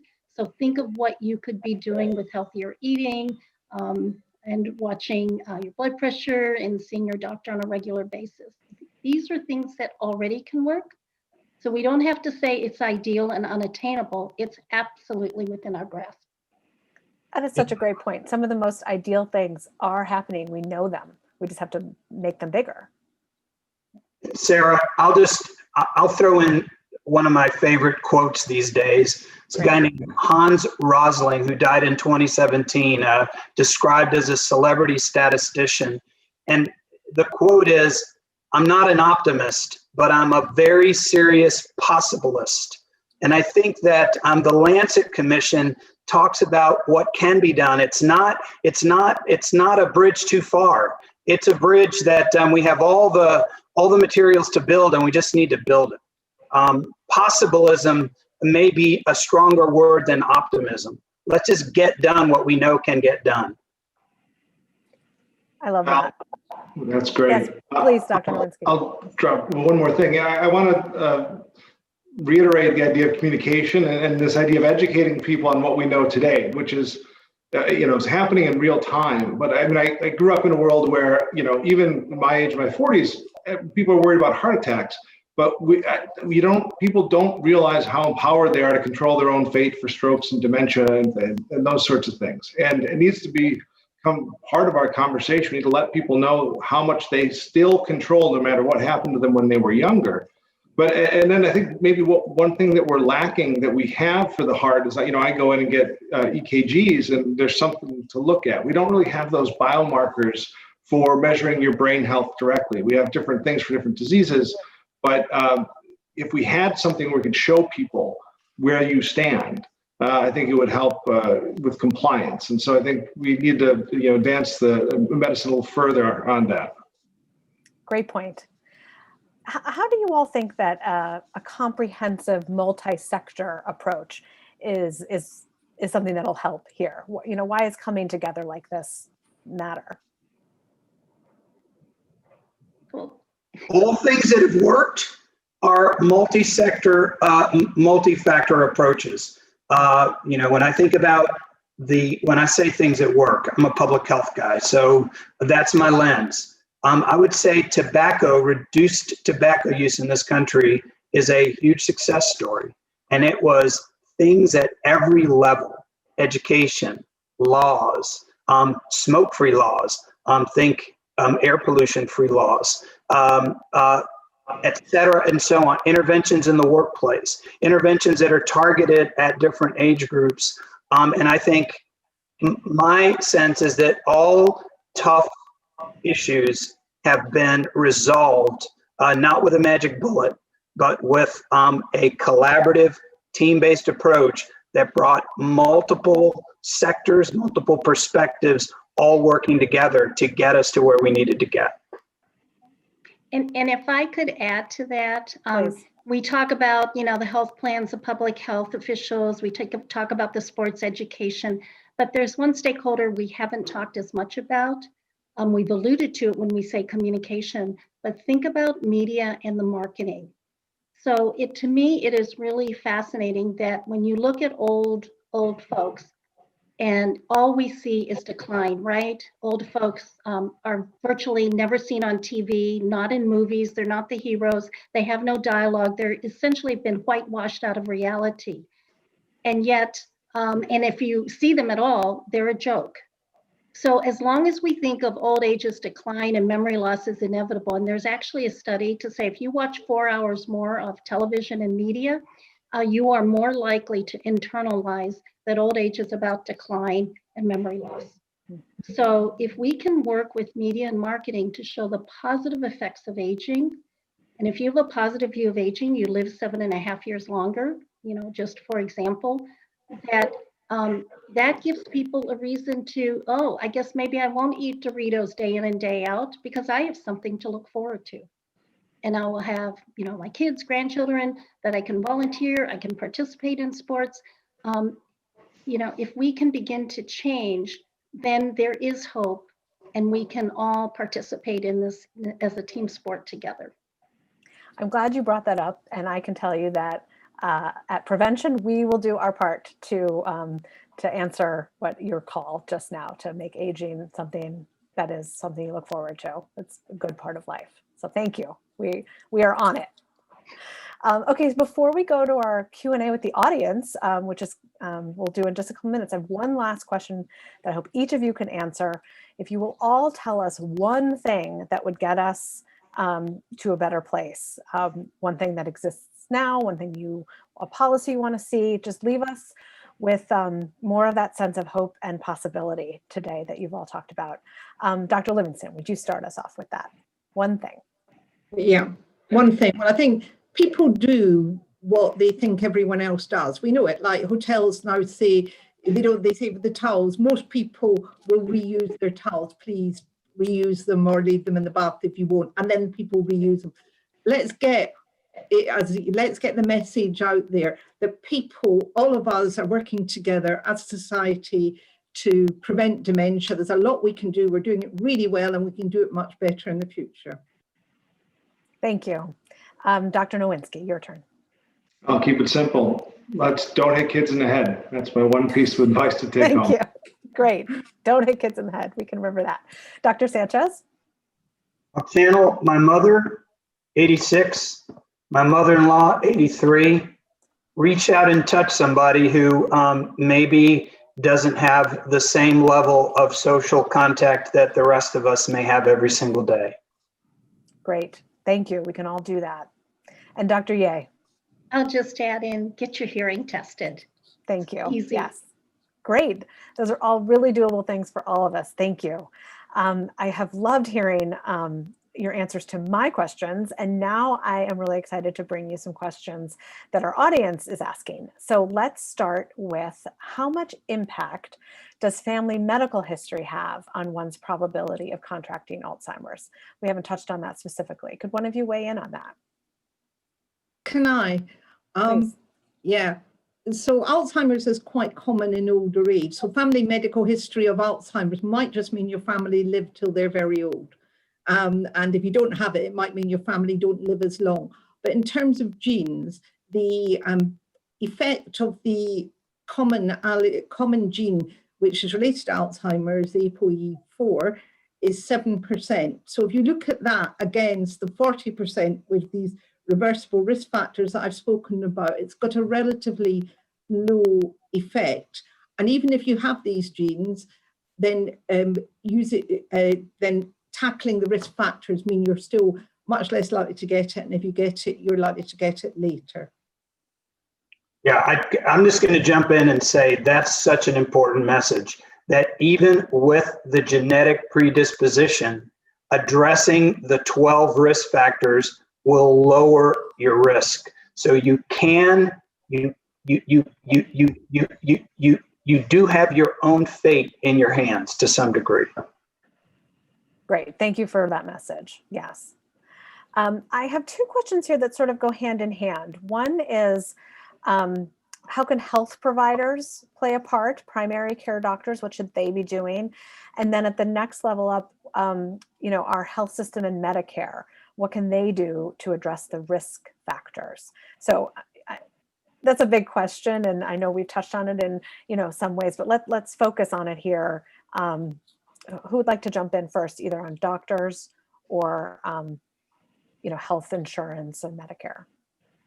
So I can weigh in on a couple of those points. So, as a physician or as a primary care physician, it'd be good to know that 6 in 10 older adults actually worry about their brain health. It's their number one worry in wellness.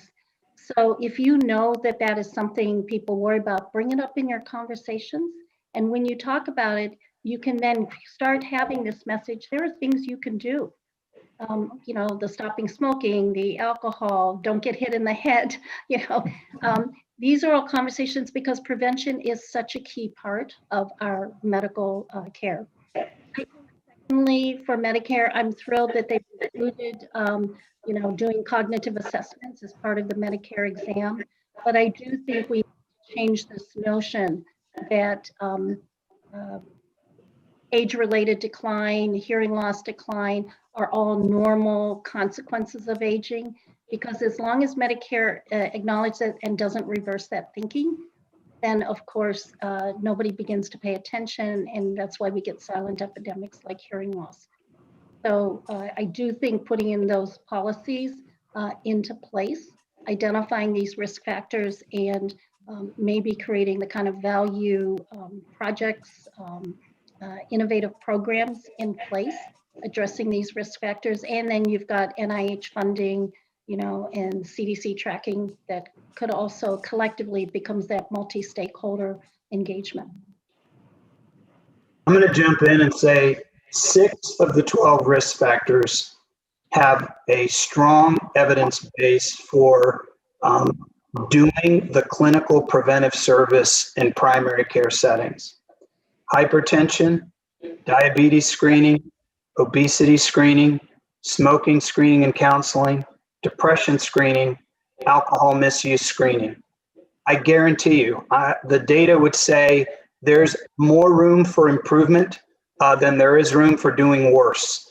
So there's opportunity to say these are things that we should say should be occurring 95% of the time in patients. That's the one side. So clinicians need to be held accountable and hold themselves accountable to delivering these clinical preventive services that make a difference. Health systems need to set things up in ways that incentivize and reward physicians for doing so. It's a triple bottom line. Patients are healthier, the system saves money, and the doctor gets rewarded for doing the right thing. Four, because the health plan itself reaps some reward for saving that money. So there's promise, but we got to hold ourselves, and we have to hold our feet to the fire to deliver not anything new. These are already evidence-based interventions that make a difference. Now let's go out and make sure that they're being delivered. Can I just add in hearing loss, which is, not part of that set of preventive services. And I like the fact that loneliness, social connection are now questions that we can ask about, and we recognize their impact on health. So there is, if you just took these 12 factors and built that into the preventive services, but health plans cover, that are important to the physicians, and we know they're important to the consumer. Dr. Livingston, did you have something else to add? Yeah, I was going to say that in England, we now have, as part of a midlife check, which is mainly done by nurses rather than doctors, is people are given a personalised risk for dementia. They say, we know that dementia is something that people worry about more than anything else. And for you particularly, you have a high, they don't look at all of them yet, but hopefully they will soon. You have a high risk of, you've got hypertension, or you have diabetes or a risk of it, you're obese, all of these things, and you've got the sort of the 6 factors that Eduardo talked about. These give you personally a risk, and this is a plan for you personally to tackle it and reduce your chance. And I think that is excellent. We've a new paper that came out this afternoon in Lancet Healthy Longevity, which looks at the cost and the amount of cost saving in treating some of these, including hearing loss. And it's calculated for the UK, but a lot of money would be saved, and we're now campaigning for them to begin to put this in all over the country, stop it for every person, stopping smoking, tackling hearing loss, and tackling high blood pressure. And I think that we have to have, we have to campaign so that it becomes part of the Medicaid or the NHS or whatever system that we're part of. Dr. Nowinski, could I call on you for this too? I'm curious where you think doctors fit in when it comes to kids and sports and not hitting them in the head. Like, is this mostly a parent situation, or do you think there is a role for the medical community? So that's a very interesting question. It's been studied quite a bit. Doctors mostly don't want to get involved in that discussion. So what's interesting is that almost all pediatricians wouldn't let their child play tackle football before high school. But that's not necessarily what they're going to tell the parents. And part of that is maybe the evidence isn't strong enough for them to make a choice. Part of that is, maybe you're going to lose patients. Because you say no, you can definitely find a doctor who's going to say yes. And so it is. I think we look at it as our job to strengthen the evidence so that doctors feel more comfortable making those decisions. Great point. Dr. Ye, I think this might be a question. Well, actually, I think anyone can answer this, but somebody wanted to know about changing their family members' thinking about cognitive decline being a part of aging. The question asker specifically said in some Hispanic family members believe that it's, always going to happen. And there may be other communities that feel the same way. I know in my community, it's the same. So what would you say about changing this thinking? Like in that immediate, how do you talk to your parent or grandparent about it? Sorry, go ahead. Yeah. So I know it's very difficult, especially if it's been culturally built into you and if the media around you reinforces that kind of culture, but it's not inevitable. So for example, we could send people, there's an ARP website where they hired photographers to go all over the world to look at older adults enjoying life. So there are gauchos in Chile. There is a grandmother in Iraq who's adopted 22 orphans. There are microeconomic grant deliverers, who do grants in local communities for building entrepreneurs. There are dance classes in Chongqing, China. There are gardeners and farmers. So I think if we can start to show examples that it is not inevitable, because there are people all over the world who are living with vibrancy and vitality. There's a study out there looking at health limitations on work and daily living. And sure enough, in your 50s, 90% have no limitations. But how many people knew, and what's in the study, 56%, over half of 85 and older say, I have no limitations because of health on my work or daily activities. So we need to showcase and demonstrate that it's not inevitable, because right now, the way the media portrays, it's just a joke and it's all about decline. So it can be done, and maybe examples within their own neighborhood or community that they're not exceptions, that they could be the norm, and it's easy and it's doable. Thank you. We have a question about diet and nutrition. It's specifically, how was diet considered by Lancet? And what role does nutrition play? Dr. Livingston, can you jump in on that? Yeah, I think that diet is complicated, and because whole diets are very complicated and they last, by definition, your whole life, it's quite difficult to work out the exact role. But looking at long-term studies, people who have a sort of Mediterranean diet are less likely to develop dementia, and similarly with a sort of Finnish Norwegian diet, they're less likely to develop dementia. What we also know is that taking vitamins and supplements appears to do no good whatsoever. So it's much more your whole diet that makes a difference. And these selling them in shops to help you ward off dementia is not going to work.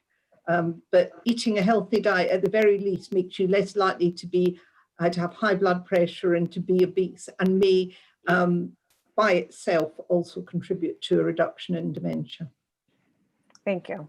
I'll just add that if you look at leading causes of death and disability internationally, broadly, not just dementia, a poor diet is at the top or very near the top of that list. But I'll reiterate what Jill said, which is it's hard to tease it all out, except there is no doubt that obesity, type 2 diabetes, and high blood pressure are downstream from eating too much of the stuff you should not eat too much of. That's the best way to put it, so that you don't talk about good food and bad food. But that's how I think diet plays a role. And again, there's the collateral benefit in the other direction, the degree to which you can avoid heart disease and stroke by eating a Mediterranean diet. I think everyone on our panel would say that's the degree to which that is going to contribute to reducing the likelihood of dementia. Thank you.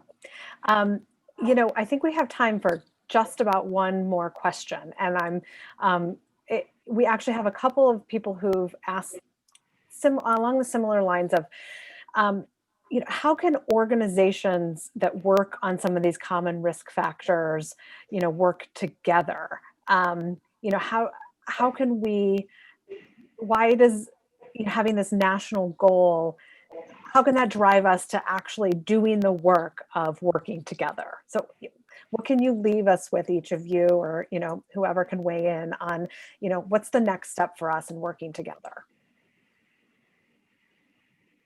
Well, I'll just jump in and say I work for the American Heart Association. Here I am. So I'm speaking on behalf of AHA. We will pull our sleeves up and work with any organization that has a common goal with us, and that common goal would be optimizing the health of all Americans. I'll share our mission statement, not something I ordinarily do, except our mission statement is to be a relentless force for a world of longer, healthier lives, period. We have license to be at the table with anybody. And I will say, in this time of COVID, when we're on the other side, whether it's in Europe or in the United States, I think there's going to be a reckoning and an opportunity to rethink what health and healthcare look like. And all of us need to invite ourselves to those discussions and say, this is what we expect a health system to be, not just from a communicable disease perspective, but from a non-communicable disease perspective. So I'm ready. Invite, we'll be there. Yeah, and I just want to say, ARP is already there. We worked with you in putting out the report in February about the global health connection and cardiovascular risk. So we are there to partner. ARP, 5 years ago, started the Global Brain Health Council to bring together the experts across the country, across the world, not just in this country, to bring together the experts on global health to make sure we have the science and the stakeholders. We are obviously working actively to change that perception of aging. We even got Allure magazine to actually ban the word anti-aging from all of its ads and advertising, because why are we anti-aging? Think about that question of how do I convince my older parents that it's not inevitable. and can we just learn to say, not that you look good for your age, but you just look good. Great point. You are all leaving me feeling very optimistic about this national goal, that it is doable, because we are all here. We have this multi-sectored approach. And so everyone who is out there, I think use this as a jumping off opportunity to reach out to the other people who are here and work with them to, to make a difference in your communities and with each other. With that, I would like to say thank you to all of our panelists and to everyone who joined us. And I wish everyone well as you go forward in preventing dementia and doing all the hard work that you all do. Thank you. Thank you. Thank you. That was a pleasure. Thank you. What a great panel that was. Thank you, Sarah. Thank you to the panelists. So if you're at home watching this, or if you're one of the people who has to go into your office and is watching it there, and you worry you might have missed something, either from this panel or the fantastic panel we had earlier today, fear not. Video on demand will be available tomorrow at this same website, and it'll be up for several days afterwards. So if you missed any of Dr. Livingston's ideal future or worry about it, it'll be there tomorrow. You can play back the talk at your leisure. So Dr. Sanchez didn't mention it, but in the 40s and 50s, I understand that we didn't know that hypertension was a problem. And it took first identifying that hypertension was a problem before we started looking at ways to prevent heart disease and heart attacks and sudden cardiac arrest. Similarly, with Alzheimer's, it wasn't all that long ago that Alzheimer's was a normal part of aging. And you just heard in our panel that some people still think it is, and it is not. We've identified the problem, and this panel talked about some of the solutions we've identified. Our panel earlier talked about some of the medical solutions that are being identified. So much progress in this field fairly recently. It's an incredible story of hope that we've got now with Alzheimer's. Figured out the problem. We've figured out some solutions. Unfortunately, now the hard work begins, because it is unlikely, no matter how brilliant the scientists are, that there will be a silver bullet to stop Alzheimer's. It will probably be finding the 40% that Dr. Livingston talked about with this panel that you can prevent, finding different targets in your brain that you can affect with a drug. There'll be so much more work to go, and have ideas of where we at least can go with that hard work. One of the things I really like about Us Against Alzheimer's since I've been here is that we don't shy away from the hard problems. In fact, this organization runs for the hard problems. We ran for diversity in global clinical trials and diversity in understanding the genetics of the disease, where most studies globally are done with European and people of European descent. That's not where the disease mostly affects people, both in the US and worldwide. And so the Davos Alzheimer's Collaborative aims to bring together cohorts from around the globe to do a better genetic analysis and understanding of the disease and its possible targets. We're also working with the earlier intervention. You heard about that. The damage to your brain happens for 20 years before you're able to know about it. Now, maybe these blood tests in the next short period of time will change that. But for now, you've got to start doing prevention early. And this organization started talking about preventing Alzheimer's several years ago. And you're seeing some of the work that goes into that. We run for hard problems. We'll talk about a couple more tomorrow. But our next panel, I'm looking at the clock here, in 10 minutes, 5 o'clock Eastern, we'll have our founder, George Vredenberg, with two guys who have spent their careers running at the hard problems. Dr. David Satcher, who was the 16th Surgeon General of the United States and the director, and Dr. Francis Collins, who was the director of the NIH. Guys that have spent their careers going for the hard stuff, trying to do the best they can to fix everything they can find. Join us in about 10 minutes. Thanks, everybody.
Well, thank you, Dr. Collins, for joining us today from the NIH, and Dr. Satcher from Atlanta. And thank you both for your lifelong commitment to the health of all Americans.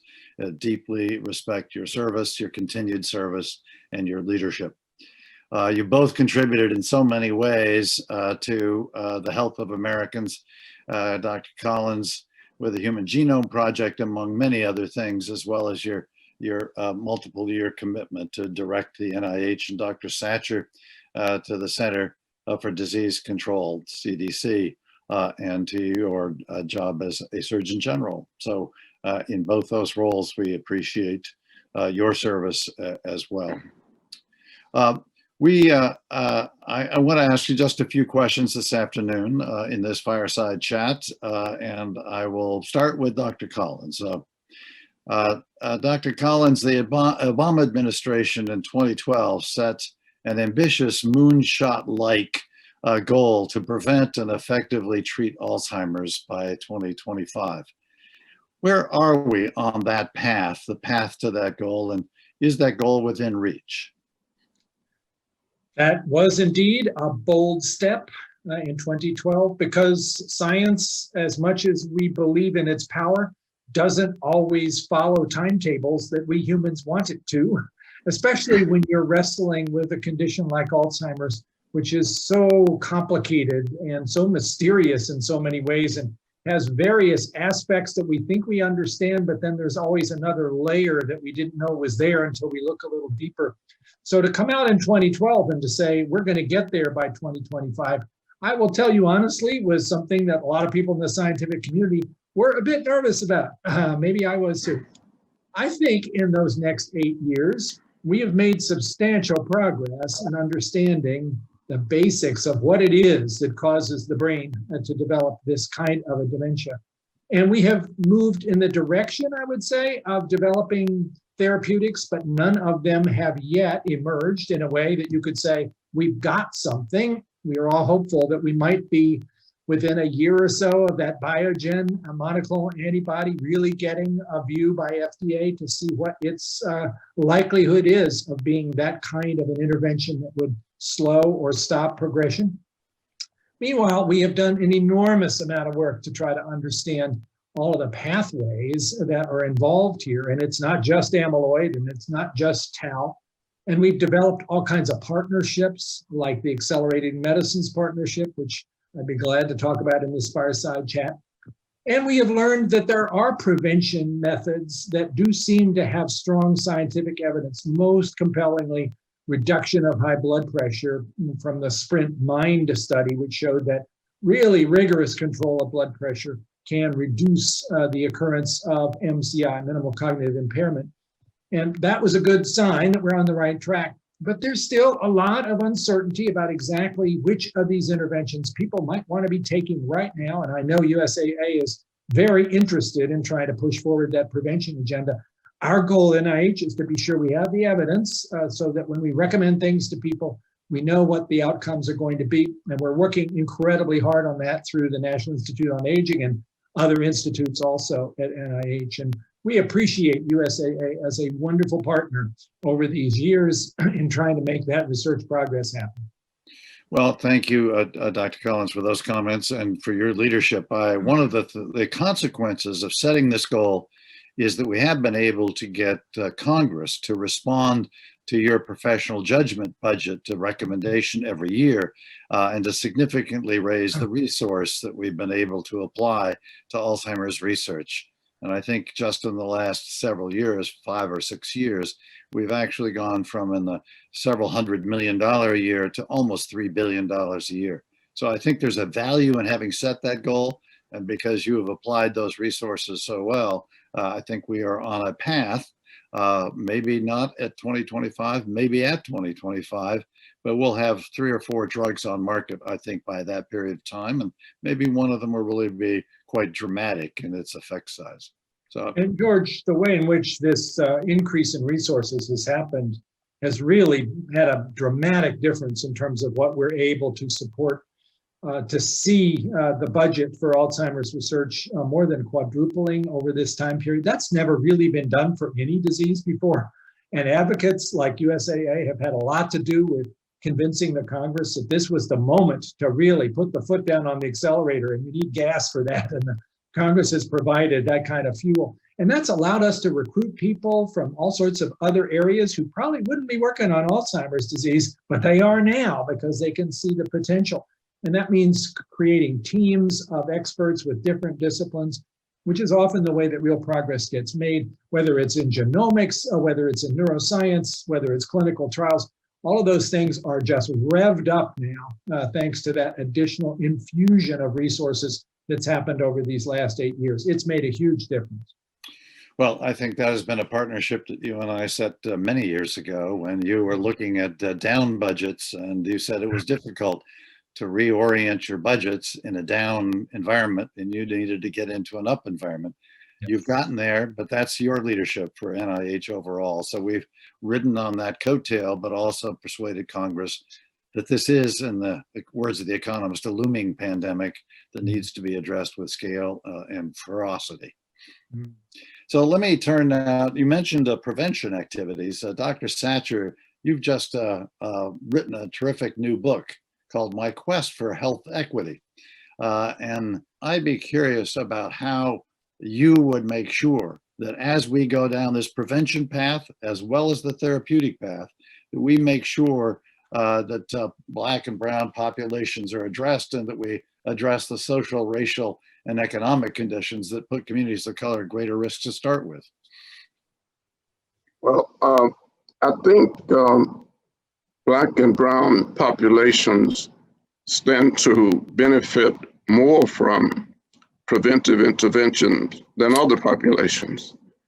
I think to the extent that we know that reducing the risk of obesity, improving diets, enhancing physical activity, to the extent that we can be successful in those areas. And those areas call for actions at home, in the community, at school, and several other places. But it says that we've got to pursue a path where we get our children to be more physically active, to eat better, and to avoid some of the risk factors that lead to obesity. We did a report when I was Surgeon General called the Call to Action to Prevent and Decrease Overweight and Obesity. And among other things, we said in that report that a child who is overweight or obese by the age of 12 has an 80% chance of being obese as an adult. So we know that the time to intervene is early. When I was director of the CDC, we interacted with the schools and found that schools had actually decreased physical activity.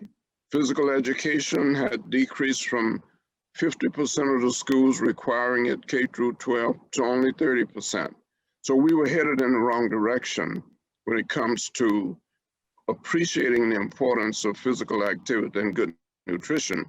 And that was another area of intervention that we recommended in this report from the Surgeon General, that we actually needed to make sure that the foods that were being provided to children at school were healthy foods. And I say that because many of the children, the only real meals that they received were when they were at school. So physical activity and good nutrition were some things that we saw that we could do better than we had done them in the past. And therefore we could begin to reverse the pattern of increasing overweight and obesity in children, and therefore in adults.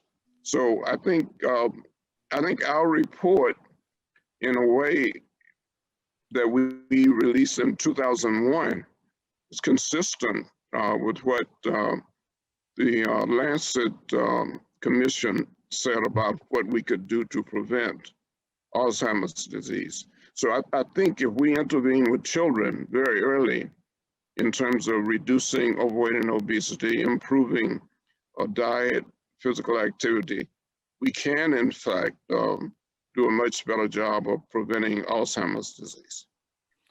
Dr. Collins mentioned the Sprint Mind trial, which suggested strongly that reducing hypertension can be a significant risk reduction factor for Alzheimer's, which brings into question whether or not low-income communities in this country or otherwise underrepresented communities are getting equal therapeutic or medical access to traditional, primary care kind of support. And I'm curious as to whether you think that there is a challenge of a racial or economic character in making sure that all of the populations that really need these kinds of interventions, whether medical management or lifestyle, are we getting those interventions to people that really need them? There are major disparities in health, and there are major disparities in health care in this country as we speak. And that's one of the things that we should be concerned about is, are we moving closer to the day in which we assure that everybody has access to quality health care, or are we moving away from it? And I think it's really critical that we stay on track. The Affordable Care Act, for example, I think it's critical that we stay on that track of assuring that people with pre-existing conditions can receive treatment regardless of their ability to pay. We're not quite there yet, and there are some people who would even turn back the clock in terms of assuring access to quality health care for all people. Without question, African Americans, Hispanics, and certain other populations are not receiving the same quality of care and don't have the access to the same quality of care. So we have to continue to work on that if we're going to reduce and prevent Alzheimer's disease. Boy, I totally agree with that. And if anybody doubted the existence of health disparities in this country, just look at how COVID-19 has shown a bright and very disturbing light on all of those issues. African Americans, Latinx, Native Americans have shouldered a very heavy burden of this viral illness because of the health disparities that were already there play out in a very unfortunate way in terms of access to care being reduced, in terms of socioeconomic status, preventing people perhaps from being able to isolate at home like I am right now because they need to get out and actually make that hourly wage in order to put food on the table for their kids. If you wanted to look at our country and say, do we have health disparities? Just look at COVID-19. We need to look at that unflinchingly, and we need to figure out how can we learn from this and do a better job. Dr. Collins, how is NIH addressing either disparities in access to clinical research or trials, or more generally to the therapies that we need for all the population? Well, it is a very high priority for every one of our 27 institutes and centers, but one of them, the National Institute of Minority Health and Health Disparities, has that as its main charge, now led very ably by Dr. Eliseo Perez-Stable. And their focus has been not only to try to utilize the resources they have, but also to build collaborations across all of the NIH institutes so that we are now spending billions of dollars on the health disparity issues. And I think we've gone increasingly from studying the problem and trying to identify the factors to actually mounting research projects that test interventions. I think it's time to stop admiring the problem and actually try to figure out what we can do to change it. And some of those, I will give you an example for COVID-19 right now. We just funded a few days ago a program that's going to introduce point of care, rapid turnaround, highly accurate viral testing into those communities that have been hit particularly hard, many of which don't have access to testing in a convenient way, and see if that could be a way to try to turn down what has otherwise been a terrible incidence of the disease in those communities. We'll see if that turns out to be a successful enterprise, but that's a research intervention as opposed to just trying to catalog all the reasons why health disparities are still with us. You know, this is a bit of a wild ball, but you mentioned NIA, and of course the National Institute of Infectious Diseases is critically involved in the COVID effort. But I've always wondered why we didn't get the Nursing Institute more engaged in this, because they are sort of the frontline workers, as it were, that can deal with, you know, things like hypertension, which is easily measurable in a visit to the office, and it can advise on lifestyle changes in a way that you don't need a full-blown physician to do that. Because nurses, quite frankly, when I've had interactions with the medical system, the nurse is very often the person I deal with and on whom I rely. You know, George, I think you got a great point, and I'm glad to say I think we are seeing sort of a reactivation of the notion of nursing research and how it can play a critical role in health disparities, just as it is now starting to do with COVID-19, as it has been doing increasingly for the opioid crisis, another public health crisis that we're dealing with right now. Happy to say I just recruited a new director of the Nursing Institute, Dr. Shannon Zank from the University of Illinois. She just arrived like 3 weeks ago. So, and she didn't actually arrive. She's telecommuting from Chicago because of all the things around us, but she's already jumped in. And her whole area of focus actually is health disparities, and particularly the issues about the built environment and the food deserts that contribute to what Dr. Satcher was talking about in terms of the incidence of obesity and poor nutrition in many of these same communities. If we don't deal with that, we haven't really tackled the problem. I'm going to ask both of you this. I'll start with Dr. Satcher. It's one thing for the NIH to lead, another thing for CDC to lead on these issues of disparities. Who else do we need in that conversation and action orientation, as Dr. Collins saying, stopping the admiration of the problem, but get to action? Business community, NGOs, what are the sort of the sets of partners that we need to begin to bring together to really make a difference in these treatment disparities and in, quite frankly, in access to clinical research disparities? Well, I think it's really critical that we look at the healthcare team and really better apply the healthcare team to the care of patients. We took over mental health emergencies at Grady here, one of the largest hospitals in the country. And people were waiting 10 to 12 hours to be seen for mental health emergencies. And we decided that we could do better than that. So the Satcher Health Leadership Institute, during a time when we were trying to find our way and to decide what exactly we were going to contribute, we took over mental health emergencies in the emergency room at Grady. And it was the team approach that made the difference. It meant that people who had been waiting for 8 to 12 hours were seen right away, if not necessarily by a psychiatrist, but by somebody on the team that worked with the psychiatrists or others. So I think healthcare is a team function more and more now. And so we have an opportunity to treat people more timely, more humanely. And I think that's what we're seeing more and more, is that we can do a better job of dealing with people, whether they come in with emergencies like a mental health emergency, or whether they come in for regular visits. We need social workers, we need nurses, we need nurse practitioners, physician assistants. We now have a better opportunity to apply the team approach to patient care. And I think already it's making a great difference. I totally agree with that. I do think, George, other partnerships with NGOs, certainly with the business sector, to try to have everybody adopt this as something that's not just a nice thing to do, it's the way in which our country can flourish. We can actually build upon all the talent that's there, which is otherwise being held back. We know that diversity leads to productivity. One of the things we're working on from NIH's perspective, and of course we're a research organization, is if we're going to have more effective research focused on areas of health disparities, it helps a lot if some of the researchers are themselves familiar with and come from those same communities. Our research workforce doesn't look like our nation.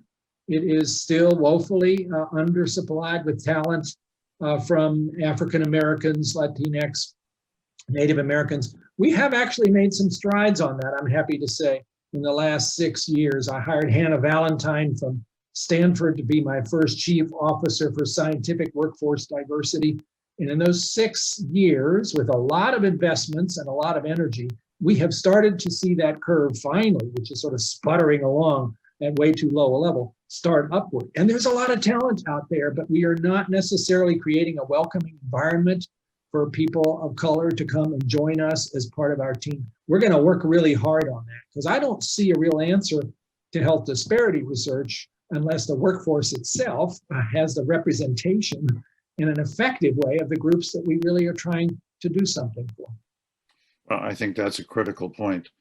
You know, Dr. Collins, one of the struggles we have in the Alzheimer's clinical trial research, we ourselves have a clinical trial network in the United States of about 81 trial sites. The struggle is to try and get more minorities into those trials, to at least seem to get a signal as to whether or not the therapeutics that we're trying out in human research actually express the same kind of, the drug has the same kind of impact in multiple different communities. Women, we don't have a problem with, they show up. But we have really had problems recruiting Blacks, Latinx, and as you say, Native Americans. I'm curious as to what we can do to really increase the participation of minorities in clinical research. I'm glad you asked the question, because we're right in the middle of that now with COVID-19, and I'm learning some lessons just in the last couple of months that I think could be applied in other situations. We are, after all, now running phase 3 trials of vaccines for this terrible global pandemic. But we want to know whether those vaccines provide benefit in some of the higher risk groups. And so if all of the participants in these vaccine trials are young, healthy white people, we are not going to learn what we need to learn. And yet, let's be honest, there's a trust issue. A lot of communities of color do not see the government and do not see government researchers as necessarily the kinds of folks they want to hang out with. One of the questions you get asked when you approach somebody about a vaccine for COVID-19 who happens to be African American, the answer you get is, have you heard about Tuskegee? That lingers on, and it should. There was a terrible abuse of what should have been a contract of trust and was not.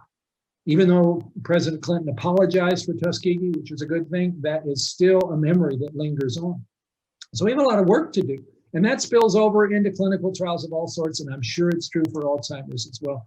What we are finding really needs to happen there is to engage communities that have trusted leaders. Maybe it's the church leaders, maybe it's the elected officials of color, maybe it's just the people in the barbershop. We cannot, I think, swoop down with all of our smarts and all of our white coats and say, this is going to be good for you. You've got to have people who live and breathe that experience, who will look at the evidence and say, yeah, we want to be part of this. We're working on that really hard. And with the vaccine trials, I will tell you, a month ago, I was told by people in the private sector, it's just not going to work. Just don't even bother to try to enroll African Americans in these vaccine trials. They are not going to go along. There's so much distrust. And with a lot of hard work over the last month, we've changed that. And there's some lessons there that I want to take with me to the next trial, whatever it's for. We could do better at this, but it's not going to happen just by people like me waving our finger and saying, this is good for you. It's going to have to be something where we really engage. And that's hard work, and it takes resources, and you can't expect people to do it for free. So, Dr. Satch, I'm going to turn the same question to you. As you know, with our own clinical trials operation, we tend to work with both in our network, both academic centers of size and with private trial sites around the community. But we have not successfully begun a hub and spokes model where we actually take the trials to the community as opposed to forcing the community to come to us. I wonder to what extent community health centers could potentially be sort of the capillaries of a clinical trial research system that could engage the communities rather than having the communities come across town to the big academic centers, which are fairly intimidating, quite frankly. I'm curious to your view of that. No, I think that community health centers are critical, a critical part of the solution to this problem. Number one, community health centers have community boards. They work very closely with the providers. And therefore, there's more trust there because communities feel like they have a greater role. When I was director of the CDC back in the early 90s, which is the time when we got President Clinton to apologize for the Tuskegee study. But I think more than that was involved. We had to develop partnerships with community leaders, especially churches. And those community leaders, in many cases, were willing and able to get people in the community. Many times they were members of the church, of the pastors who work with us. I think it's really critical that community leaders feel like they know what's going on as it relates to immunizations, which is what we were concerned about then, was getting children immunized by the age of 2. Now we're concerned about finding a solution to COVID-19 and getting a vaccine that will help us to control this. It's really critical that we do it. I do believe that community health centers are critical because I think they are much more involved with the running of the centers than we see at most healthcare facilities. So, but the key, I think, is partnership between those who are providing care, providing immunizations, involved with the research. But I do have to say this, and because I'm sure you're aware of it in a sense, and that is that we have to deal with the problem of science versus politics, and that doesn't help. It doesn't help when people see controversy among scientists and politicians that they don't understand, and they have trouble deciding, who do you trust in this situation? I think we can get there, but I think it's going to take a lot of hard work and convincing people that it's really time for us to work together. Maybe we're almost there. Some things have happened over the last week that might really help to change that. Well, our president has had personal experience with COVID, and I think that's given him sort of an insight into this disease that he didn't have before. Exactly. And hopefully we can come together on how to deal with the science and the politics. One kind of return back to the prevention discussion we had. We've set a goal in the therapeutic area of trying to prevent and effectively treat Alzheimer's by 2025. We have set goals with the Million Hearts campaign. We've set goals with obesity, as Dr. Satcher has mentioned. Is it time to set a national prevention goal for Alzheimer's? If in fact the Lancet Commission is correct, that in fact up to 40% of cases of dementia can be prevented, mitigated, or slowed through non-therapeutic interventions, shall we say, then should we set a national prevention goal and do what we've done in the therapeutic area, which is devote more resources with more focus to bring more players to trying to solve this problem, not admiring it. So I'm going to give this to both of you. Maybe Dr. Collins, you've had experience with these goals. Some have worked very well, some have been challenging, but nevertheless, they all seem to cause focus and movement, either in terms of resources, collaboration, or progress. Well, certainly we would all want to endorse and embrace and do everything we could to prevent this terrible disease that has caused so much tragedy and heartache and economic cost for our country and for the world.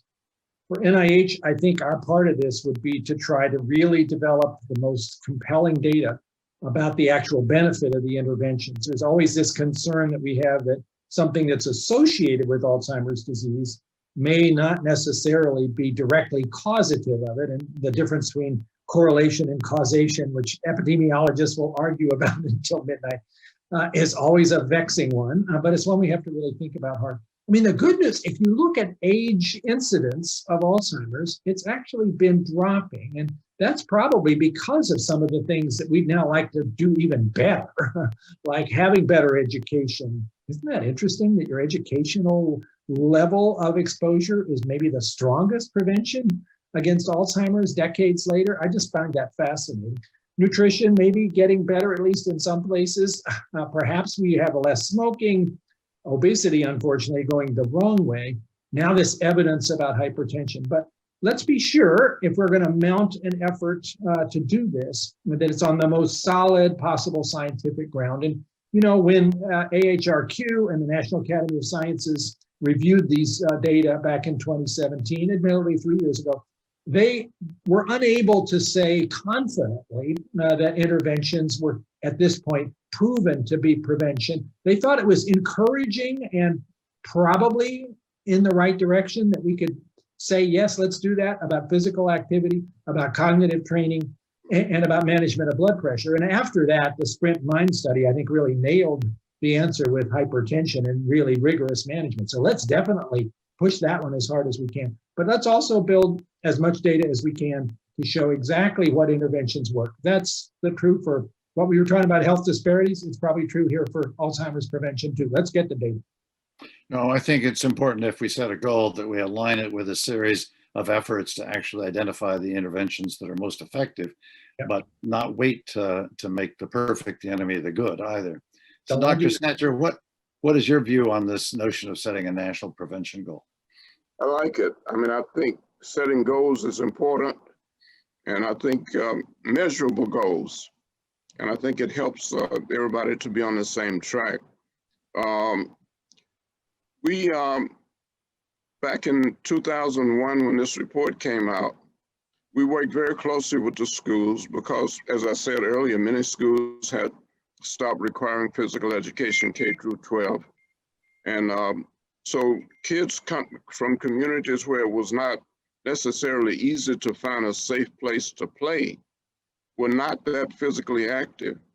So I think the schools were much more important for the good nutrition in children, as well as healthy physical activity, than they even realized.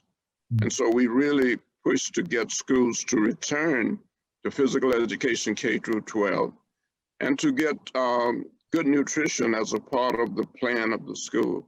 I think that's improved since the report came out in 2001, because a lot of people have gotten on boards saying that schools are important to children, not just for the learning in the classroom. They're important for good nutrition.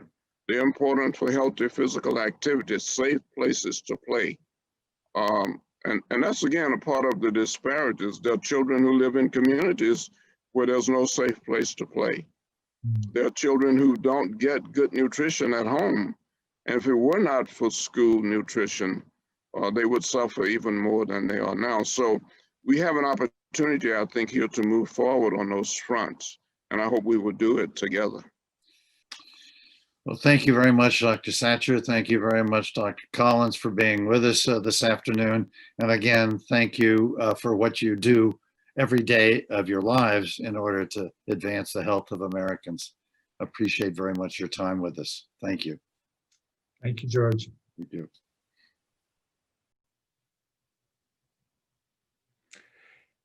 So we're coming to a close on the day. And as someone who's listened to the entire conference, we heard a lot in this last bit about hypertension. We've heard earlier today a little bit about hypertension, but there's really some things that have come across in our sessions to me since early this morning in our informal sessions. Diet. Diet seems to be a really big deal, and I'm going to go think very hard about what I'm going to have for my dinner. Disparities, something that this organization has been in the forefront of for many years. And moving from a diagnosis of the problem, not a medical diagnosis, but moving from diagnosis to making it different, rolling up your sleeves to make the hard change a reality. So, diagnosis to difference, diet, and disparities. We'll see if we hear more about those tomorrow in our sessions. If you didn't get enough of Dr. David Satcher and that conversation, tune in tomorrow at 11:30 in the morning for our book club.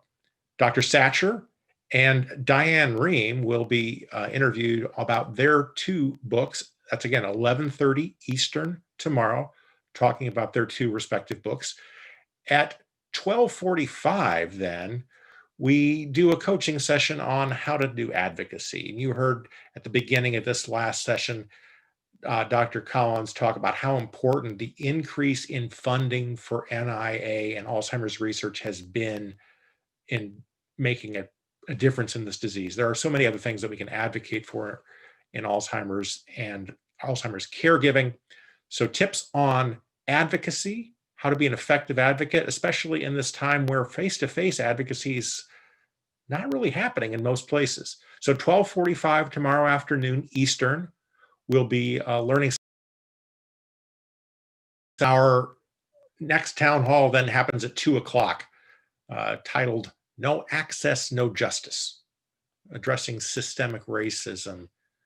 And again, we've been at this for a while, but this year has really been a way of opening the rest of the world's eyes to the effects of systemic racism on people living with dementia.